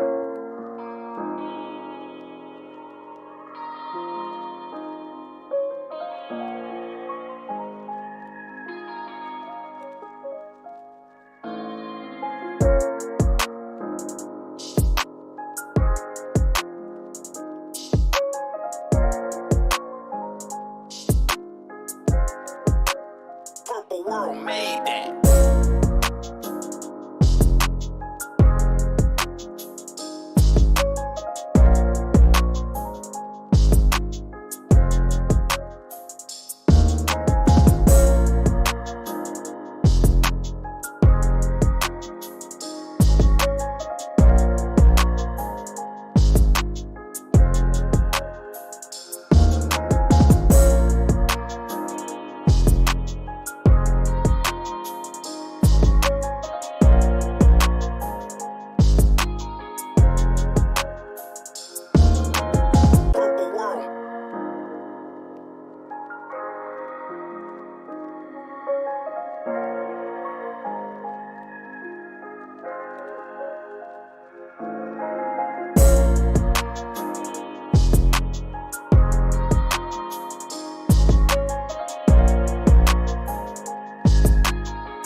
There we go, man. That is the beat. We're gonna save this up. We're gonna save this up, and we're gonna close out of Reaper. We're gonna close out of the MPC software as well. Hit the save button on that. Close out of that. All right, now we're gonna get into this gaming, man. Let's do it. I'm gonna go ahead and set this PS5 up. We're gonna set this PS5 up real quick. All right, all right, all right. Boom. We're gonna connect. We're gonna connect to it. Let's connect to it. Let me close all this up. Everything I don't need. And yeah, we're gonna get this gaming thing going, bro.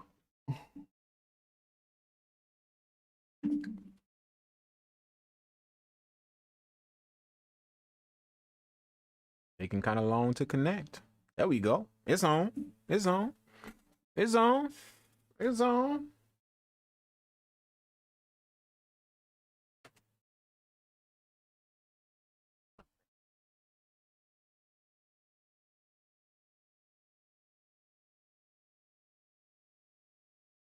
Come on, man. What's up? What's going on? What's going on? What's going on? It's taking a little while. It's taking a little while. It's taking a little while. There we go.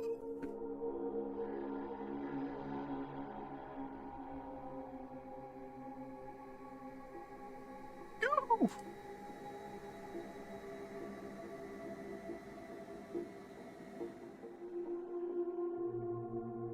Oh shoot. I can't do wired. I got to connect this.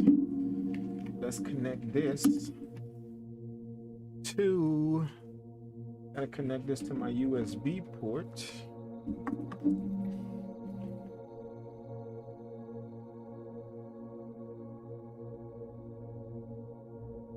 Oh man, shout out to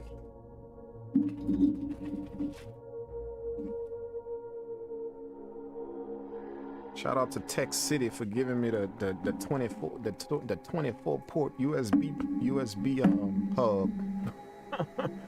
Powered, man. It has a power adapter on it. That way it always stays active whether your computer is on or not. I love it. 24, man. Like you could plug up any USB device up in here.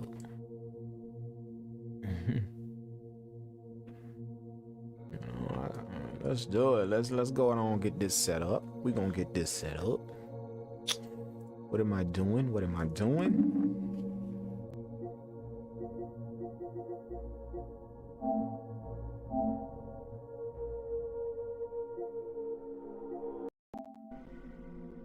All right, we are good to go. We are good to go up in here, man. Let's extend this out. All right, all right, all right, all right, all right.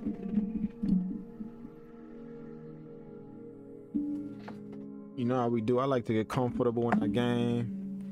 I'm gonna get my little stool out on my chair. You know.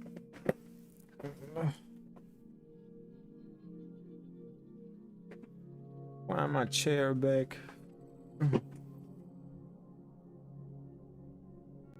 Get my drink.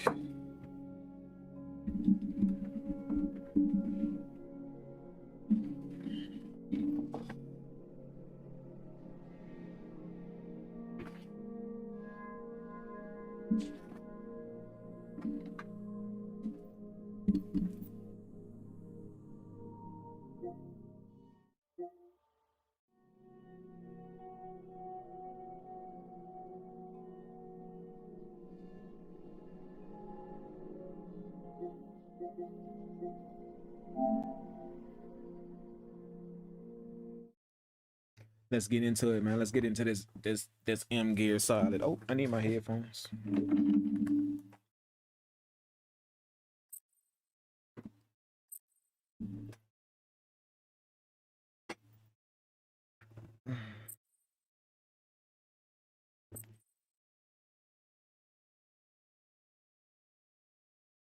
Let's do it.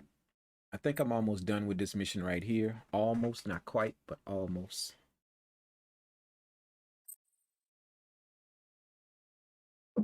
Okay, what I'm trying to do is in this mission I'm on right now, what I'm doing is trying to find a bomb that's in his base camp. I gotta find it on the slick though, on the cool. I gotta find it without nobody seeing me. They got this nuclear bomb that they in there messing with, or this new bomb or something. I gotta go find it.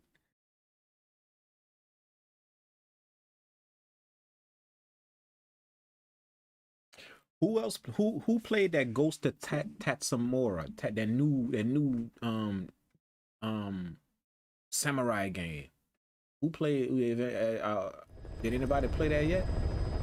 The Ghost of Tatsumori or something like that. I was watching it earlier today, and I kind of like it, man. I kind of like what it, it's like a samurai game. It's kind of like a mission game, but it's like based back in the olden samurai days, And this dude running all over from city to city doing missions and stuff. Like the storyline is one of these clans then turn on another clan, but nobody know who it is. Somebody kind of pulling the strings from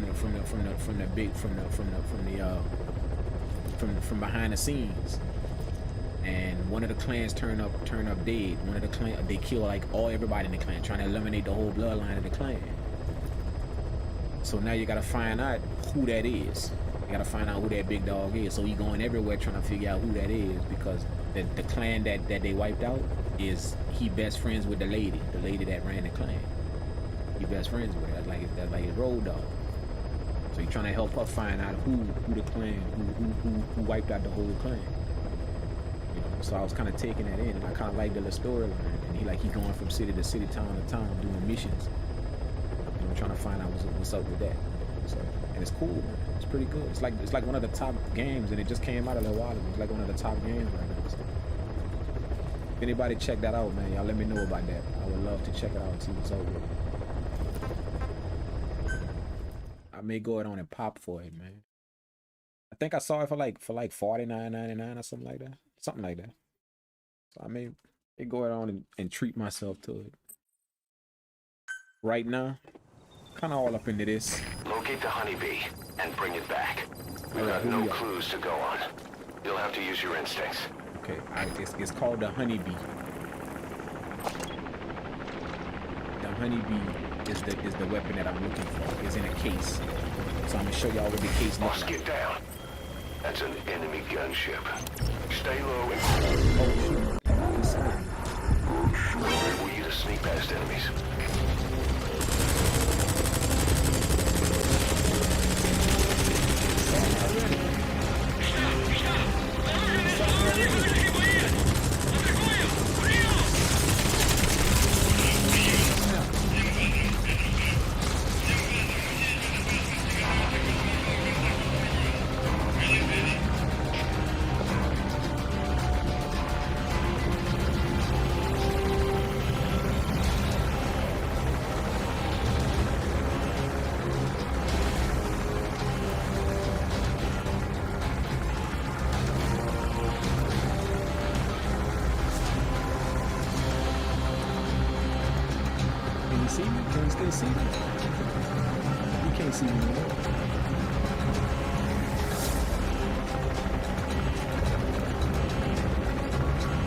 Just that quick, I got spotted. Just that quick. I don't think you can see me no more, I don't think.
stay low because the ship up there can see the helicopter up there can see me if I pop up. You gotta stay low and stay in these bushes, kind of like, you know.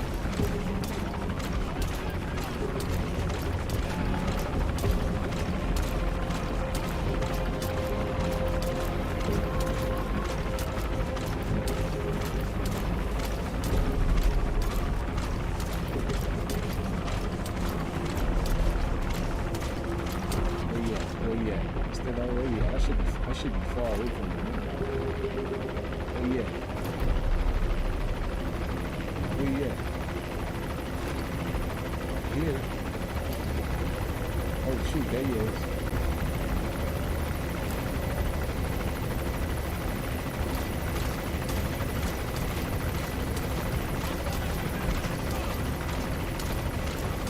Alright, just stop looking for me.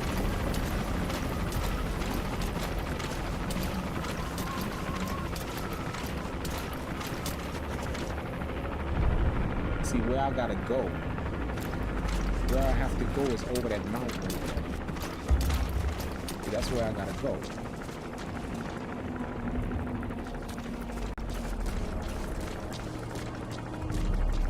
Oh snap!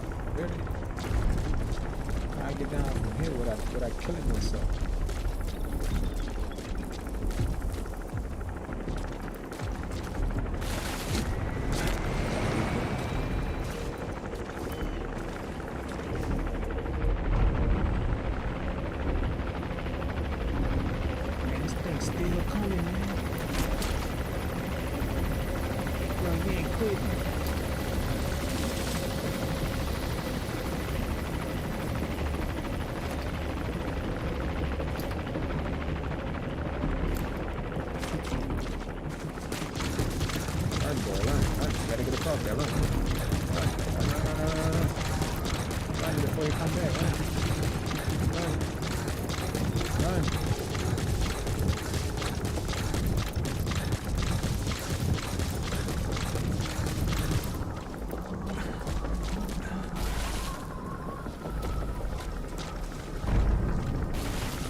Some kind of way.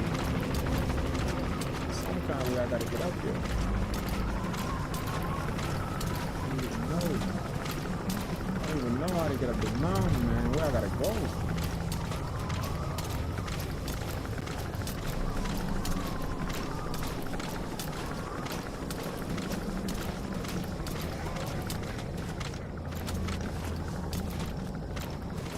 Some kind of way I gotta get up this mountain.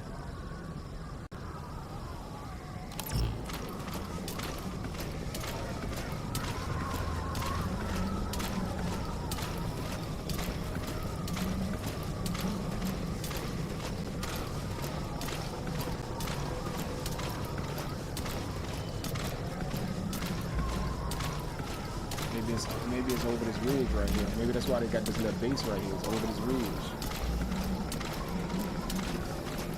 Let me see what's going on here. What's going on here? Oh shoot. Analysis complete. Let me mark them all. That way I know where they're at. Got some more? Ain't got no more. Ain't got no more. All they got is 2, 3, 4. Alright.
Sun will set shortly.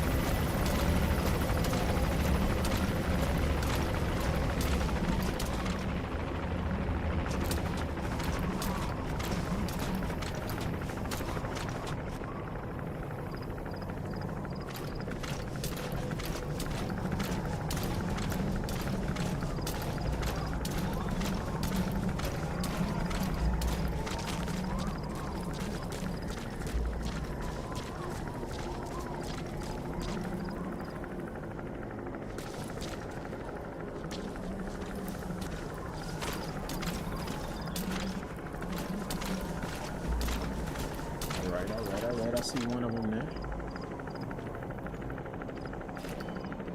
So it look like they got something that's underneath me where they going. That's probably how I get, ooh, that's probably how I get that. How I get to this over here, past this one. I gotta go around there and rock with them. It look like some kind of thing underneath that they going on. You know what I'm saying? Right there.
Out of bullets.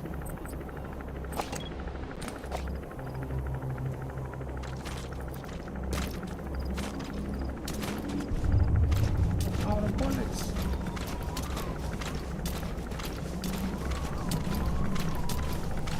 I need to request.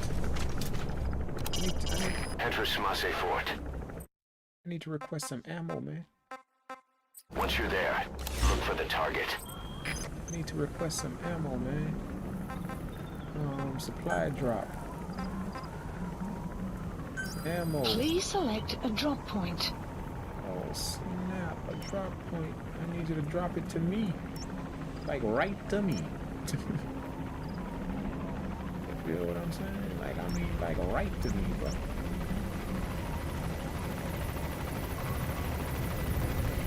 Supplies requested.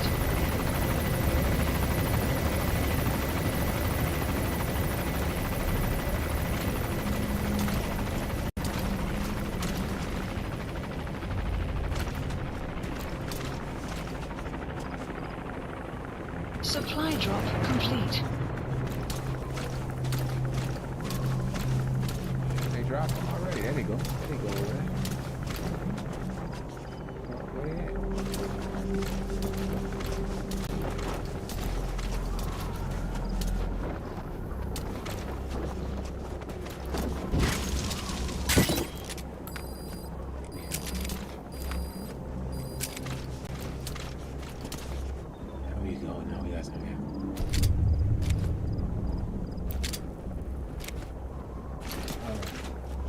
Now let's go here.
Last one over here without him seeing me. I didn't kill all his friends.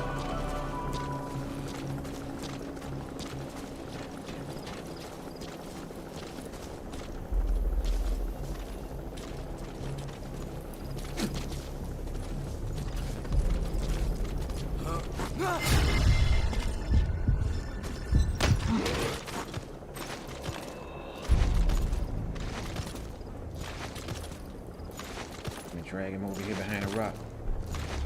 Drag him behind a rock. Drag him behind a rock. I gotta interrogate him. Talk. The map has been updated. Thank you for that. There you gotta die.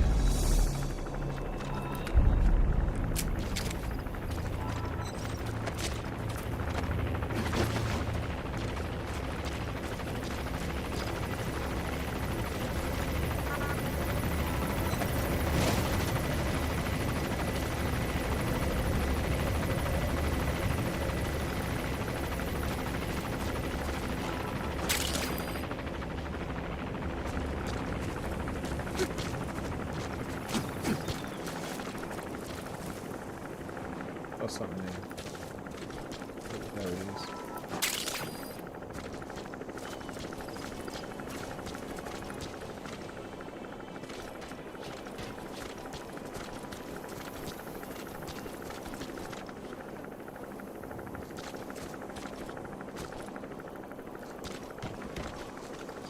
How do I get there?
Extraction arrived at Mother Base.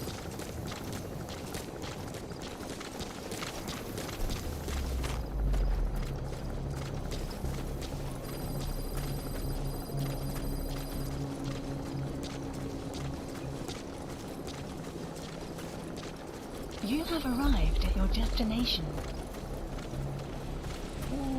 That's Smasse Fort. To Smasse Lamont. Now to find the honeybee. The honeybee. Now I gotta surveil this bird right here to see what's up. See where they all at. I got you. Analysis complete. Oh, where y'all at? Where y'all at?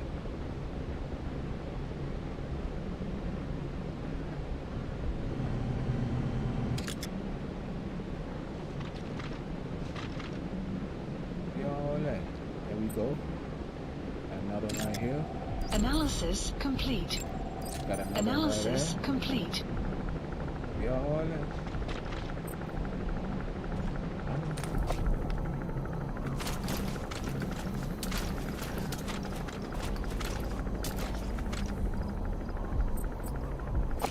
Oh, they got some over there.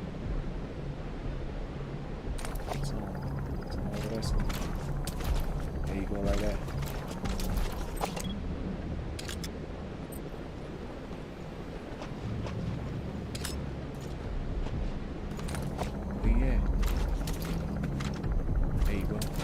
Who up?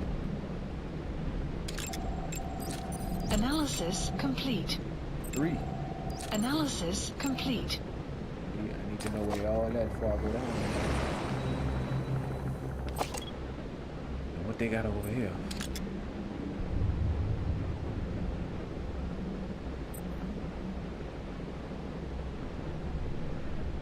Oh, I see why they call it a honeybee. It's like a hive. Like little rooms, like a hive. Got it. Ooh, look, they got another one right there. I see. I see. You from behind there. I see. Where you went? You behind there. I see you. There you go, right there. Analysis complete. Okay, let's see how we gonna quarterback this whole thing. Now that I got all of them there. I think I got all of them. I think that's all of them. I hope that's all of them. Let me take a look around one more time. Just to make sure. Anybody? Anybody else in here? Nobody else. Nobody else. I think that's all of them. The object is to know where they all at. That way when you infiltrate, they all show up on your map. You know what I'm saying? Now they all marked in red. Now at least I know where they all at while I'm sneaking around. I can look and see where they all at on my map. But now I gotta sneak up in here without being seen.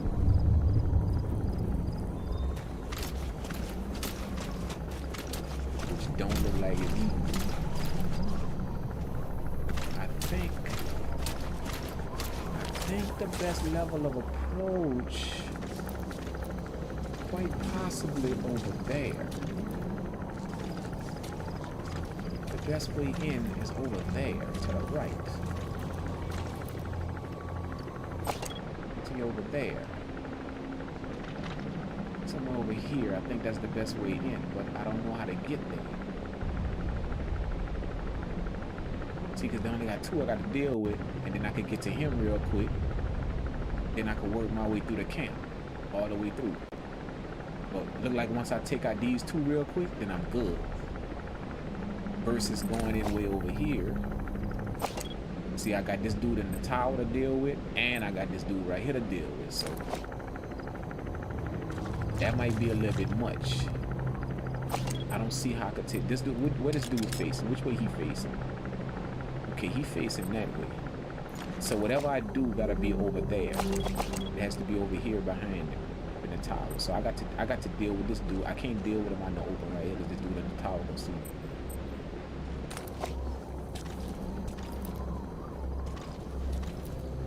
So whatever I do, I gotta deal with him behind the scene real quick. And I think I know how to do it. I think I know how. I think I know how. Check me out. I think I know how.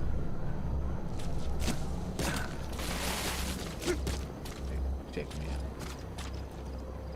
Check me out. As long as I get between them two little things right there.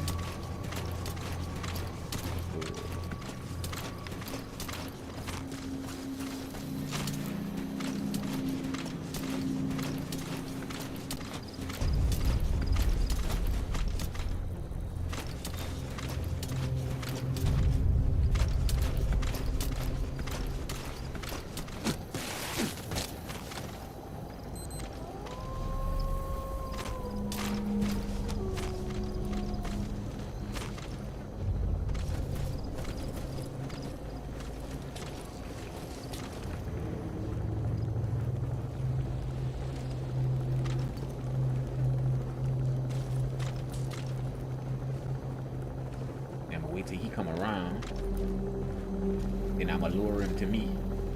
I'ma lure him back here with me. Check me out.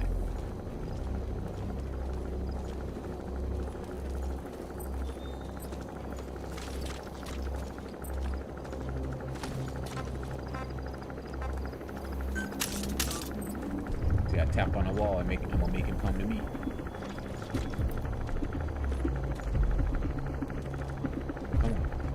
There you come.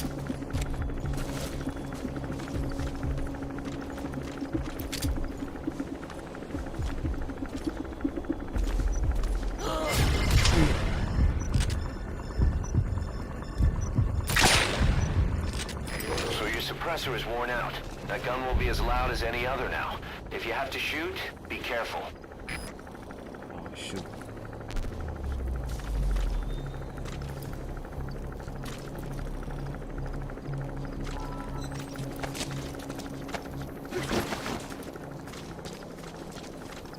The suppressor's worn out.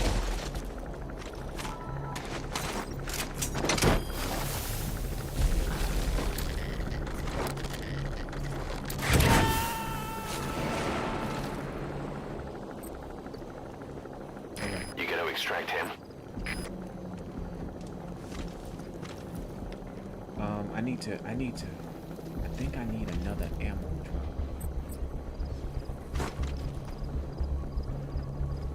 Think so. Cause I ain't going in there without my suppressor, man. I'm not going in there without my suppressor. It ain't happening. I need my suppressor, so I don't really know.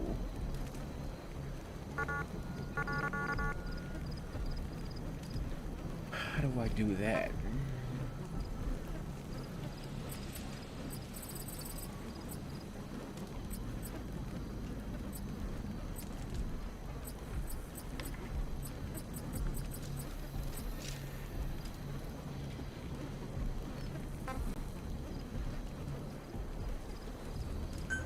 Please select a drop point.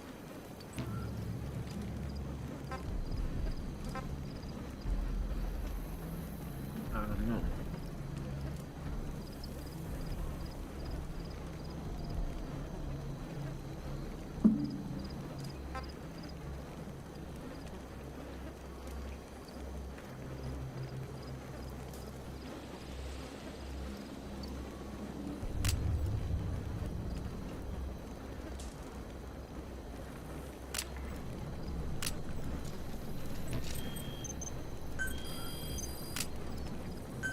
Please select a drop point.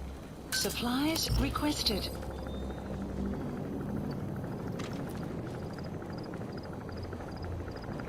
I'm having my other gun drop to me. Should drop right here. Drop it to me. Supply drop complete. There it is.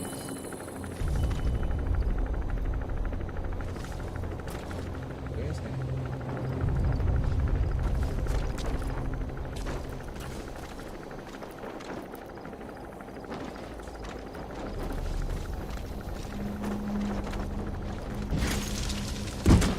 There we go. There it is.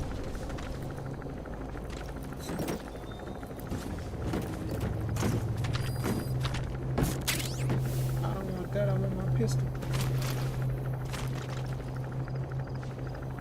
There we go.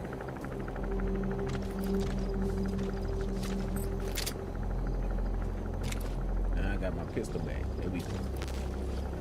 Now we good to go. Now I can work my way around here and get him up there. But I got to make sure I got all these in the back right. See, I didn't get in the back right here to check. I gotta make sure I got everybody in the back right here. Cause I don't want nobody seeing me when I go up there and get him.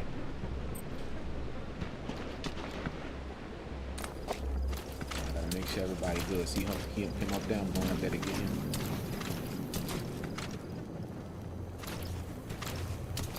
If I go up there and get him, I can interrogate him to find out where the honeybee at. But I gotta get up there without nobody seeing me.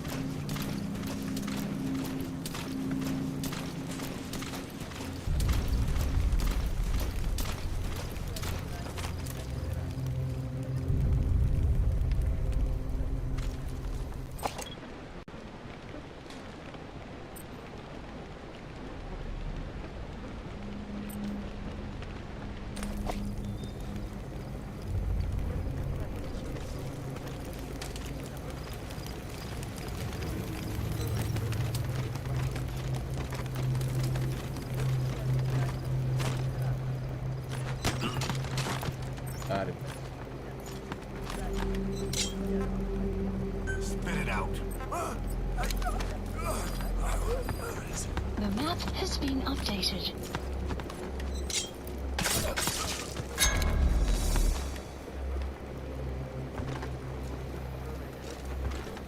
Got two. Got two.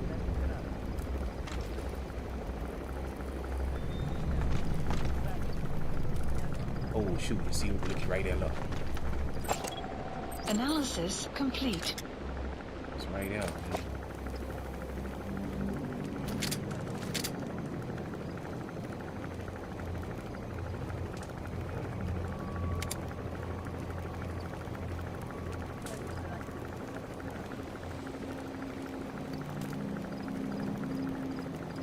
See if I can pluck him with a headshot from here.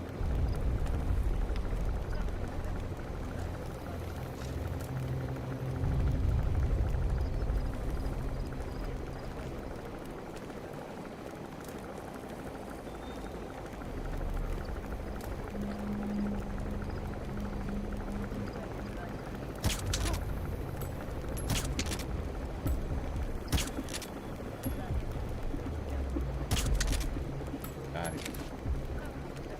Got it.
Coming too.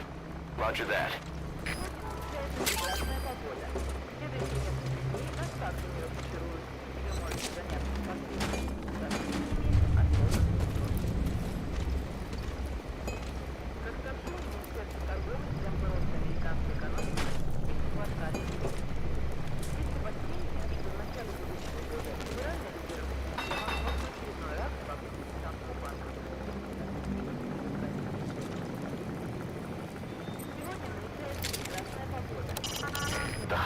should be hidden somewhere in the fort. Find it and bring it back.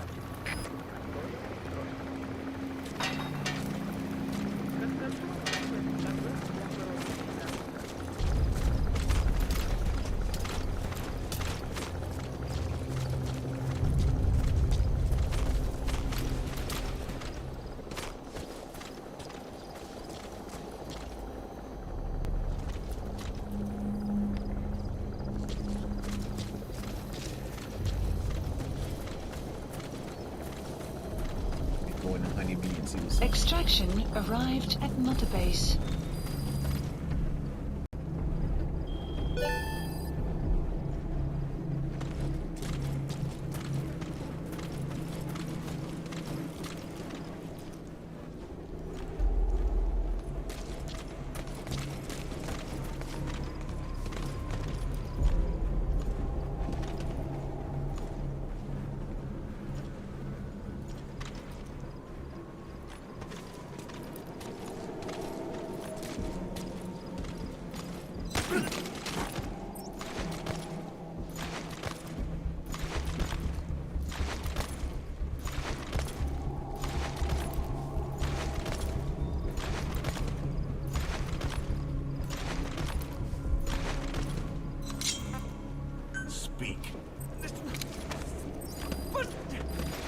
The map has been updated.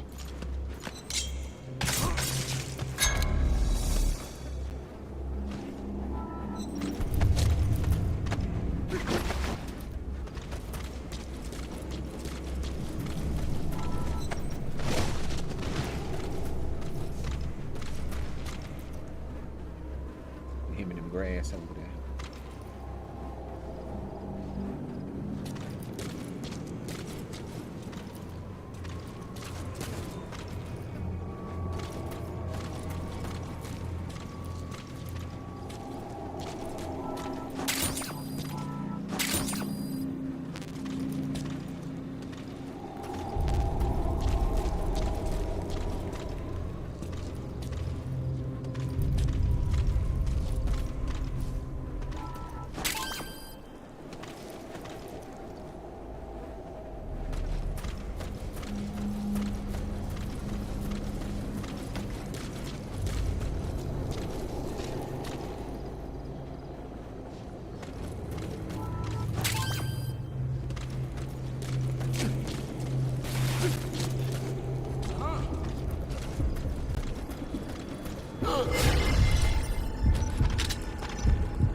Всем боевым группам, это КП! На нас напали! Всем подразделениям занять боевые позиции!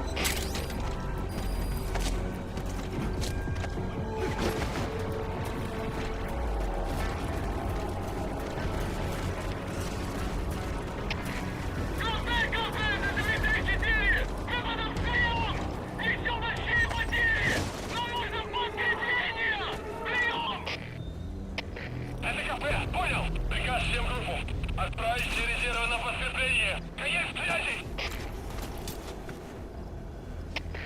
Копейтесь, Дмитрий-9! Потерял противника из вида! Ищу последние точки соприкосновения! Прием!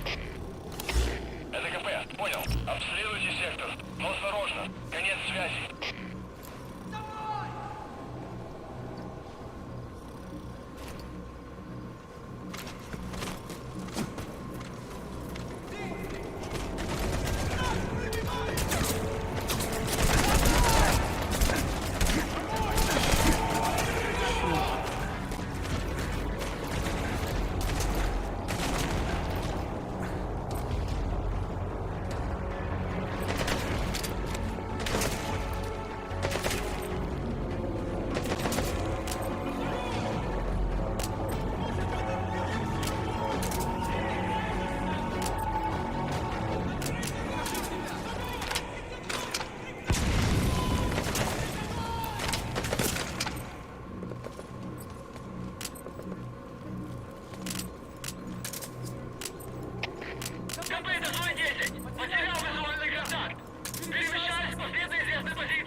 связи.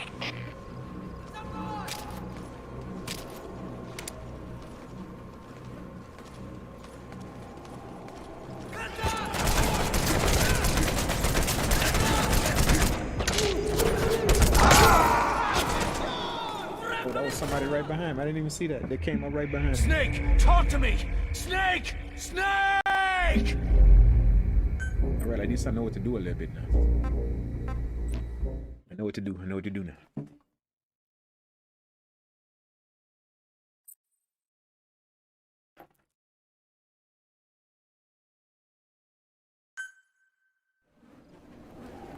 Locate the honeybee and bring it back.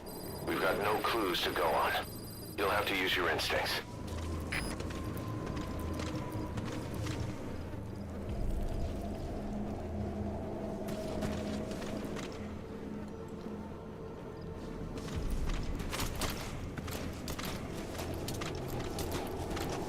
Man, I literally got to do all of that over again. But at least I know what to do now, though.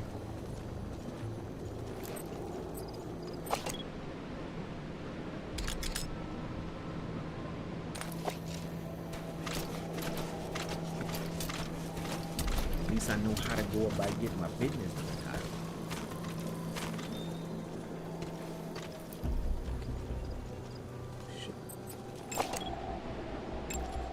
Analysis complete.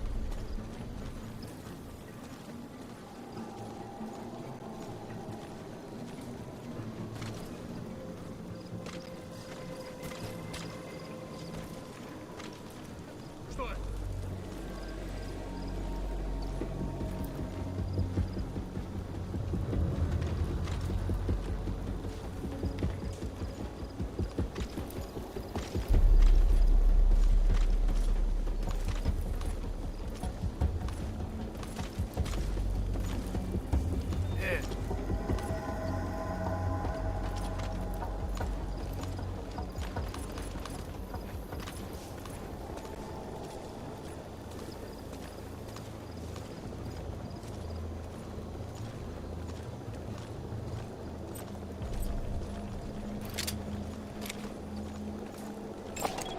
Analysis complete.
has been updated.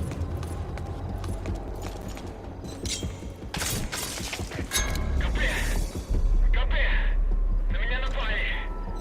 Похоже на базе противник. Не заняться его поисками? Прием! Это КП, понял. Всем подразделениям. У нас могут быть нарушители. Конец связи.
Sun will rise momentarily.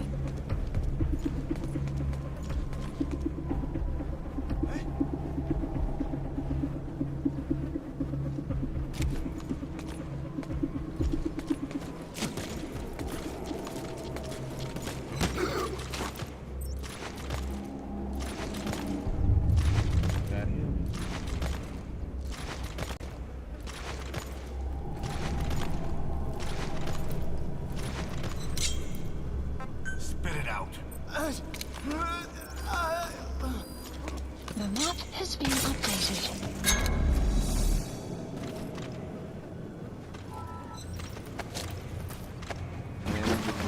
Man, I'm getting them all. I just gotta figure out where to put them. Ripping them, but I gotta know where to put them out of sight. And nobody else find. Can't just leave them hanging around. You gotta put them somewhere. Like right here.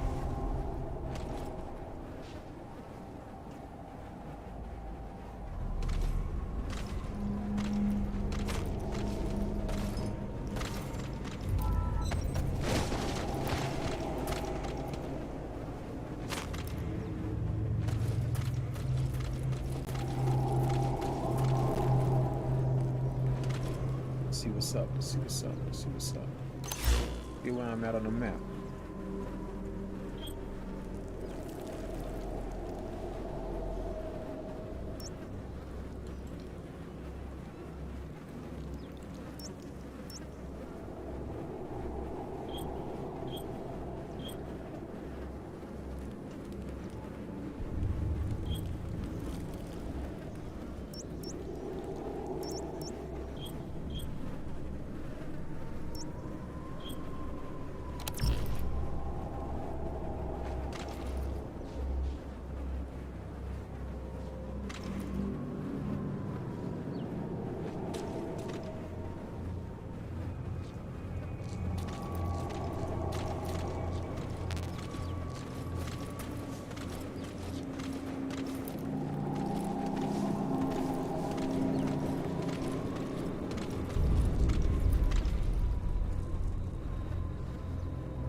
The honeybee should be hidden somewhere in the fort. Find it and bring it back.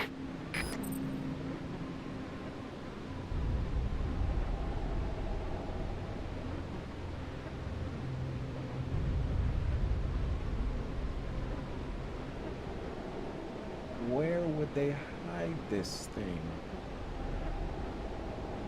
I'm thinking it's right there. Right there.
Go get this one over there. I'm right there. with the 7 in the air. But I don't know how to get to him. He's somewhere in these walls somewhere. I was trying to get to him real quick before I go down there and get him. Because I don't want him to see me up there. Let me just take my chance and go down there and get him.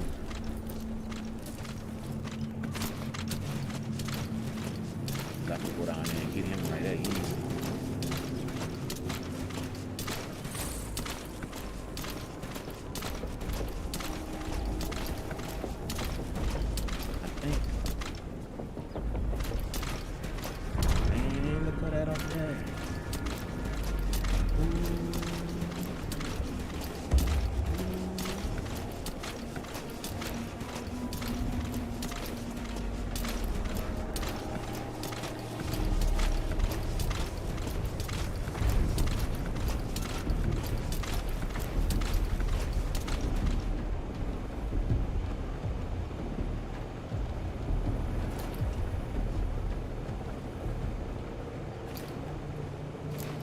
See, that up there is something.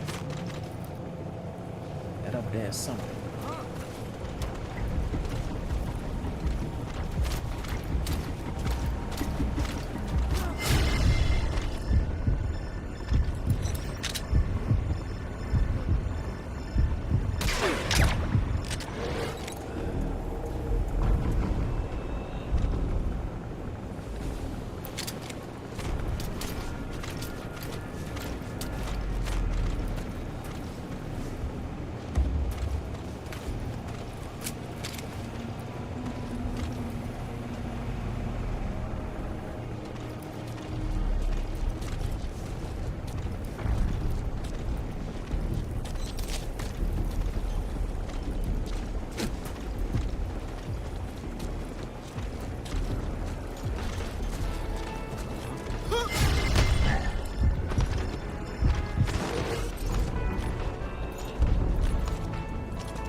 Just what we need to develop new weapons and equipment.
He's coming too.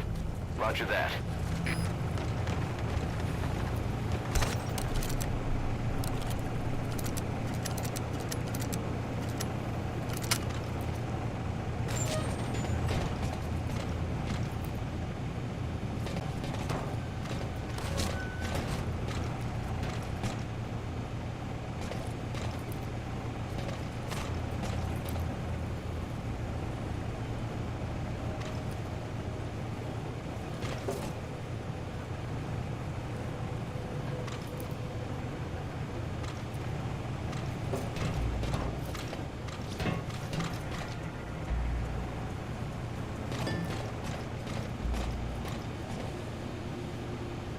There's nothing in here.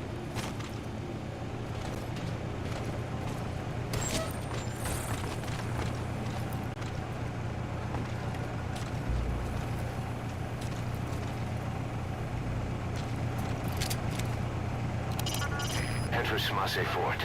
Once you're there, look for the target.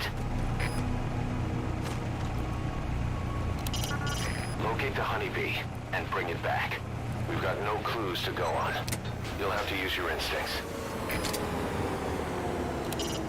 You need to retrieve the new U.S. military weapon known as the honeybee. It should be hidden somewhere in Smase Fort. There's a photo of the honeybee on your iDroid.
Guess I'm gonna just keep working my way around.